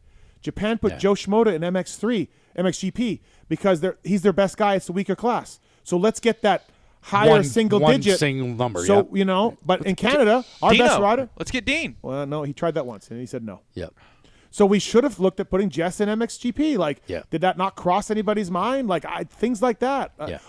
I don't know, man. I just it frustrated as a Canadian to see these great riders. Dude, it's frustrating to spend the money to go and do it and not get it done. Right, you're the one Right? also doing that, right? Yeah, I mean, I spent 66% of the budget this year. 2 guys. Right? 66%. Oh, for Nations, right? Right? Yeah, Out of yeah, 3 yeah, guys, I yeah, had 2 of them. Right. I footed the bill for Right. my 2 guys to train and ruin my it's parts. frustrating. Yeah. I hope it changes, man. I don't. So you don't have anything like on the inside that you could be like, hey, No. no. Yeah. No, I mean, we need to just be better. Yes, right? we do. You just need to, not crash and get good starts. Yeah. Yeah. Easier said than done. Yeah. But Yeah, I mean, Dylan. It was shoulda, coulda, woulda. Dylan should have been on the team, in my opinion. But that's fair. He's also crashed at this Nations. You can't say Dylan's.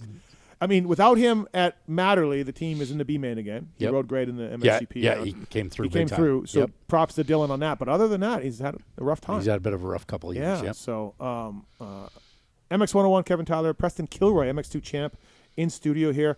Canadian series as a whole, like, fuck, I don't want to come across as negative again, but just bring it. Just pile it on. No, I just pile it on.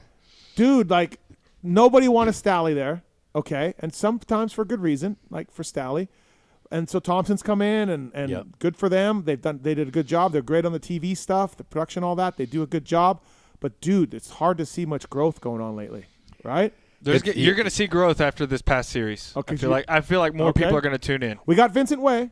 Got Vincent. Vincent's coming up, riding MX2. Yep. But what does Yamaha say to you? Are they like, hey, Tyler, like, we can't Yeah, I mean, like, they're pumped. They're all in. They've been, as in as they've ever been and riding the wave. Like, I mean, obviously I got more funding to go and get Jess. Yeah. Right, to keep PK and not lose him to Diggs. Right. You're right. Like, fucking Diggs. Yeah, fucking Diggs. Frank money. Yeah. So, what are you going to do? You're dealing with Frank. Yeah. Yeah. Do you like that Renthal signing that they did? Yeah, I mean, they tried to do it the year before. Oh, okay. And KTM got him. I think Diggs might have been at Honda telling them they had him, and he was at KTM riding the bike and signed over there. So, I mean, it's something that they were trying to get done. Yeah. And he's fairly local to them, so Yep. there's a little bit of a connection. But Yamaha is all involved as far as the series, or do they look at the series and be like, what are we doing? No, I don't think they're out. Where are we? Like, what are we doing? I mean, the series, in fairness, this past summer was probably one of the best, aside from all the craziness that everybody course. loved and Yeah, watched. right. But I mean, they've got a really solid crew that's been there, that's running the races, officiating the races. Shit was on time. Like, it's not like back in the day when people would miss motos because the fucking horn went and nobody heard it. Like, they were on a schedule. We've got it. We kept it. It was tight. So the core running the event, that was probably the best season we've had. Okay. It was good. There's been pay stuff. I think that last year most of that got resolved. Okay. And most of the riders have been paid for almost all of everything. So that's a huge plus. I But that mean, most wasn't the of the case the year riders- before. Okay, yeah. No, but I mean, Yeah. I think there's still, like, Yeah. if you went, I don't know if the last round at Walton, if everybody got paid because it was the last round and, slided, but they were showing up the next week with checks from the week before, which that was a huge improvement over what we've done in the past. Sure. But yeah, I mean, we're missing a little bit of that grandiose. Like, we have no title sponsor. We don't have. You raced in the days of Stally and I all did. that stuff. You know what I mean? So you've And really, I promoted in the days of Stalin, too. Yeah, good point, right? So you, as a racer, as a promoter, you've seen this series. I mean, at one point when I brought Kelly Smith up to, like, Renthal, there's like 9 rigs. Do you know what I mean? Like, Yep. it was 9 semis. It was a Rocks concert on Saturday night and shit like Yep. that. Like, it was. Yep. Yeah, I mean, Stally had a bunch of. I mean, he did incredible things for Canadian Moto. love him, hate him, Yeah. and it can be in the same conversation. Yeah, with yeah. me, anyways, Yeah, right? yeah, like yeah.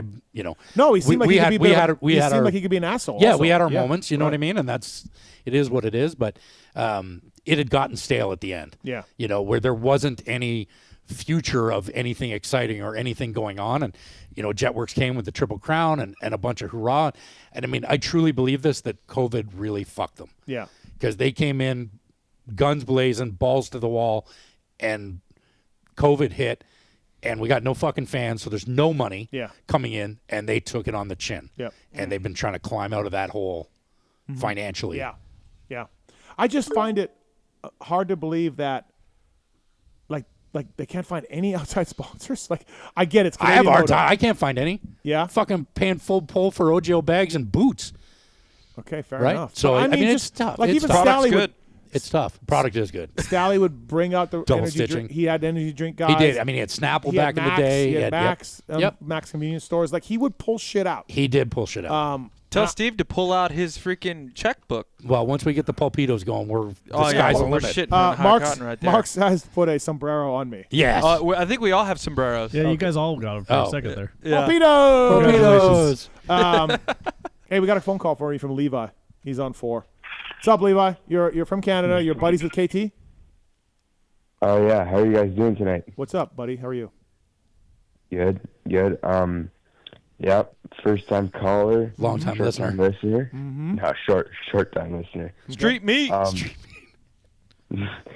just wanted to thank Kev. You know, he does a lot keeping Sandwich alive for us. It's really good. Thank you, Kev. Levi's a good kid. We needed, There we go. We needed you to, when I came up there with Nick Way, we needed the gate drop time, please. That would have helped us. That would have helped, yeah. Nick struggled a little bit up there. It was a rough day up there for Nick. Yeah. We got 5th overall. It wasn't that rough. It wasn't that. Easy. Okay. Anyways, Levi, he's a hot dog vendor's a good dude. He's very. Hot dog. What's your best medaglia story? Fuck. Which one? Which one are we picking on? I mean, I think just pick the best one out of the whole family. I mean, it's got to be Derek. Yeah. Derek in the back with his signals. Didn't he have like hand signals to his kids? He did, yeah. So there was no signaling. So then he would come up with weird shit and put like a red glove next. So they'd have to ride, qualifying practice or whatever, and find what he'd put beside the track, a red glove or something, so that they were looking and what around. would that mean?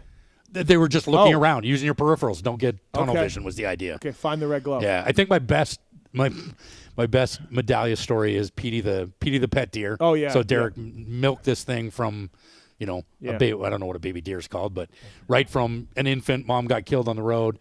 Derek takes this deer in. The deer is like a dog. He's out in this huge, That's crazy. multi-acre pen, and he could whistle and call Petey, and this fucking deer comes running like it's a dog, and hangs out. Petey. That's freaking awesome. During mating season, Derek got a little too close to old Petey, and Petey gave it to him like bad, like in full legit. Like I don't know how many times he got punctured, was killing him with the antlers. Yeah, Yes. legit killing him. Yeah. He's screaming for Jeremy to get the gun. Jeremy's looking around, full panic, sees Dad getting just fucking torpedoed like a YouTube video. Grabs a shovel, goes in and just starts two-handing this deer, to fucking get it to get off him. He gets the deer off of him the next day. Derek walks down, tasers the fucking deer. Oh. Straight tasers him. Didn't kill him, just gave him a fuck you, Petey. Fuck you, Petey. Yeah. Oh, That's my one of my God. favorite. Just watching the panic. But I mean, there's every time you talk to Derek, there's a new story. Yeah, I know. He's that guy. He's a beaut. He's that guy. All right, Levi. Anything else? Oh, yeah. I'd like to thank ARay, too. He does a lot for O'Neill sponsorship, and it helps me out a lot. He's helps O'Neill me out kid. a lot. There we so go. thank you. There we go. Yeah. Enjoy the ride. Enjoy the ride. Enjoy the ride. Heck Yeah. And last thing, so I got a Twisted Tea. I don't know, man. Yeah. What do for you you got? guys. Yeah. The camera, like Chase Sexton's about to make the pass for the lead, and they're going to split screen, and that you can't really even see the pass. Like, I don't know, man. Yeah, the split screen. They love themselves some fucking box. They've been and box. really going with that. Yeah. Box and box and box and box. You got Dude, 9 boxes I know, going around I the know. screen. I mean, most people have huge TVs nowadays, but even still, I get you. Yeah, I it's don't- tough. It's tough to follow it all. The best is when they go to a box of Jet on the exercise bike. Oh fuck, can't wait. Yeah, it's coming. God, that's It's thrilling. coming. Yeah, the guy's on a fucking exercise bike. Awesome. So, all right, Levi, good job. I agree. All right. Thanks, Levi. boys. Thank you. Have a great night. Appreciate it. Levi's not old enough to drink a Twisted Tea. Okay, well, they're not sponsoring that segment anymore, but we'll let it go. Twisted will be back for the outdoors. Yeah, they're coming back. Oh, yeah. We love Twisted Tea. Preston Kilroy here, MX2 champion. So, defend the title this year. Yep. 450s the next year? Possibility, yes. Wait, what? We got the same rules as Supercross. You can ride 250s forever. I know, but we got Diggs got the rule change for McNabb to come back. Well, we got to get him up, though. Yeah, well, maybe. It's more money in 450s, right? A little bit. Yeah, a little bit. Yeah. So, we have him signed? What are we doing? It's called Chiz. Like, what's his deal? Can we talk about it? Yeah. We haven't released Let's it do yet. Doesn't matter. We're just dropping it here. It's- Nobody cares. it's Nobody fucking- listens it's to this. midnight. Midnight. Nobody listens to this. No one's listening to this. We got him for 2 years. 2 more years. 2 more years.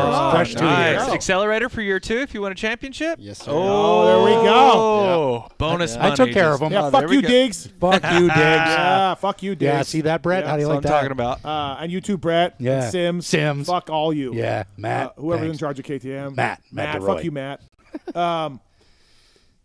Okay, so, and then Jess, what's Jess' contract status? So he was a 2-year Yep. up this year. So he's up this year. Yeah. Okay. Yeah, so it's contract year, so he's got to win. Yep. We're doing the hashtag drive to drop the 5. Drive to drop the 5. Number 15, right? Right. Yeah. Yeah. Well, hopefully it works out. I mean, it's going to. Well, Dylan could beat him. Yeah. But other than that, I don't. Yeah, it's those two, right? They stay Who healthy. else we got coming? You Koulis? drop Koulis is coming. Koulis is coming. Koulis yeah. is a good guy. Yep. We like Harry. Hey, if you had a house fire and you had to rescue Noof or Galdi, you could only rescue one. I can only save one? Yeah. I feel like you got to go Noof, right? Well, I could carry Noof. I don't know if I could carry Galdi. Shots fired. So it's Noof? I hope Noof doesn't hate me, by the way, for not He doing that does. arena cross. Yeah, he hates yeah, you. he hates you. He hates you. Yeah, with fucking We got Brighton Carroll. Yeah, You guys it are all seemed pussies. fine. Yeah, he did good. Yeah. What about you? Do you want to do that at all? Were you thinking about that? To be honest, I didn't even get invited. Really? Yeah. Damn. No. Did Noof call you about it or no? No. Oh, they would have loved to have you there. It's pretty decent money. Yeah, it's okay. It's coming back a little Yeah, bit. Like yeah. Galdi took it over and kind of raised the game, and then Yeah. he bantered Noof Yeah. into spending some money, I Oh, we think, should've this got year. him there. I got work, dude. He was Yeah, working. you are working. He did You are go a to working work. man. I Yeah. know. You told me about it. Yeah. Yeah. No, as this soon as I got home from Canada, I went and did 12, 13-hour days in a cab of an excavator. So Then he signed the deal real fast. Yeah, really, No. right? No, he didn't. No. But that's what your dad does, right? Yeah. Correct, Yeah. yeah. So it sounds like you know what you're doing with one of those fucking giant like things. Yeah. Yeah, I guess somewhat. How do you like doing the schools and stuff at Mesquite? You like that? I love it. Yeah. Yeah, it's fun getting to teach kids. I really enjoy kind of, getting to step back and kind of help those kids. Can we teach this guy how to jump? Do we need to teach him how to hit the ruts first? Yeah. Yeah. You go around the ruts? Yes. No, yes. I don't Steamroll go the around track. ruts. I don't go around the ruts. He came and stopped me the other day. He's like, "Hey, can we bring a steamroller out here Yeah, and dude. mow over all the ruts?" I'm like, "Dude, it's not even that bad." So- Mesquite gets bad. It does get bad. What's your to be issue fair. with the ruts? What They're happens? just hard to ride, man. Okay, but what happens when you get Well, into I'm the rut? trying to look ahead, first of all. I know that's the fucking rule. Try to look ahead. Try to look at the exit of the rut, all of that stuff. So I'm trying to look ahead. But I just can't, I got my leg out, and I don't know, man. I just feels like I'm not good in them. Like, I'm trying here's I what used you to do. race pro, bro, which is scary enough, but. Here's what you do. You get off the rear brake and use that fucking clutch. Oh, here we go. There. Yeah. There, school. Yeah, that's what I'm talking about. You use the clutch, dude. Modulator. Modulator. No, so yeah, you've been teaching schools and stuff at Mesquite. Yeah. Yeah, That's good. yeah, no, fun. it's fun. Like I said, I get to kind of teach them things that I didn't really get taught. Things that I've kind of learned over the years. I went to public school all the way until my senior year, which was COVID year, so it was homeschool anyways. So I didn't get to ride during the week. It was always on the weekends. We'd go down and get out of the cold and go ride. So I was always just kind of behind the 8 ball, I guess.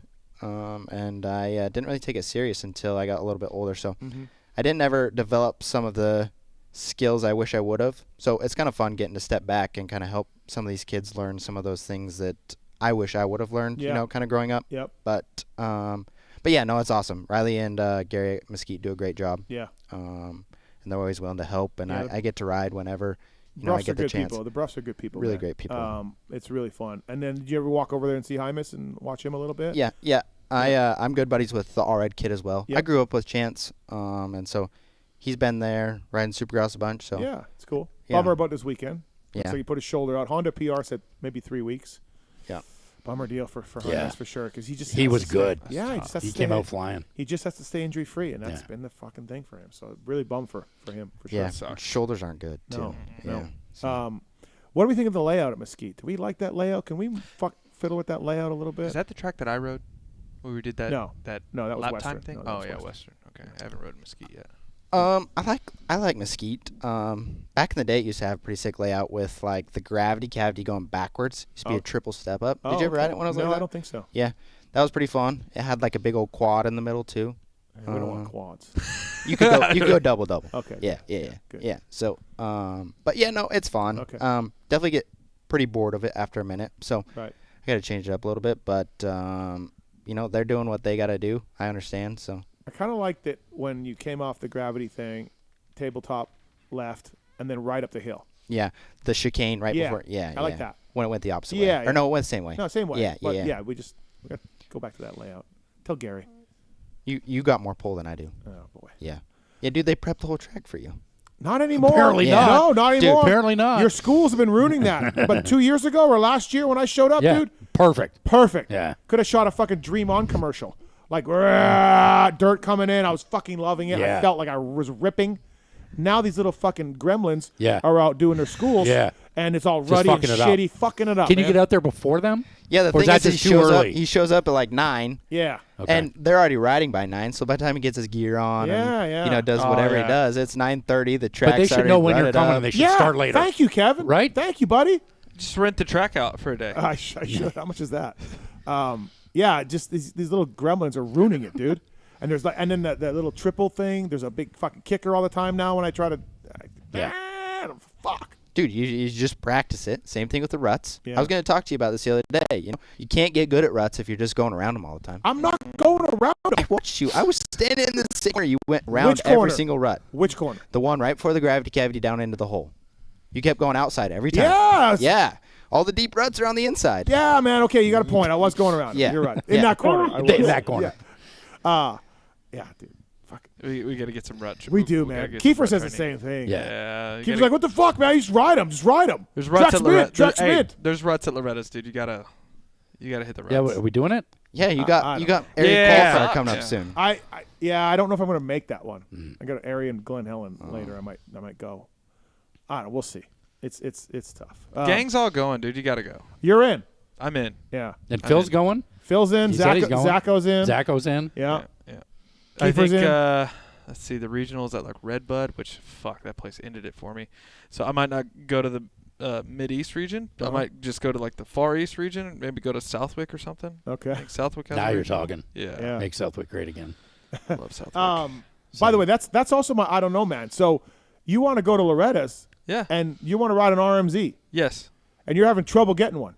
So, well, I talked to him this weekend. I mean, Chris Wheeler. Yeah, I mean, I told him, I was like, hey, man, let me just get like the test bike that I got back. Like, like whatever. Swap gets a bike from Suzuki. But no, I mean, I like the Suzuki, in my opinion. I think it's one of the best bikes. I mean, they're all great. But, I mean, dude, the Suzuki, I think, would be really good. I don't know if Chris Wheeler knows this or not, but not too many people are raising their hands to want a Suzuki. I want a Suzuki. I know. Let's get you a fucking Suzuki. Why hasn't he got you one yet? Yeah, I mean, I don't know, man. Politics. There's a lot of politics? things. Hey, I don't know. I don't work at fucking Suzuki. I'm not in Brea. I'm in fucking Thousand Oaks. Is this Pipes' fault? I don't think so. No. Fuck you, Pipes. No, I talked to Aaron this weekend. He's like, if he didn't give you a bike, I'd give you one. Oh, really? Yeah. Oh, well, Chris, if you're Alex Ray, who's going to get press, and you're going to make Loretta's, and there is a parts budget, and there is a contingency program. I told him I wanted Barry's freaking contingency program, and I wanted parts for Barry's clutches. program. Oh, yeah. Been there for 30 years. I want Barry's because I'll probably be a Suzuki guy for 30 years. Wheeler should get you a bike right away, no questions asked. There's a lot of politics involved, man. Give me a DRZ. I'll ride that damn thing. They got a new DRZ out. Hey, Ray, riding the DRZ. Yeah. There's a get guy, some press. There's a guy at Loretta's I saw last year, the year I went. He had a Mako 490. He was like an 81 Mako, and he's like passing dudes. He passed my buddy Dave. You just quit at that point. Yeah. No, Keith was like, Dave got Mako, dude. Yeah, Mako. You got Mako. You got Mako. Went around you. Oh, and man. Dave That's was, the like, worst. disgusted. Like, that's not good. Oh, especially Dave. He drops thousands of dollars on his Yamaha, and Yeah. like it's all, here's an 81 Mako guy. And then he shows up to the Loretta's, and then his hydraulic clutch is all fucked up. And that's the worst. Yeah. See, I don't want that to happen. That's why I want a Suzuki. Okay, we'll let you guys go. Anything else for Kevin Tyler, Preston Kilroy? They got to drive to Glen Helen. Hey, good luck, MX 101, freaking Canada, dude. Stay out of the chaos this year, man. Damn. Yeah, less drama. That's the goal. Yeah. Less drama. Way less drama. Kick Noof in the balls. Yeah, Noof and Galdi. Kick them both in the Kick balls. them both in the nuts. Right. Fucking guys. Street meat. Galdi at Pulpito street meat. at Gopher, when I showed up at Gopher and they had those gas problems, I walked over to kind of be like, "What's going on?" I'm like, "Oh boy." I just turned around. I'll see you later, man. Yeah. That was Dylan was raging and it was. Wait, did he do the front flip and the gas? Yeah, the front, gas. So front the gas, flip was the bike Moto ran out 1. of gas. Yeah. Moto 1 bike Yeah. ran out of gas. Front flip. Oh my god. DNF. Second moto, we're gonna stop for gas. Oops, we got a lot of pressure. Mechanic got fucking gas in the face. Yeah, it was bad. Oh god. Yeah, Corey took it. Oh, I think he had it in the mouth. Yeah, and, through the eyeballs and the nose. Corey got it bad. yeah. It could have been a bad deal. Oh, before we let you go, I forgot about this. X-Brand Goggle Tear-Offs. Let's do this. We got it for X-Brand Goggle Tear-Offs. It's the X-Brand Tear-Off segment. 15-second rapid-fire Q&A. X-Brand Goggles, choice of champions everywhere. EKSbrand.com. Pulp Show 26 is the code to save with them. The Lucid Goggle. Quick change lens, all of it. And thank you for the folks at X-Brand Goggles. Use that code to save. Oh, these are for Chase, right? Yeah, we need to swap out Preston and Chase, I think. All right, let's do that. So, hey, Preston, before you go, congratulations on the title. Thank you. Congrats. Good job this year. Congratulations on title. Good job this year. Hope you win it again. Thanks for coming in. Yeah, That's the appreciate goal. it. Yeah, thanks for having us. Preston, Thanks for Kilroy, the fun, everybody. Yeah. Fun mountain bike ride. Yeah, it was good. Fun. It was. I love the fact that you could, like, we were just dropping Kevin. That was great. Yeah, he was like 2 minutes behind. But Yeah. Yeah, and if you're in the area over there by Mesquite, hit this guy up if you need some training. lessons. Yeah, Yeah. some Yeah. lessons. And let's get him Discount boots. code, And MX1, let's get him boots. 20%. Yeah, Steve Steve needs some training on yeah, I this know. stuff, man. Dude, I'm out there. You stop and talk to me. Yeah. Help me out, man. I'm a senior. Give know. him a pair of boots. and Senior he'll- discount. He'll, Yeah. Senior he'll discount. trade a pair of boots for a lesson. There you go. All right. So thanks, Preston Kilroy, Yeah, for coming thank in. you. We'll bring Chase Curtis back in. And before you leave, Yeah. front door. Yeah. Somehow Alpine Stars delivered Kiefer a pair of boots to my house. So What I size don't is think we're going to Glen Helen Oh, tomorrow. you're I think not. we're going to Fox now, Oh. which is why we're going tonight. Oh. I can still take him because I'm sure we'll see Kiefer somewhere this week. Okay. Yeah. Do that. What size Okay. does Keeper wear? Yeah. Oh, yeah. Size 9. I don't Kiefer, know. you didn't get any fucking boots. Yeah, I don't know, man. Fucking Alpine Star never delivered. Kilroy's got some sweet boots. Yeah, take those boots. Suck it, Keith. Well, should you take them? I don't know. It's up to you. We got 3 days of Cali tracks. You tell me. Tallon, see if Kiefer will pick up right now. If he's Yep. listening. All right. Okay, X-Brown Goggles. These questions are submitted by Corey Moser for Chase Curtis, Kevin Tyler, and Alex Ray. Do you know who Moser is? Familiar with him? He's friends with the Brad the Rocket Knotted, I think. I think he is. Yeah. Yeah. Okay. 30 seconds on the clock. Here we go, Marks. All right, ARay. Will Holland says he misses all the healthy food options in Cali. What are you going to miss the most? Oh man. Moving to Louisville, Kentucky this Friday. Yeah, Oh, man. I'm That's a just big gonna move. go. Bold. Can I go 2? Yeah. I'm gonna go office. The A team in the office, just my office crew, and then we'll go weather because it's like fucking -5 in Louisville Yeah. right now. Hard to beat Cali weather. 22 seconds. Hot dog. What's your favorite food truck or street vendor to eat at? Oh, Jesus Street meat. Christ. Street meat. Poutine. Yeah. Poutine. You can't beat a poutine truck in No, Quebec. it's fantastic. It's I a saw gut bomb waiting to happen. Deschambault. Yeah. Somebody sent me a photo of the poutine they're selling at the track. Looked good, dude. Yeah. Looked really I mean, good. yeah. Yeah. It would be. Deschambault does it right. Yeah. They do a good job. All right. Chase, Swap is low-key funny guy and likes to joke around. Have you pulled any good pranks or jokes on him? Oh, off the top of my head, all I can think about is when we got our new office, I put a bunch of firecrackers under the toilet seat. And it didn't work. They just all fell in the toilet when we sat on it. But damn it. Yeah. He hit a snake in the bathroom one time and it just scared the fucking shit. Yeah, Yeah, he liked the snake in the cooler. He still uses a snake. Yeah. Yeah. All right. He does everything to himself. He crashes on his mountain bike like daily. So Yeah. That man needs to slow down. Yeah. Like, seriously. 100%. Yeah. He's sketchier than me. Now he's got the AM flow. Now he's fucking stoked on Even life. faster now. Yeah, I know. ARay, why are you so adamant you aren't associated with one, yet have lots to say about one? Just because I'm a salesman, man. I sell the brand. I'm constantly calling dealers every day. It's one of those things. We like to keep things separate, and I still. Do you know sell anybody the I could talk to about the font on Ryder D's jersey? Yeah. Oh. Yeah, Pat Hodgins. Oh. Yeah. Oh, Pat. He also works at O'Neill? No, he doesn't work at O'Neill. Oh, he doesn't. So just Pat. Pat Hodgins. Yeah. Yeah. Seems like he used to do a lot with O'Neill. Huh. Yeah. It's odd. No. Okay. 29 seconds. Hot dog. Who's a guy Here. that rips at the practice track but struggles at the races and vice versa? Historically, we toss it up. PK's mechanic, Oz, our sort of main mechanic, we called him Tuesday. Oh. Because he was unbeatable on Tuesday. Okay. But we raced on Sundays. Yeah. Yeah. Yeah. All right. What about the vice versa? Oh, the vice other versa? guy? I don't know. Vice versa. I don't know. I don't have any off the top of my head. Who's the rider you've had over the years that you've really bonded with, or that you really enjoyed having? Probably in a couple different ways. I mean, Dakotas was awesome. That was Jimmy a lot D, of Jimmy D was a lot of fun. I think just because he was written off so hard in the U.S. about not being an outdoor guy. Yeah. And when I approached him with a program for 250s, he did it, and it was actually Mike Treadwell. Mm-hmm. I called Mike, and I'm like, what do you think about Jimmy D? He's like, give me 5 minutes. I'm going to call him. Oh. Calls me back, and he said he's good, and if he's not, I'll fucking kill him. It sounds about Treadwell, yeah. And we showed up in round 1, and Jimmy went 1-1. Yeah. And that was our whole Jimmy can't ride outdoors. Right. So Jimmy's pretty tight, and then I ended up doing the marriage ceremony for Jimmy and Jamie. Oh, you did? Yeah, Oh, so I that was didn't know kind of that. that was kind of special. Okay. All right. Chase, what's your weirdest Anton story? Oh, I can't top the one that was told earlier. Yeah, that one was fucking funny. Steve's fused. Yeah, Steve was on the phone. Yeah, downstairs. Oh, I don't think I heard it. No, you told it. Yeah, you told the story. Anton. But the house? Rental? Oh, birthday? yeah. Oh, I told that one on the air. I told that one on the air. Yeah, the porn thing. Yeah, that was so That's fucking weird. unbelievable. Yeah. I don't know. I've I seen think this house before.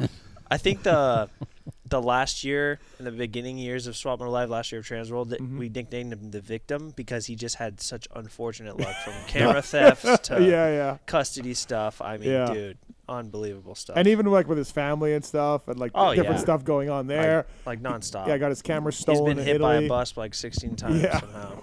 The victim, I like that. Yeah, the victim. ARay, if Sketchy was going to sponsor a current rider, whose riding style is in line with your brand? Oh, there's a few. Hardy for sure. Missing Hardy. Max Miller. Let's see, who else? Who's another one? Yeah, Hardy and Max Miller for sure. Okay.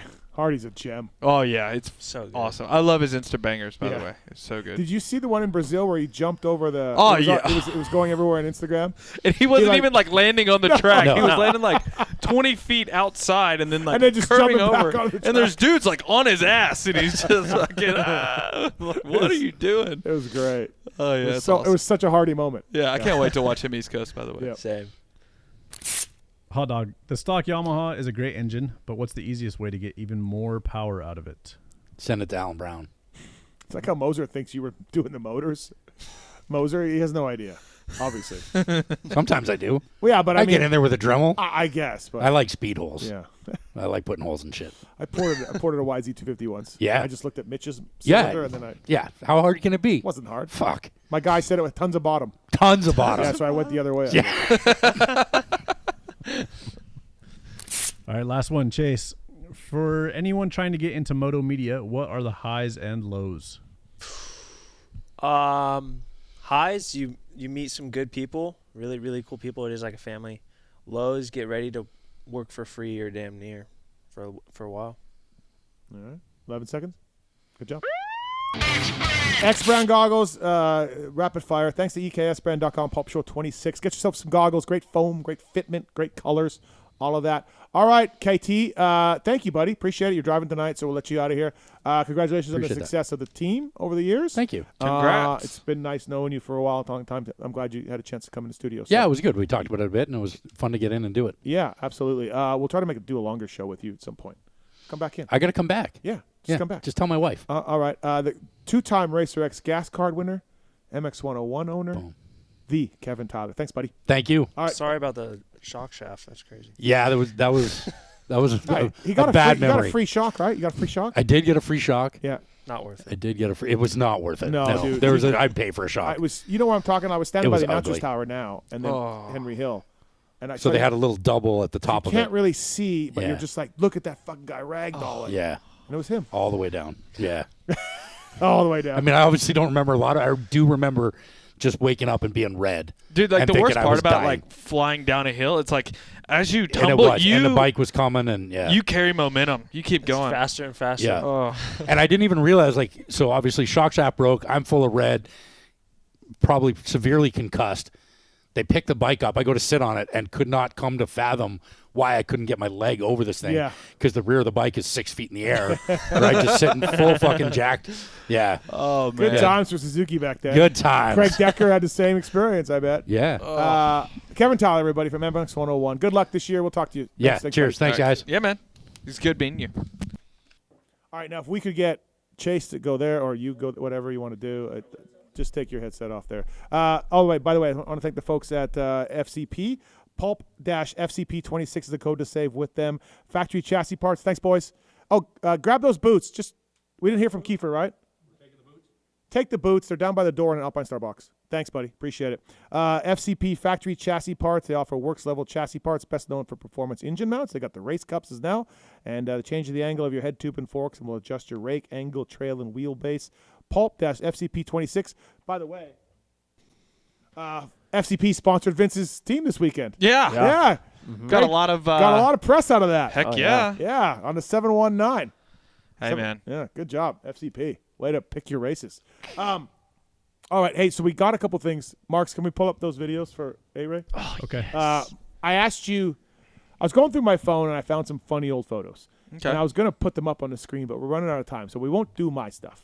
We'll just do your stuff. So I said, hey. Wait, what was your stuff? Oh, just funny photos of me. The image right away. Oh. So, but we don't have time for that. So you sent me a greatest hits reel of what's from your phone. Yeah. I picked 3 or 4. Okay. We're going to go through them. What's going on here? Where is that? So this is actually in Denton, Nebraska. A surgeon, ironically, has had a full-on compound at this house out in the middle of nowhere, and like right outside Lincoln, Nebraska.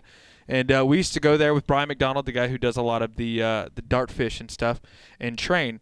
And this was like 3 days before I was supposed to go to Germany. And I was going through the rhythm section, and it was a like 3 in, step on, step off, 3 into a corner. I went step on, step off, 3, and then my transmission just fucking broke, just right at the highest point of the deal there. And then that was all she wrote. Who took this photo? It was actually a video that I screenshotted. Okay. I broke my hand there. That's it? Yeah, I only broke my hand. This little scar right here. Okay. Yeah, I had to get it fixed. Luckily, I was at a surgeon's house, so I went there. He fixed me up, and I actually dislocated my hip at that compound too. And he fixed me right up. All right. What do we got next? Another greatest hits. Okay, so Cycle Trader. Yeah, just wash the front. Yeah, and then Where was this? Fuck, hell, it's this is really like just cool helmet. I think it's St. Louis. Yeah, I think Barsha cleaned me out that night too. Okay. This is practice or? Early that's practice. FXR that's days. practice. Yeah. Early FXR days. All right. Just Okay. face plant. Yep. Typical. Yeah. Okay, so this one here, this is Leadville? No, this is actually in sorry. Havasu. I met up with Davey, and Look at we were your out for a face. training day. If you zoom in, my face is bleeding, everything. Like, it's a whole thing. I have a scar. Like, this whole scar is from that. Oh, my God. It was so deep. Like, I mean, so there was this little jump, and I was on a cross-country bike, and I hit it a little fast. Yeah, that's my phone right there that flew out of my fucking and I fucking face planted, dude. That hurts so bad. That hurts so bad. Oh my God. Yeah, it was just a So training Davey day. just took a photo of you. I was just like, you're just groaning. Yeah, it's bad. That's great. That was actually a few days before we left for Leadville. So Okay. I had to race Leadville with all of this Yeah. shit. Yeah, it And wasn't then good. Leadville's where you broke down crying. Yes. Yeah. Yeah. That was horrible. It's a fucking horrible experience. Factory Yamaha. Yep, that is first practice. I'm pulling into Glen Helen. I'm a little running late. I'm Yeah. pulling into Glen Helen. I get a text. Your guy on his first practice. First time Factory Yamaha. So Keith McCarty, like 10 minutes before this actually happens, hey, we don't expect you to let the world on fire. Just get through these races, just whatever. Yeah. Just go out there and have fun. Yeah. Ride a Factory Yamaha. Yeah. And you just heard world on fire. Oh, dude, I hit a fucking hole, and there she wrote, dude. Just first practice, the whole bike was just cut in half. It seemed like they had to redo the whole damn thing. But yeah, I got 12th second moto. Yeah. Yeah, I turned it around. Yeah, good job. Yeah, but it's funny because That's Brown goggles. It's funny because that photo, everyone on the team had that photo before I even got back to the truck, and everyone was laughing at me. Yeah. This is a good one. Oh, This is Tampa. Yeah. Tampa, baby. Tampa. Let's play this. Here we go. Oh. So I landed right on my back. And is that where your goggles filled with sand? Yes. So like I was laying there, I was just like, couldn't Here we move, go. couldn't move. Yeah. And then everyone's trying to do their fast lap still. Like Yeah. it's just yellow flags, no red cross. No. And like people are just going past me in the sand, and I'm like laying there, can't move, and I'm just like getting buried alive, like I'm dead. Go blind. Yeah, I just get buried alive right there. But dude, I landed straight on my back. Oh my god. Oh, dude, it was so bad. That was a bad crash. I had actually had a hematoma on my back. So my back, I look like Will Hahn. Yeah. It just a huge hematoma thing. Yeah, it was bad. Like no neck, you mean? Like that? Like hunched No, over? it's just like, hunched over. Yeah, right. I had like this big thing. It was all swollen. Oh, that's a good. And okay, what do we got? Here? I think this is the greatest hits video. Yeah, this is a minute long. This is. I mean, it's got some good stuff in here, but. Oh yeah. Oh, it's got a lot of the. Oh yeah. Oh my god. Dude, those are the fucking death holes. Oh, that's great. I landed on. That's Vince. Yeah, I You landed land on Vince's bike. Oh yeah, there's my neck. Your neck. That was a big quad at Milestone. Oh yeah, this one. Oh. Yeah. Is that Anderson? Right? No, it's Anstey. Oh, Anstey. Yeah. There's me doing a backflip. There's me casing Oh Lead. my god. I wasn't even close, dude. I blew out my wheel right there. Yeah, I blew out my rear wheel. That's just my wrist getting fixed. Yeah. It was horrible. It's me in a mosh pit with Derek. It's fucking awesome. Oh. It's an Indy. I got in a fight that night. You got off lucky there. That's in Seattle. Yeah. That's just me crashing. Dude, I've crashed so many times. Oh, this one's bad. Tampa again. Hey, so that's what Hymas would have done if he had to shift it up twice. Right. This man's just. This. Oh my god. Oh yeah, just fucking torpedoed myself. This is me getting my finger fixed afterwards. Yeah. Because I broke my finger, my ring finger. Yeah. Dude, I love that you have these all saved. Oh yeah, So I got some, fantastic. and this is only like half of them too. Yeah, I sent more. So good. Yeah. Greatest hits. Greatest hits. Yeah. One could a lot only of dream. regrets. Yeah. A lot of regrets. Yeah. Hey. You want your son to race Supercross? Yeah. Watch this. Hey, watch I want this. my kid to ride. I don't know if I want him to race. I just want him to just do everything. You know, I want him to try everything and to let him do whatever he wants to do. That's great. That's fantastic. Good stuff. Yeah. Oh, by the way, motorcycleindustryjobs.com, job of the week. Upload your resume for free today. WPS, Power Sports, Technical Product Specialist, full-time deal in Boise, Idaho. Want to move to Boise? No. Work for WPS? No, I'm good. I think we're going there for a media launch, by the way. Don't tell me it's coming back. Like It's summer coming camp? back. Something like that. Oh, stay tuned. Don't blue ball me. After Salt Lake. Power Sports Technical Product Specialist at WPS, full-time job.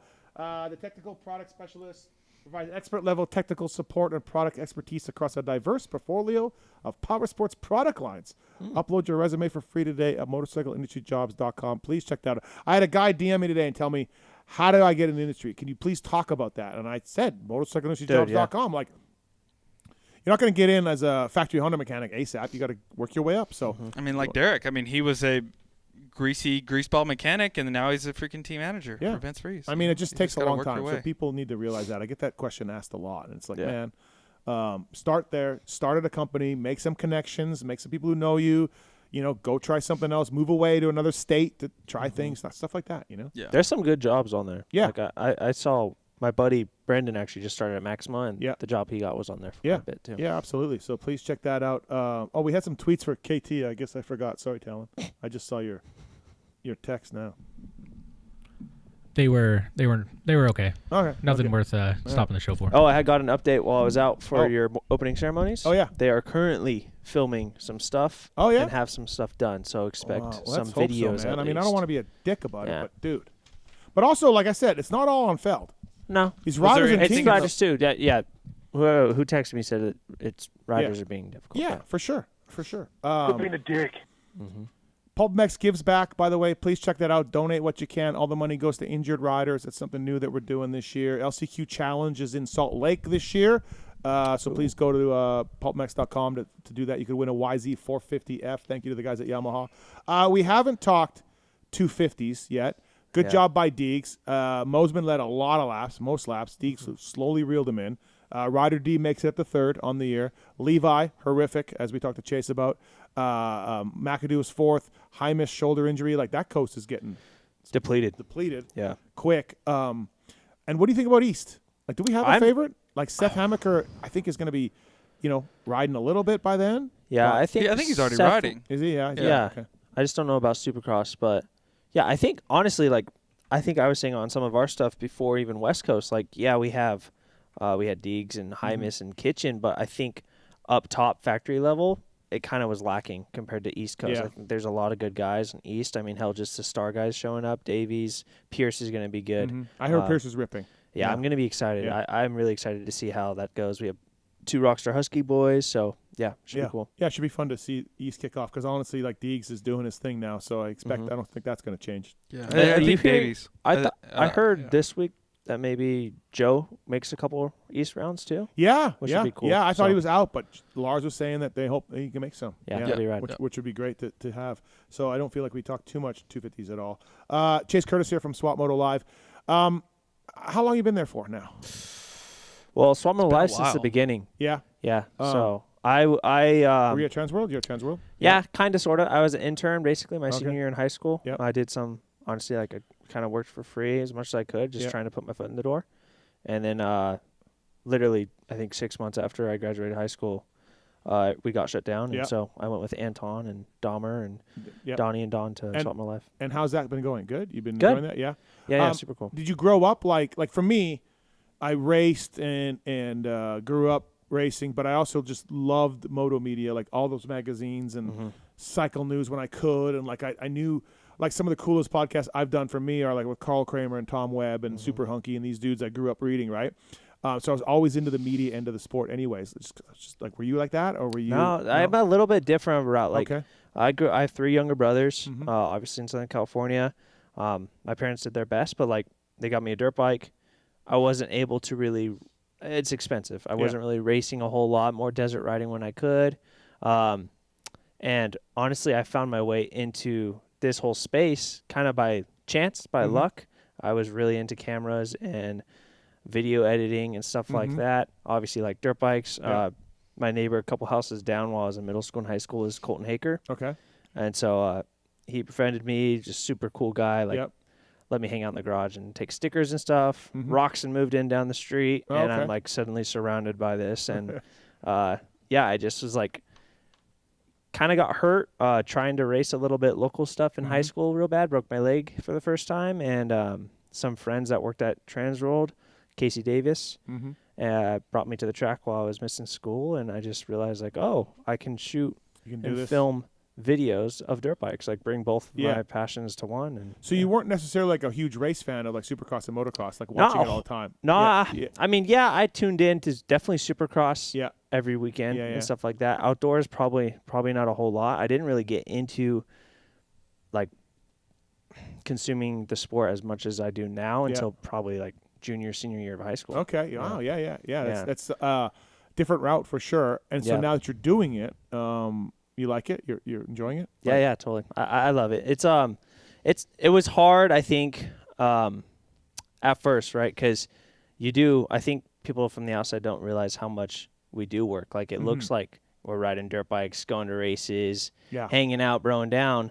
And yeah, we do get to do some of that. But at the same time. Like, we're working our asses off. A lot of us work way more hours than we should, and it's salary jobs for the most part. And so, yeah, like, we put our heart and soul into it, and it doesn't pay a whole lot, right? So I think I just struggled in my real early 20s trying to decide if this really was what I wanted to do, if I wanted to chase the dream and do what I love to do and make a job not a job, right? I think one of the things that my friend Mr. Side struggled with, he's never been happier, by the way, but he texted me earlier, by the way. Oh, he did? Yeah. He's saying that Paul P's going to kill me. Oh, yeah. He is. Paul P is going to kill you. But no, one of the things that Mr. Side, I think, struggled with, and peace and love, is the workload. Like, I think he thought, these guys are my friends, and these guys all have a great life, and they like make jokes in the press box all day. And I don't think once he realized, got behind the Vital and all the things he had to do and the editing and everything else, I think he was like, oh, shit, like, these guys do a lot of work. You know what I mean? Yeah. And I think he got a taste of that. Exactly and I think, like, to be completely honest, I've been at this for 8 years or so, and I've seen probably 20 guys, 20 kids like me filming at the track, trying to do something similar, and they get into it for a couple months and they're gone. Like, it's, you take your work home with you, right? You don't leave the office and, like, you go home and you get back on your computer, right? Or text writers or whatever. Well, dude, I mean, even like seeing this guy, I mean, just with his leg and the way it freaking swells up and everything, and then he's out there shooting like a shootout, right? I mean, or whatever, like a 450 shootout, you know, that we do. He's there at the break of dawn on his feet, and then it's, I mean, sometimes we shoot all the day till dark, and he's just out on the track holding his camera shooting us. You know? Or even, you know, like at the races, those guys are working hard all day. Yeah, it's, I mean, dodging bullets, my friends are just now realizing in the last couple of years, like, Supercross day, it's 15, 18 hours, like, from the time we leave our house to the time we probably close our computer. Like, that's... Yeah, I'm totally with you. I mean, I've been told I'm a hard worker. At this point, for me, I feel like I'm cruising a little bit. Like, I am still working hard, but I can remember writing a lot more stories and a lot more things, typing story. And that takes, like, when you write a feature or write a web column or whatever, that takes a long time. You got to edit it and make it make sense, put some humor into it, all that stuff, right? So now talking is replacing that more than writing for me, which is easier, quote unquote. But you're still the travel and the days at the races. And, I think – I mean, you're working harder than I am, and most of the guys are because I've got into this podcast end of things. But, yeah, dude, I still think that people don't understand how hard it is. Yeah, it's hard, too. Like, I'm still very passionate about my work, and I find myself probably overworking when I need to just get stuff done because I care so much about videos or where you have it. Do you struggle, or not struggle maybe is the right word, but like your relationship with riders? Like, I come from a mechanic background, right? I know a lot of these guys, and, like, you know, I'm just buddies with them, right, from being around for so long and then also being in the industry. As a guy that kind of came from the outside, and, like, obviously Don tells people, like, hey, you know, Chase Curtis is cool or whatever. So Don probably helps when he can. But how's your relationship with riders? Like, it's still like a thing I try and work on as the years go on, because I'm not at a whole lot of races. I probably do 8 races a year, 8 to 10 races a year. I used to see the riders a lot during the week, and I used to get, like, Cincerello would hit me up every once in a while, hey, can you come edit and stuff like that. So that stuff used to help. Obviously, riders aren't in Southern California really anymore at all. So I still struggle, I think, with some of the guys that have been around a longer time, just because they're older and I'm still a new kid to them. But, like, some of these other kids, like the 250 class, I've known them or known of them and been hitting them up for videos and photos and interviews for so long now. And even, like, Sexton, like, the youth of the class, it's probably not as hard as it once was. Yeah, I feel like, I mean, and this is coming from, I mean, I was covering Chad and RC, right? So I've been doing this a long fucking time. But, like, if you look at Chad and RC being the top dogs of the sport when I was a media guy, never mind when I was a mechanic, and then now you look at, like, Chase or Eli or whatever, you know, it was much easier to get RC. Well, we were fighting, so he's a bad example. But Stu and Chad. Stu was the hardest, but it was easier to get the riders 20 years ago than it is now. There's more media. There's more competition. They want to do less. They have their own social channels. It's a lot harder to get these guys to do stuff. Now, it's still better than other professional sports. Like, I got a buddy that covers the Toronto Maple Leafs, and he can't even text a guy. Oh, yeah. Like, the team would freak out if they knew a media guy was texting a player, even if he was friends with them. I think some sports, don't they get fined and stuff? I don't know. But so, I feel like our sport's still easier than that, but harder than it used to be. That's These guys interesting.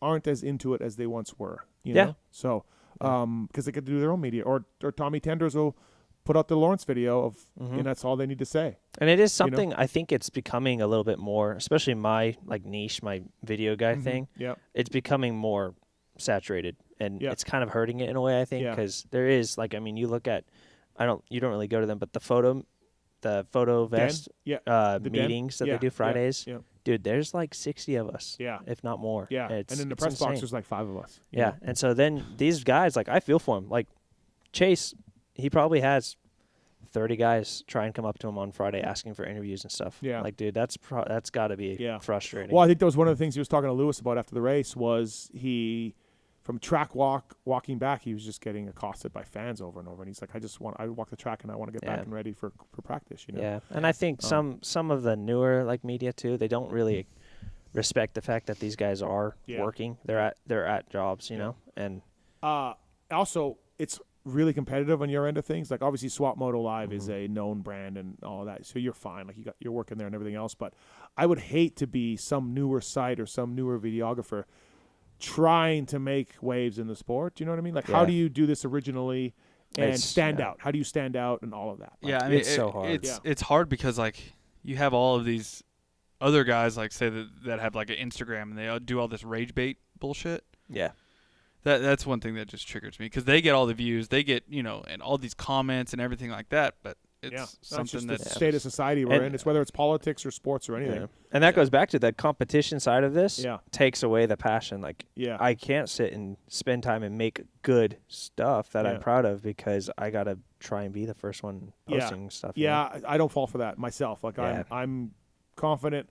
I'm not doing that. I don't care. But the people who are trying to get established and trying to make a name and trying to do that, that's all that matters, you know? Yeah. And I don't want to play that game. Like, I have a life and I don't want to be like, oh shit, I was taking a poop and I missed this fucking drop. I wasn't the first to it, you know? I mean, even the MXA guys, I mean, fuck, they freak out about bike tests and all that shit, you know? Like, you got to be first. You got to calm the fuck down, man. Everybody's going to read it. You're fine. Like, if you're searching for a Ducati test video, if you want to buy a Ducati, you're going to read the first YouTube video of Ducati. You're also going to read the second and third because you're interested in Ducatis. Yeah. I mean, you know what I mean? You're not just going to go, before you make a big investment on a new motorcycle, maybe you would listen to all of the media outlets. These media outlets freak out about being first. They do. Yeah. You know? Yeah, I guess you're right. And I mean, I'm just like, I'm glad I don't have to live with that because it's nuts. Yeah, but I know you guys do. I know the Vital guys do. Yeah. MXA guys, like, got to get it up first or whatever. Or even like, and I'll say it, like, Whiskey Throttle, Ping and I are cool, but the other guy, Whiskey Throttle, Jeff? Yeah. Like, I saw he got reprimanded by Supercross guys for running up to Hayden with a camera right after the main event. Dude, you know better. Don't do that. You know better. You know it's the team's time, it's the rider's time. You're going to do that and get it up on Instagram right away and get that clicks and that satisfaction. It's just like, you're just ethically wrong. Yeah. You know, and I agree with that. Like, don't do that. But that's the competitiveness of media nowadays. It is. But it's like, he knew what he was doing. He probably knew that was wrong.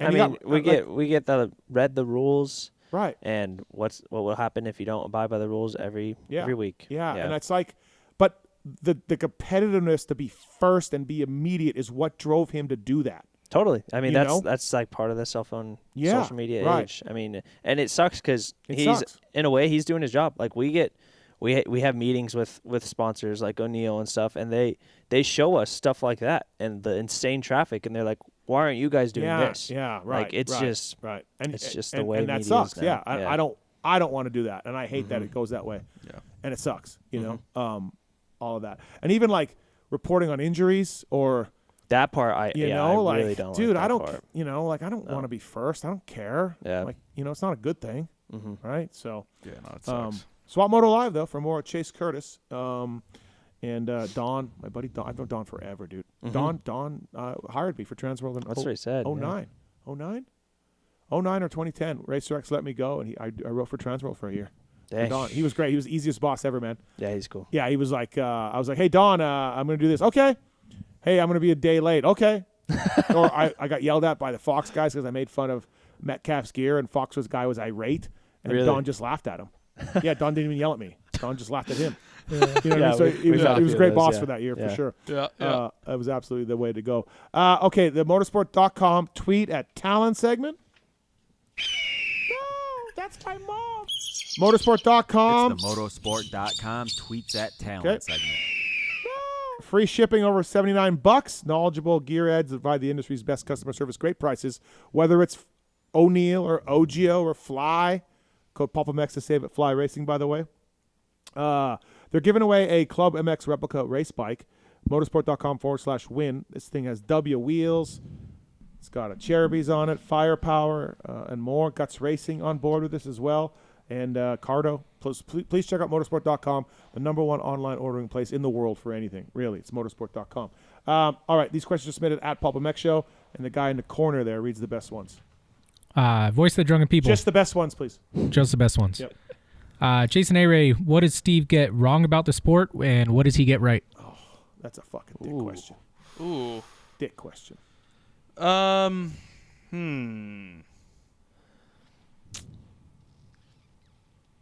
don't Nothing. know. Nothing. Damn. Yeah. See? It's great. What does he get right or right and wrong? Right and wrong. The thing he gets right, I would say. Shit. Wow. Dude, this is. You guys are assholes. You know, I don't know. You're just a 5, Steve. No, yeah, he's just a 5. I will five. say what he gets right is his podcast. I'd say, but at the same time, what he gets wrong is the fantasy podcast. I'd say wrong, maybe not so more anymore or now. But when I first started listening in, I don't think you weren't aware of how gnarly Ando was with training and stuff like that. Anderson. Yes. Okay. Yeah, he was really gnarly back in the day when I was around him a lot. Yeah, super strict and stuff. Right. So but it wasn't just you, but I think a lot of people didn't realize. Well, he definitely put that vibe off, right? Yeah. I think that started to change when he won the title. Yeah. You're like, hey, you're not winning a Supercross title without being gnarly. Yeah. You know what I mean? I've been on some road rides with him. And also, like, remember, he got benched early in his career for not being in shape by Hewitt. So I think that stuck with him a little bit. Stuck with him for a long time, right? So, but basically, I got everything right. Yeah. Trav, I'm sure you have a few negatives for him. We don't have time for that. Yeah, we don't have time. Wow, I gave Marks a raise this year, and this is what I get. Sad. Geo opinions. I think we asked this. He's asking about Zacho on the beta. He might do a few this summer. I could see him doing some outdoors. I mean, I I know, really could. like, I I had seen him. someone I was tell like, hey, like, you getting ready? He's like, nah. But I think he has some demons deep down, and I think we might see him at a couple races. He was at the race this weekend, right? Yep. Yeah. Why not? Yeah. Grass Daddy 69. ARay, did you ever listen to music while on the motorcycle training? Do you think it would help or hurt performance? While on the motorcycle training, like I had headphones in my ears. Yeah, like Mr. Side. Oh fuck no, that I would. You know, Mr. Side rocks out. No, I would die. How? He's got an iPod Shuffle attached to his helmet and then shit in his ears. No, I was always scared because what? Why doesn't he get a CARDO? He's listening to death metal, dude. Pantera. No, I want to be able to listen to my motorcycle. That's why I never used earplugs either, just because like you can't hear your motorcycle underneath you, and fuck, the thing starts rattling, especially like a 4-stroke or something, blow up over a jump, you're fucked. So no. Back in Nebraska. No, that's some shit some like redneck would do out in the fucking hills. I ain't doing that shit, especially on a. No. Jimmy G, how desperate is a rider in 5th place in an LCQ? Desperate. Are they less desperate since Steve's Privateer Challenge? Oh. Who's in the lead right now with that? Moran's or Marks? Sorry. Marks? Give me a second. Uh-oh. I don't know. It's early, dude. It's 3 rounds. Yeah, I It's know. early. I'm just curious. Yeah. I feel like it's been kind of flip-flopped with who's been making Who's on the your end. shit list? Harlan's Norin. Norin is. Who's on your shit list for the race? Yeah, who's not coming?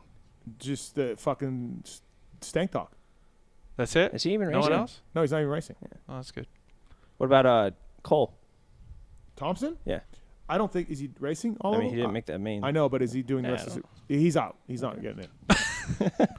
ARay, were you still racing when you raced a few at Steve's LCQ, right? You were still there for a few. Salt Lake? I You never still did want to any make good. the main, though. Like, it's nice No, to have the yeah. backup, but you're still pissed if you didn't make the main. Like, he's Oh, saying, 100%. No, there he's was saying, like, never- are you less bummed now that there's the LCQ challenge? But you're No. still mad about it. No, like to be honest, I wanted to be good enough not to make Steve's race. I never seen it as like, hey, I'm going to take a dive. Hey, I didn't make the main event this weekend, and I still qualify. I get more points for Steve's. I was never like that. There was a few. It's just a nice bonus. Nick Schmidt took dives. I always wanted to be in the main event no matter what. I didn't care about Steve's race at the end of the night. All right, Dino, Jimmy, do you think the PC guys regret their decision to kick Ryder D to the curb so early in his career?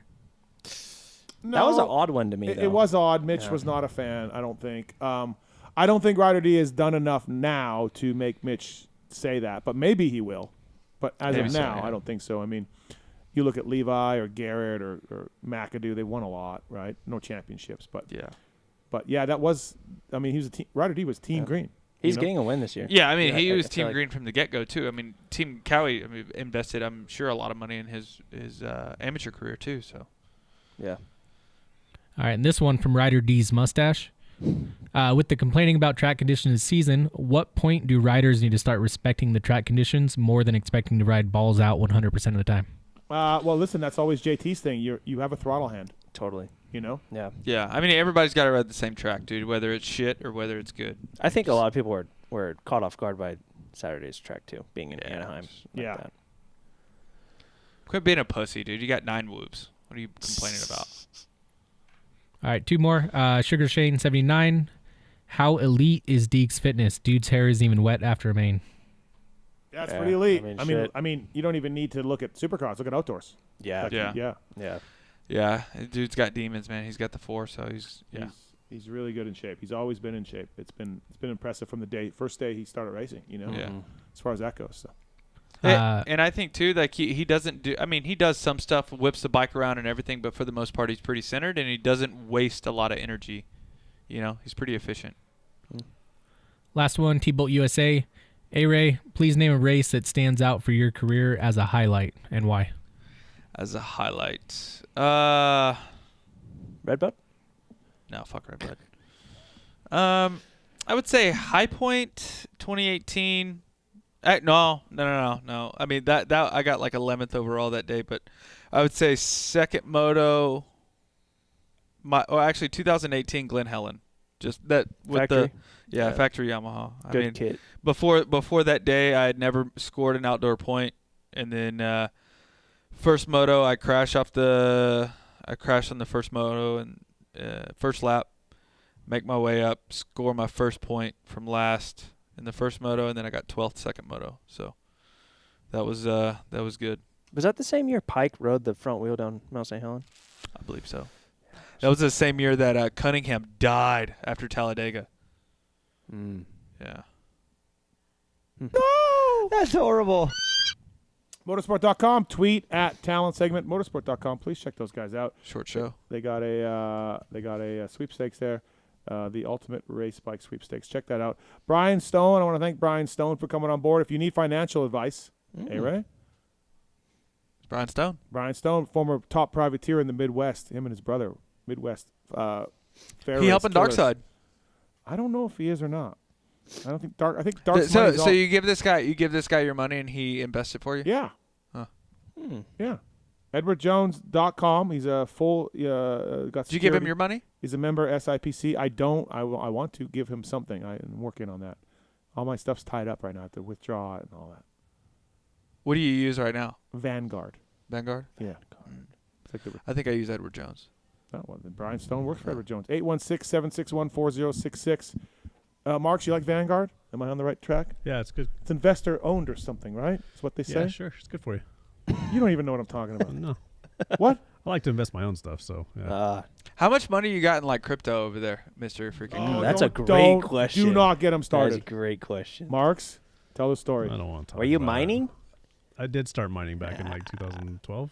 Oh, that's where the Raptor came from. Yeah. Where's the SD card, Marks? Yeah, I lost a Doge wallet that's worth about $2 million right now. Oh, no my way. God. Yeah. And I would never sleep again. I had Bitcoin too. I sold most of it way too early.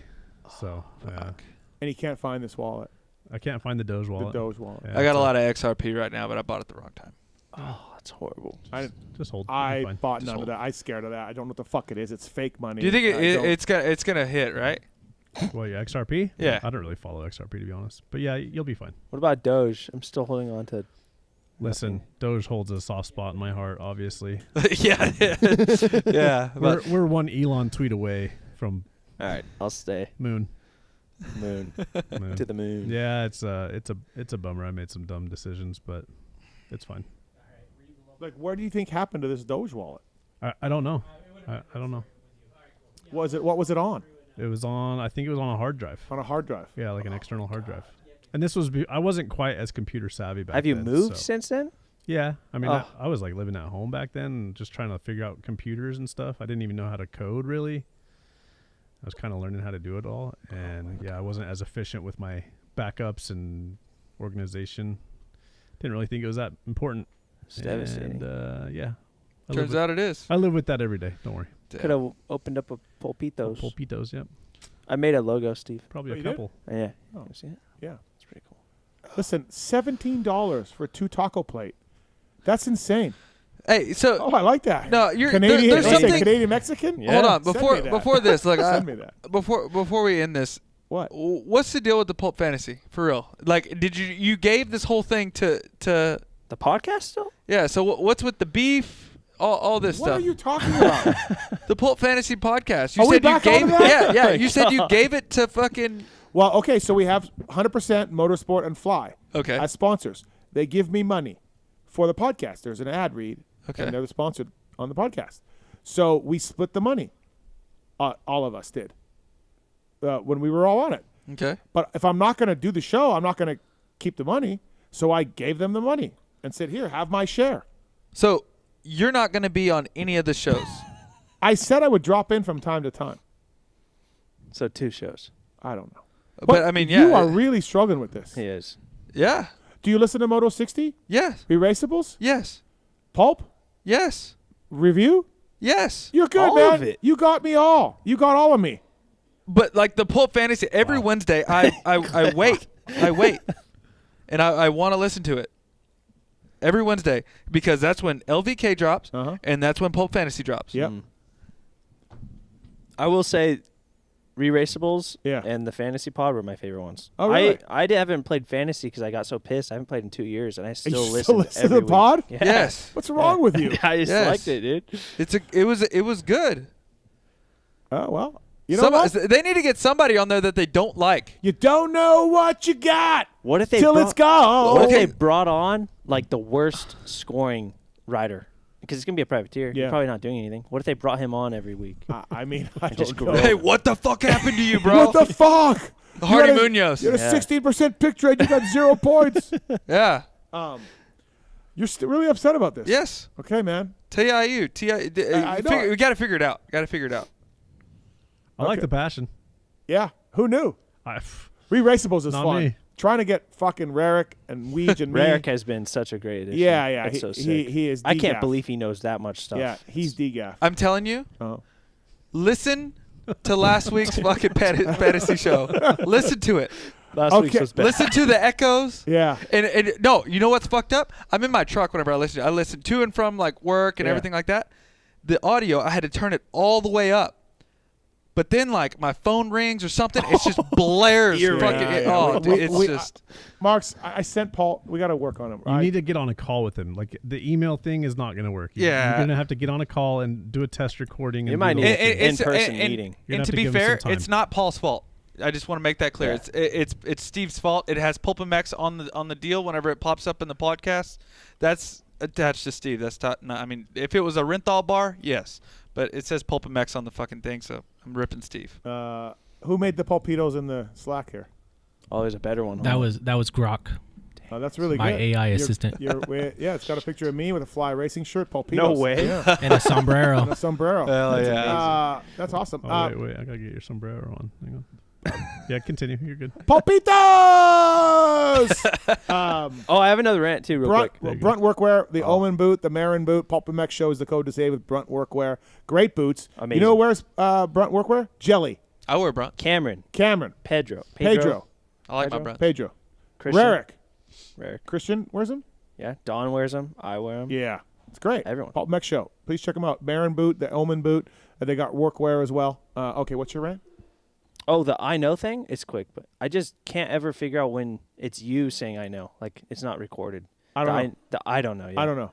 I don't know which one's the recording or you. So I'm always waiting and anticipating the start of the segment. That's Kiefer's idea, that segment. It worked out really well. Like Yeah. Yeah. It But now we need another one called Look It. Look That's it. what Kiefer says. Look it. Look it. Look look it. And he gets into his thing. So Yeah. Or hey man. Hey man. Hey, Hey, man, you beating off? Yeah. Hey man. What about anal bleaching? Okay. Hey, man, you beating off? Derek Rankin, Chase Sexton, Ezra Lusk, Joey Savatgy, Kevin Tyler, Preston Kilroy. Best interview tonight. You first.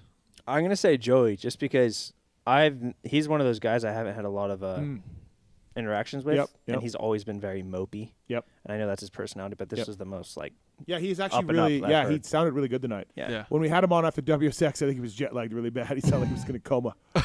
I'm gonna go Sexton. Sexton? Yeah. Yeah, Chase is always really good. No, I mean he's at the pinnacle of the sport. He's a 450 guy. He just came off of a win, and he's a multi-time champion, and he just still gives, the average person. I mean, the media guys. I mean, he gives everyone time, and I respect that. Yeah. So that's No, good. I agree. Marks? What? Papitos!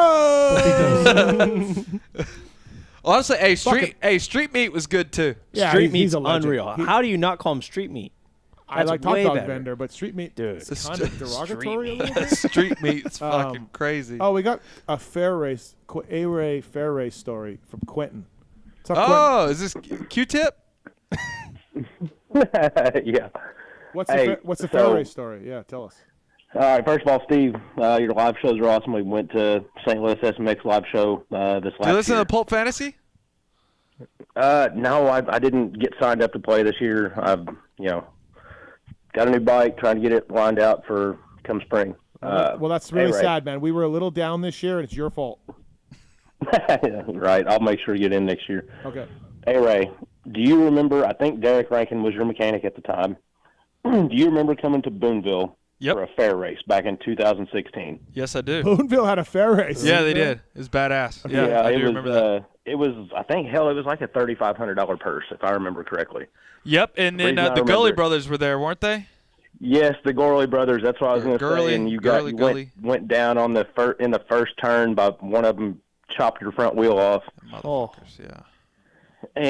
But that was, everybody there knew the Gorleys because they were local, and everybody was cheering for them. But dude, you would have won if you wouldn't have went down in the first turn. But Yeah, they ruined my night pretty quick. yeah, but I just, whenever I caught the last end of the show and you were doing your highlight reel of all the times you died, so I was like, damn, I remembered that. But no, I just was curious if you remembered coming to Podunk Boonville and racing a fair race and trying to cash out and got took out. So Yeah, Derek sold me on that. He's like, dude, you got to come up to Boonville, dude. You got to do this race, all this stuff. I was sold. Boonville. Yeah, I wasn't doing nothing better that weekend, so we went up there. No, it was fun. Well, like all those. It was cool,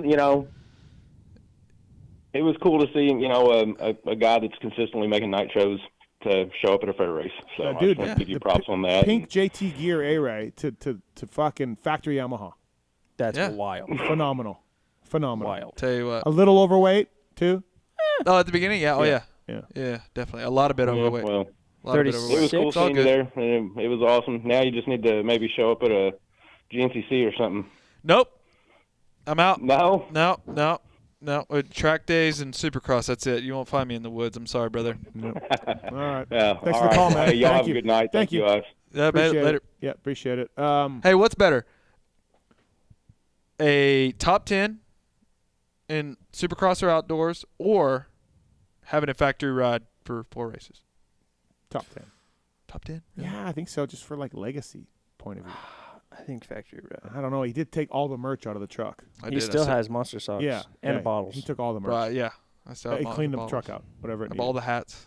My team. I have my monster helmets. I have all the gear. Never gave any of it away. Yeah. Never forget. Never forget. Yep. My new house, I'm gonna have it all framed and everything. It's gonna look badass. Papitos. Nothing over $12. Like Yeah. I'm talking carne asada, 2 taco meal with carne asada will only be $12. Yep. There's no profit margin, dude. I don't care, man. I'm doing it for the little people. There we go. Okay. All right. First thing that comes to your mind. Are you ready? I'm ready. You ready? We're doing every other? Yep. Motosport.com. O'Neill. Is this how this is going to go? What? I mean, no, that's fine. That's fine. I'll give you that one. Okay. I'll give you that one. All right. But tell me this isn't how it's going to go. It's not how it's going to go. Okay. All right. Fly Racing. JT. DeCAL Works. My kid's P-Dub. Race Tech. Oh. Swap Moto Live.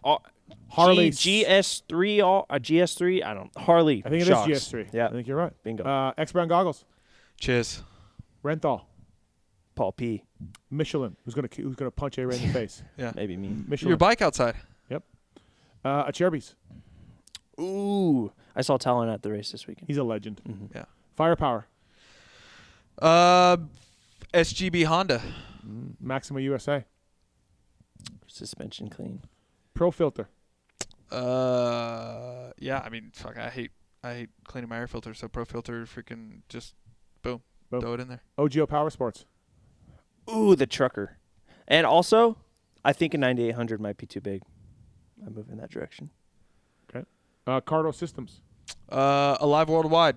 One of my accounts, they use the CARDO systems. Guts Racing. Ribs. Renegade Race Fuels. Snappy. Atlas Brace. Boots. Yeah. They got the new $199 boot. I think it is. I don't know. Yeah, they got a sort of a mid-level boot. Yeah. Okay. Official boot of Galdi. Nice. Works Connection. Whole shot star device. MotorcyclingJobs.com. Start there. Get Data. I'm going to need one from a RM Army. Yep. WUSA. Ooh, I got a new set of wheels for my SR. I'm really excited to put on. Oh, nice. Okay. W Labs. White Brothers. Fox Factory Vehicles. Warranties. Wiseco Piston. Bottom end. Okay. A piston, but and you're Which equating bottom? that to a bottom end? No, just out of a corner. Got Give it. you a little bit more. I thought you meant like a crank. No. Okay. Troll Training. Amart. MTX Braking. Your mountain bike outside. Factory Chassis Parts. What are the Engine hangers. engine? No. Yeah. Oh. The new thing. Race Cups. Race cups. Yep. ETHIKA. Dongs. Mm-hmm. Oh. Yeah. I'm going to What use about that code. Dick Socks? Dick They might have some dick socks. Yeah. Yeah. You never know. Luxon. Triple glance. There we go. What a show. Good Hell yeah. times. Good times. Thank you. A-Ray's Fun. upset about the fantasy pod. Dude, it's Really bad. upset. I'm just passionate, man. Yeah, man. Yeah, I'm just a fan over here, dude. Yeah, you are. You It's great. know? Good stuff. Yeah. Thanks for coming, though. Appreciate it, buddy. Yeah, thank you for having me. Good luck on the move. Yeah, I'm going to need that. Friday. Yeah, Friday. You and 2 dogs. Me, 2 Driving. dogs. Yeah. How long's the drive? 30 hours. Oh 32, somewhere around there. You're Yeah. driving a truck and a trailer out Yeah, with all truck your and trailer. stuff. Yeah, all my stuff. And then you're going to keep working O'Neill and keep working for OGIO and all that, right? All right. Yeah. We'll see at the races, do you think? Yeah, so I'm within driving distance of, couple hours. I mean, Cleveland, Indy, St. Louis, and Nashville. Okay. I mean, so yeah, I'll probably be at those. I got to look at the schedule, though, too, because area qualifiers are going to be around some of If those you don't get an weekends. RM Army, I'm going to unleash on Chris Wheeler. Yeah. I mean, if I don't get one soon, I can ride my bike from, I don't know, I got my race bike from 23. It's a couple years old, but Okay. my dad's, fucked it all up, dude. It's got vet suspension on it. It's got an auto clutch, all this stuff. It's fucking. Come on, Ronnie. Oh, dude, I know. It's Ron Dog. horrible. Yeah. So. Chase Curtis, Swap Moto Live. Thanks for coming in. Appreciate it. You have fun? Yeah. Thank you. Yeah, it was a blast. Yeah, Awesome. good. Thanks for coming in. Appreciate it. Good work on all your stuff you're doing. Thank you. Appreciate it. Yeah, it's a good time. So I'm glad you could make it up. You're driving back tonight? Yes, sir. Damn. I want to be back in my Get bed. some Red Bull we can give you. I would love for that. the ride home. Sure. Tallon. Steven. Great job, buddy. Thank you, sir. Way to do it, buddy. Yep. Way to bring it. Yep. Might have called Chase twice, but, no worries. That's Marks. awesome. I would never call Chase twice. Marks. PulpMX is calling me again. Yes. Thanks for They're calling. right on top of each other. I picked the wrong I don't number. know. How do you call someone twice while they're already on the phone? Man, Well, I just the numbers are right on top of each other. I picked the wrong one. It happens. Pulpitos. He's gonna be head chef at Pulpitos. Yeah. Who is? Tallon. Oh, okay. Yeah. Oh. Yeah, that's probably not a great idea, but Can Yari work the front? yeah, and she speaks Spanish. She's perfect. There we go. Oh, dude, this is coming together. Low cut top. Yar work in the front. Oh yeah. Yeah. Pulpitos. Pulpitos. That's such a good name. Yeah. You should make. You're welcome. You should make what's the Canadian dish? French fries and gravy. Poutine. Yeah. With carne asada. That could there be you the go. signature. Poutine. It's already done. It's already been done. But yes. I'm sorry, man, but $17 for a 2 taco platter, that won't stand. That will not stand. That's insane. That is insane. It's fucking insane. Yeah, you must have went to one like downtown or something. Hey, went by the stadium. I mean, yeah, I would say like by the stadium, late night, and then you got like the Disney people Well, they don't there change too, their prices for the late night. They don't like to have a rollover thing. It's I mean, fuck, I the don't menu's know. been the same since '85. I mean, it's kind of like airports, you know, like. No, it's not like airports because their menu doesn't change. Like it's literally the same board from 1995, with just they changed the numbers. No, 17 honestly isn't crazy for a combo price at like a Mexican place nowadays. No, I'm talking about sit down restaurant, man. I'm talking No, about I know, just like a Roberto's. Like that's honestly. You're fucking high, dude. They're usually like 14 for like if you're getting rice and beans and shit. Like it's only a few dollars more. No, I'm not man. saying it's not crazy. I'm just saying they're all. I will say expensive. that Uber Eats I did for Subway for a foot long, it was $17. Yeah, the Uber Eats Subway? is out of hand. Yeah, for a foot The long. Uber Eats fees, priority, delivering, taxes, that's fucking out of hand. It's mental. I ordered barbecue, Uber Eats barbecue for myself. Pookie was gone. I was hopeless and helpless. And it was $50. Oh. For like a 2-item barbecue combo. $50, but that's crazy. Uber Eats. Yeah. I use like DoorDash, I think. I have Amazon Prime, so I get free Oh, really? delivery or something. Oh. There's some weird code. I got Amazon Prime. Yeah, look it up. Oh. All right, that's enough of this show. Thanks, Mark. Thanks for coming in. You're welcome. Great job, Tallon. Thank you, Steve. We got to go. Chase Curtis, Alex Ray. Thanks for watching and listening. Thank you to our guests tonight. Preston Kilroy, Kevin Tyler also. Thanks for those guys for coming in. Appreciate it. Check out Swap Moto Live for Chase Curtis and Alex Ray's stuff, right? You're still doing stuff? Yep. Yeah. Monday morning. Yeah, every Okay. Monday. All right. Yeah. Okay, good. We did it this morning And early. O'Neill and OGIO also. Yeah. Nothing else. Nothing else. Garnet, actually. Oh. Yeah. Okay. Just Garnet. And we sell One Industries as well. They sell one, but they got nothing to do with it. I mean, just leave it at that. Nothing to do with it. Moving on. Thanks for watching. Listen, PulpMX show for all the codes. Next week is I think it's Daniel Blair in studio. Oh, nice. Is next week the 2nd? Are we already in February? Yeah, that's your that's birthday Daniel next Blair. Monday. It's crazy. Daniel Blair. Hey, Steve, we have an update on Pulpitos. Oh. A pulpo is an octopus. Yeah. So we've been calling you Little Octopus all night. That's why my image was a. Chase made me a. Nah, it was makes AI, sense now but that Yari. Since Yari told me pulpo, it makes sense your logo with the Wait, is pulp have nothing to do with octopus? For me? Yeah. No. No, it's like Pulp Fiction. Yeah. Oh shit. All right. I just thought you liked. You thought I octopuses. started a motocross website with an octopus name? I thought you liked octopuses or something. I don't know. Wow. We gotta go. Just puss, not a. We gotta fucking go now. We'll see you all next week. God bless. There's something I want to get off my chest, and it's about that summer when you went away to community college. I got an offer to do Playgirl magazine, and I did it. I did a full spread for Playgirl magazine. I mean spread, man. I pulled my butt apart and stuff, and I was totally nude, and it was weird. I mean, you probably didn't hear about it because I went under the name of Mike Honcho, but I just wanted you to know that. If you could hear me, if it got into your brain somehow, that I spread my butt cheeks as Mike Honcho.